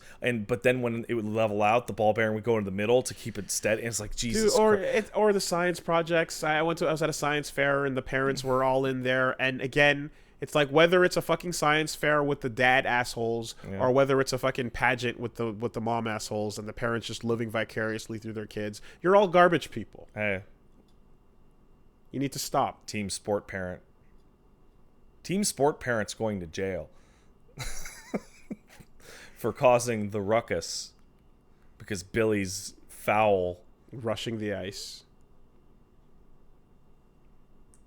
Team sport parent's embarrassing. Connor says, "Dear humblest scrudlords, this weekend I helped my dad with a family project to repaint the shutters of my house. You know, the pieces of architectural aesthetic that serve no purpose and they don't shut." That's right. Anyway, I digress. It's autumn in the Northeast. It's a wonderful time of year, but in my area, it's not yet cold. Bugs have returned from the hellscape, and 6 straight hours were spent with unrelenting ladybug assaults as I was trying to paint. We specifically dedicated a ladybug swatting paintbrush because holy fuck, they were everywhere. I ask you both, regardless of the ecological consequences, what member of the animal kingdom has to go? Humans don't count. I see you, Pat. From Connor. All of it. I'm gonna say all of it. Okay. So I'm gonna say bed bugs. Bed bugs can fuck off forever. Yeah. Had them once, not a good time. Anyone who's had them knows.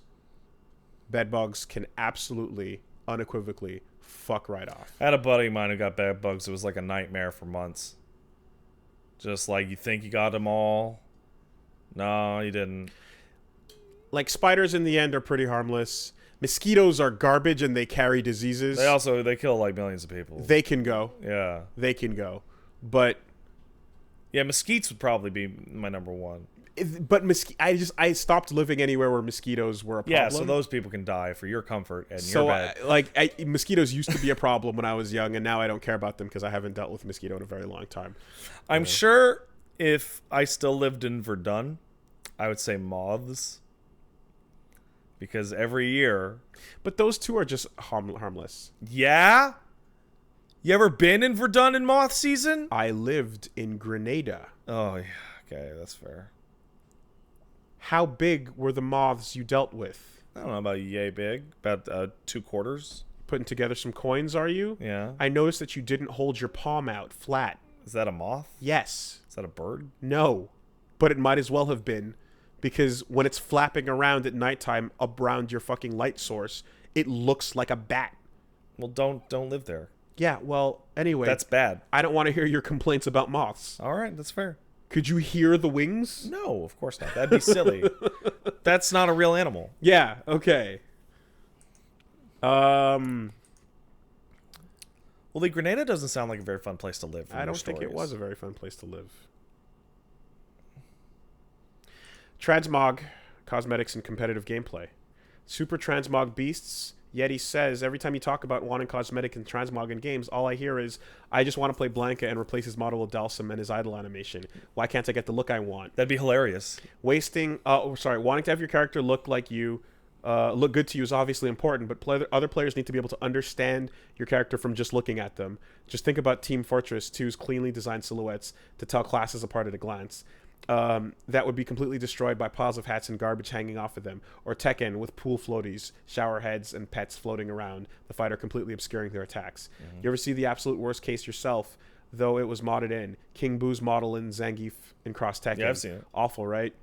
Imagine that, but nearly as bad. Imagine Dark Souls invaders in a pile of rags who smash you and with your greatsword, which they poise through because they actually have transmog on a I set. can already understand. And so on and so on and so on. I know that the single player stuff is usually where it should be up to you, but this conversation almost always comes up with multiplayer games, whether it's an MMO or competitive, or even something like Monster Hunter. In cooperative settings, you're playing with some randos. You want to have an idea of what they have going on. Yep, he's completely right. Good thing when I talk about transmog and glamour, I explicitly and only talk about games in which that applies to your characters in cooperative pursuits. In competitive games, such as FF14, in which your character can make themselves look whatever the fuck they look like, your stats are all normalized, and your class is a big fat badge next to your name so that you know exactly what the fuck that character does. Thank you very much. In Monster Hunter, doesn't fucking matter what the other people look like. What are they holding? What are you holding? You can tell. Fuck off. 100% of the time. In Destiny, what does it matter what your teammates look like? It doesn't matter for shit. This person is getting the... We don't want transmog in fighting games. What are you talking about? This person's getting confused with the clear silhouette design thing of like fighting game characters. Overwatch, Team Fortress. That's strong art design when you're designing a unique character. I don't care about transmog in shooters. That's like in first-person competitive shooters. Different discussion. It's a different genre. It's a different approach entirely. The reasons behind why you're making a strong silhouette is because that is a set, unique character. Yeah. In that game, like if you're transmog customizing, is really important for games in which you have a persistent character that you build up and you want to customize them.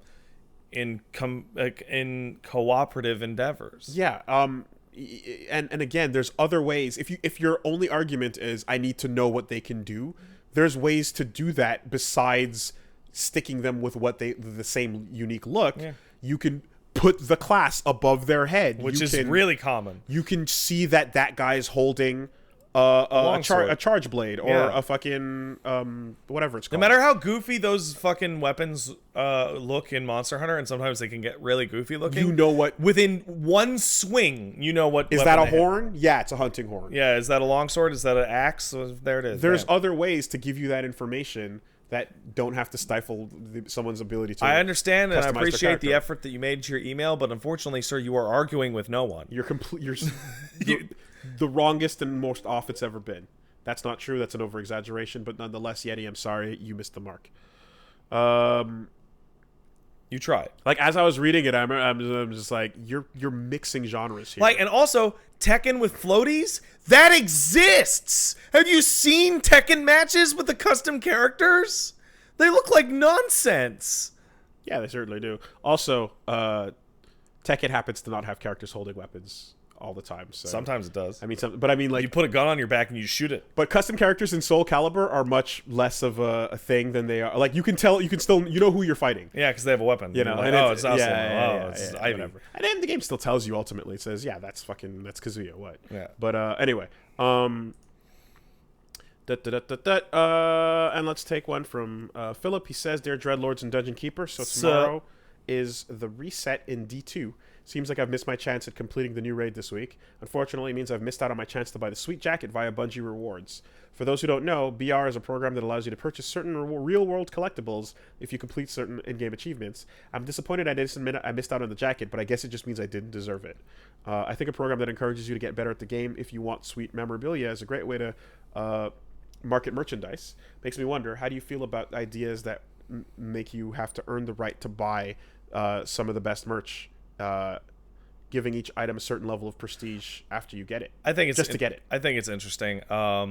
One of Quiet Shy's mods from Ozrabbit, one Rosalind, who I've been playing a lot of Destiny with. She is very nice, very helpful. She Sherpa'd us through the last Wish raid, which was fantastic.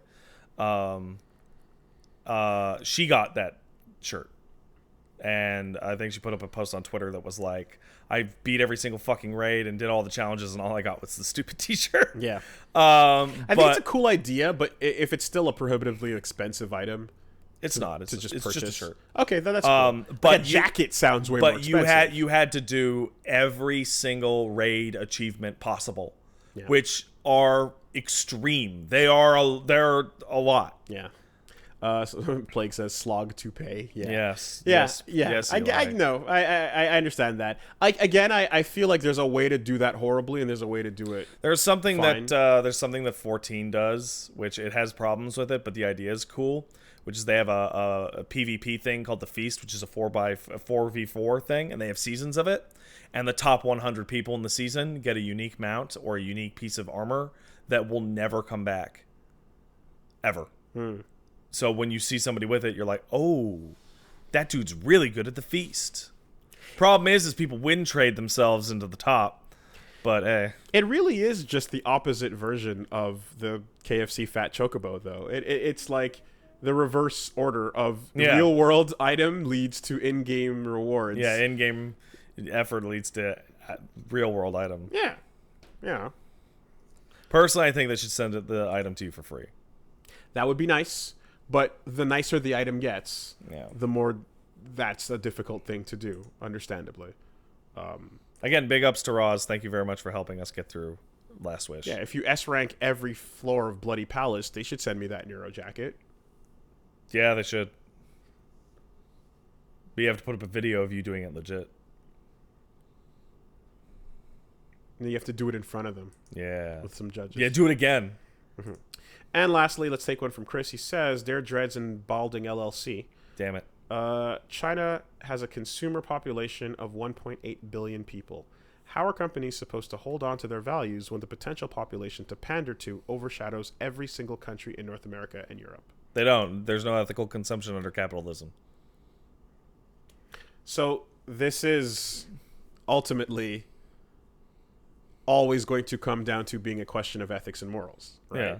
Yeah. It's there versus the dollars. If you're acting in a strictly capitalist nature with like no other variables to include, then you're correct. Yeah. The numbers say that fuck freedom. The numbers say do the bad thing, right? Unfortunately, the history of planet Earth, long though it may be, there is a very short period of time in which humans were on it, and that period of time has involved a lot of things that were, the numbers say you should do this, but it was not the right thing to do. So currently, so the numbers as an argument is not the bottom line. But well, Wooly, the bottom line is make money.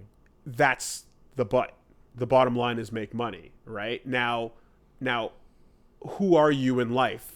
Are you someone that actually agrees with that? Or are you someone who is aware that this is the way they operate and thus are just ready to shrug because that's what, that's how you operate? Here's the thing. At the current time, Blizzard people say that China has a consumer base of 1.8 million people. Billion people. It's not exactly true. It has a potential consumer base of 1.8 billion people. Currently, China only makes up, for example, let's talk about Blizzard, only makes up about 15% of their income, right? Because Blizzard's not all that popular in China. Part of that is not being a Chinese company. Part of that is China doesn't push them like China likes to pick favorites. Even if you had to give or take $1 billion. Right. Yeah, but sure. But what I'm saying is right now, China only represents 15% of Blizzard's income. It is the kind of thing where these are kind of hedging bets in the future, become a known name in this area. So it's a bigger deal for companies like the NBA. Sure. But what I mean is that this is looked at as free money. All we got to do is make them happy. Not do this, make them happy. Money, money, money. Take that skeleton out of the game. The part where it starts to fall apart is where all of your existing markets go, hey, fuck off. Now, that hasn't happened yet, and boycotts are very far away because whatever. But, like, it is interesting to see how these kinds of things can endanger the home market. Do I think they will endanger the home market? No, because most people don't give a shit, right? But on that thing, it's a bad look. The word gets around. Yeah, look, who cares? But it doesn't. Yeah. No, I get that. Ideally, there needs to be some sort of per country federal thing that goes, hey, but if you're gonna base and sell your shit in this, you have to abide by certain whatever abroad. At the same time, like, you can't write off every example of like that type of decision being made affecting the business, because like I did read, there was a report somewhere about how much money the NFL lost after the whole kneeling scandal, right? And like the nonsense that followed into it, and like the bad press and sure. Right? So that does exist, and clearly the fact that you're hearing people bend over backwards and double speak to try and not piss off either side, and means that they're trying their best to douse the fire on one side and ignite the fire on the other, you know.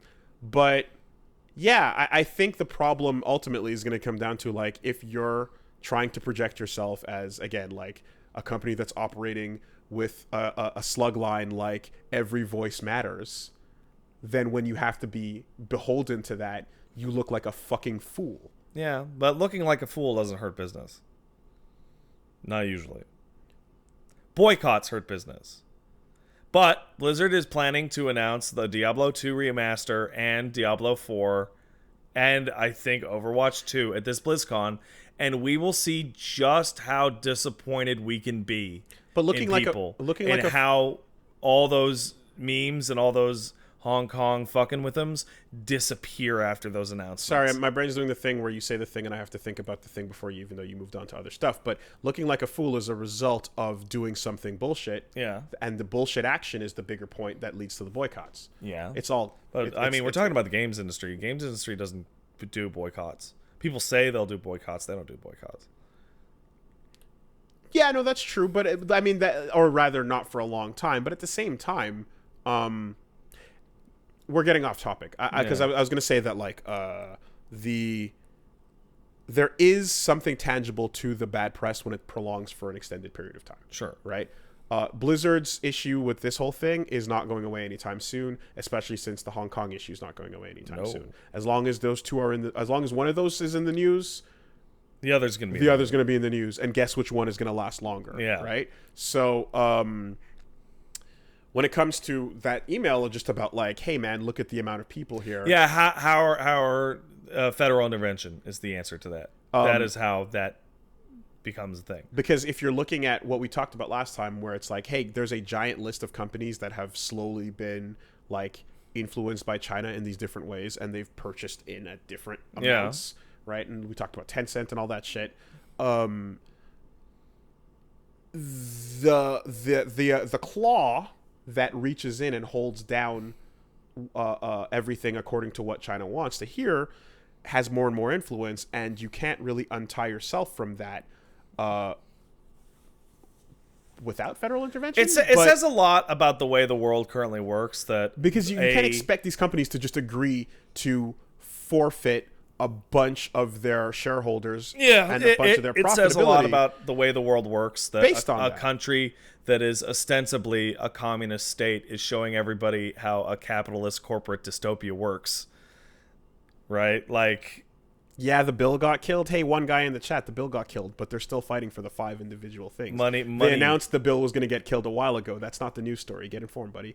The money. Yeah, the fact that we're talking about a situation where this is entangled, you can't expect them to just forego these profits. There's no reason to ever have a shareholders company. don't give a fuck. They'll never let go. Shareholders of that don't shit. even give a fuck about reality in a lot of cases. They're never gonna let go of that. You know, like this is actually really similar to wrestling, but instead of China, Saudi Arabia. And China, yeah, right. Yeah. Well, and Saudi Arabia has like the most insane demands. Like, one, we want people that are retired to come back and win. We want the title to change hands here. We can't have the women folk out like this. We can't have people from certain countries out here. And the one that got me the best was for the first Saudi show.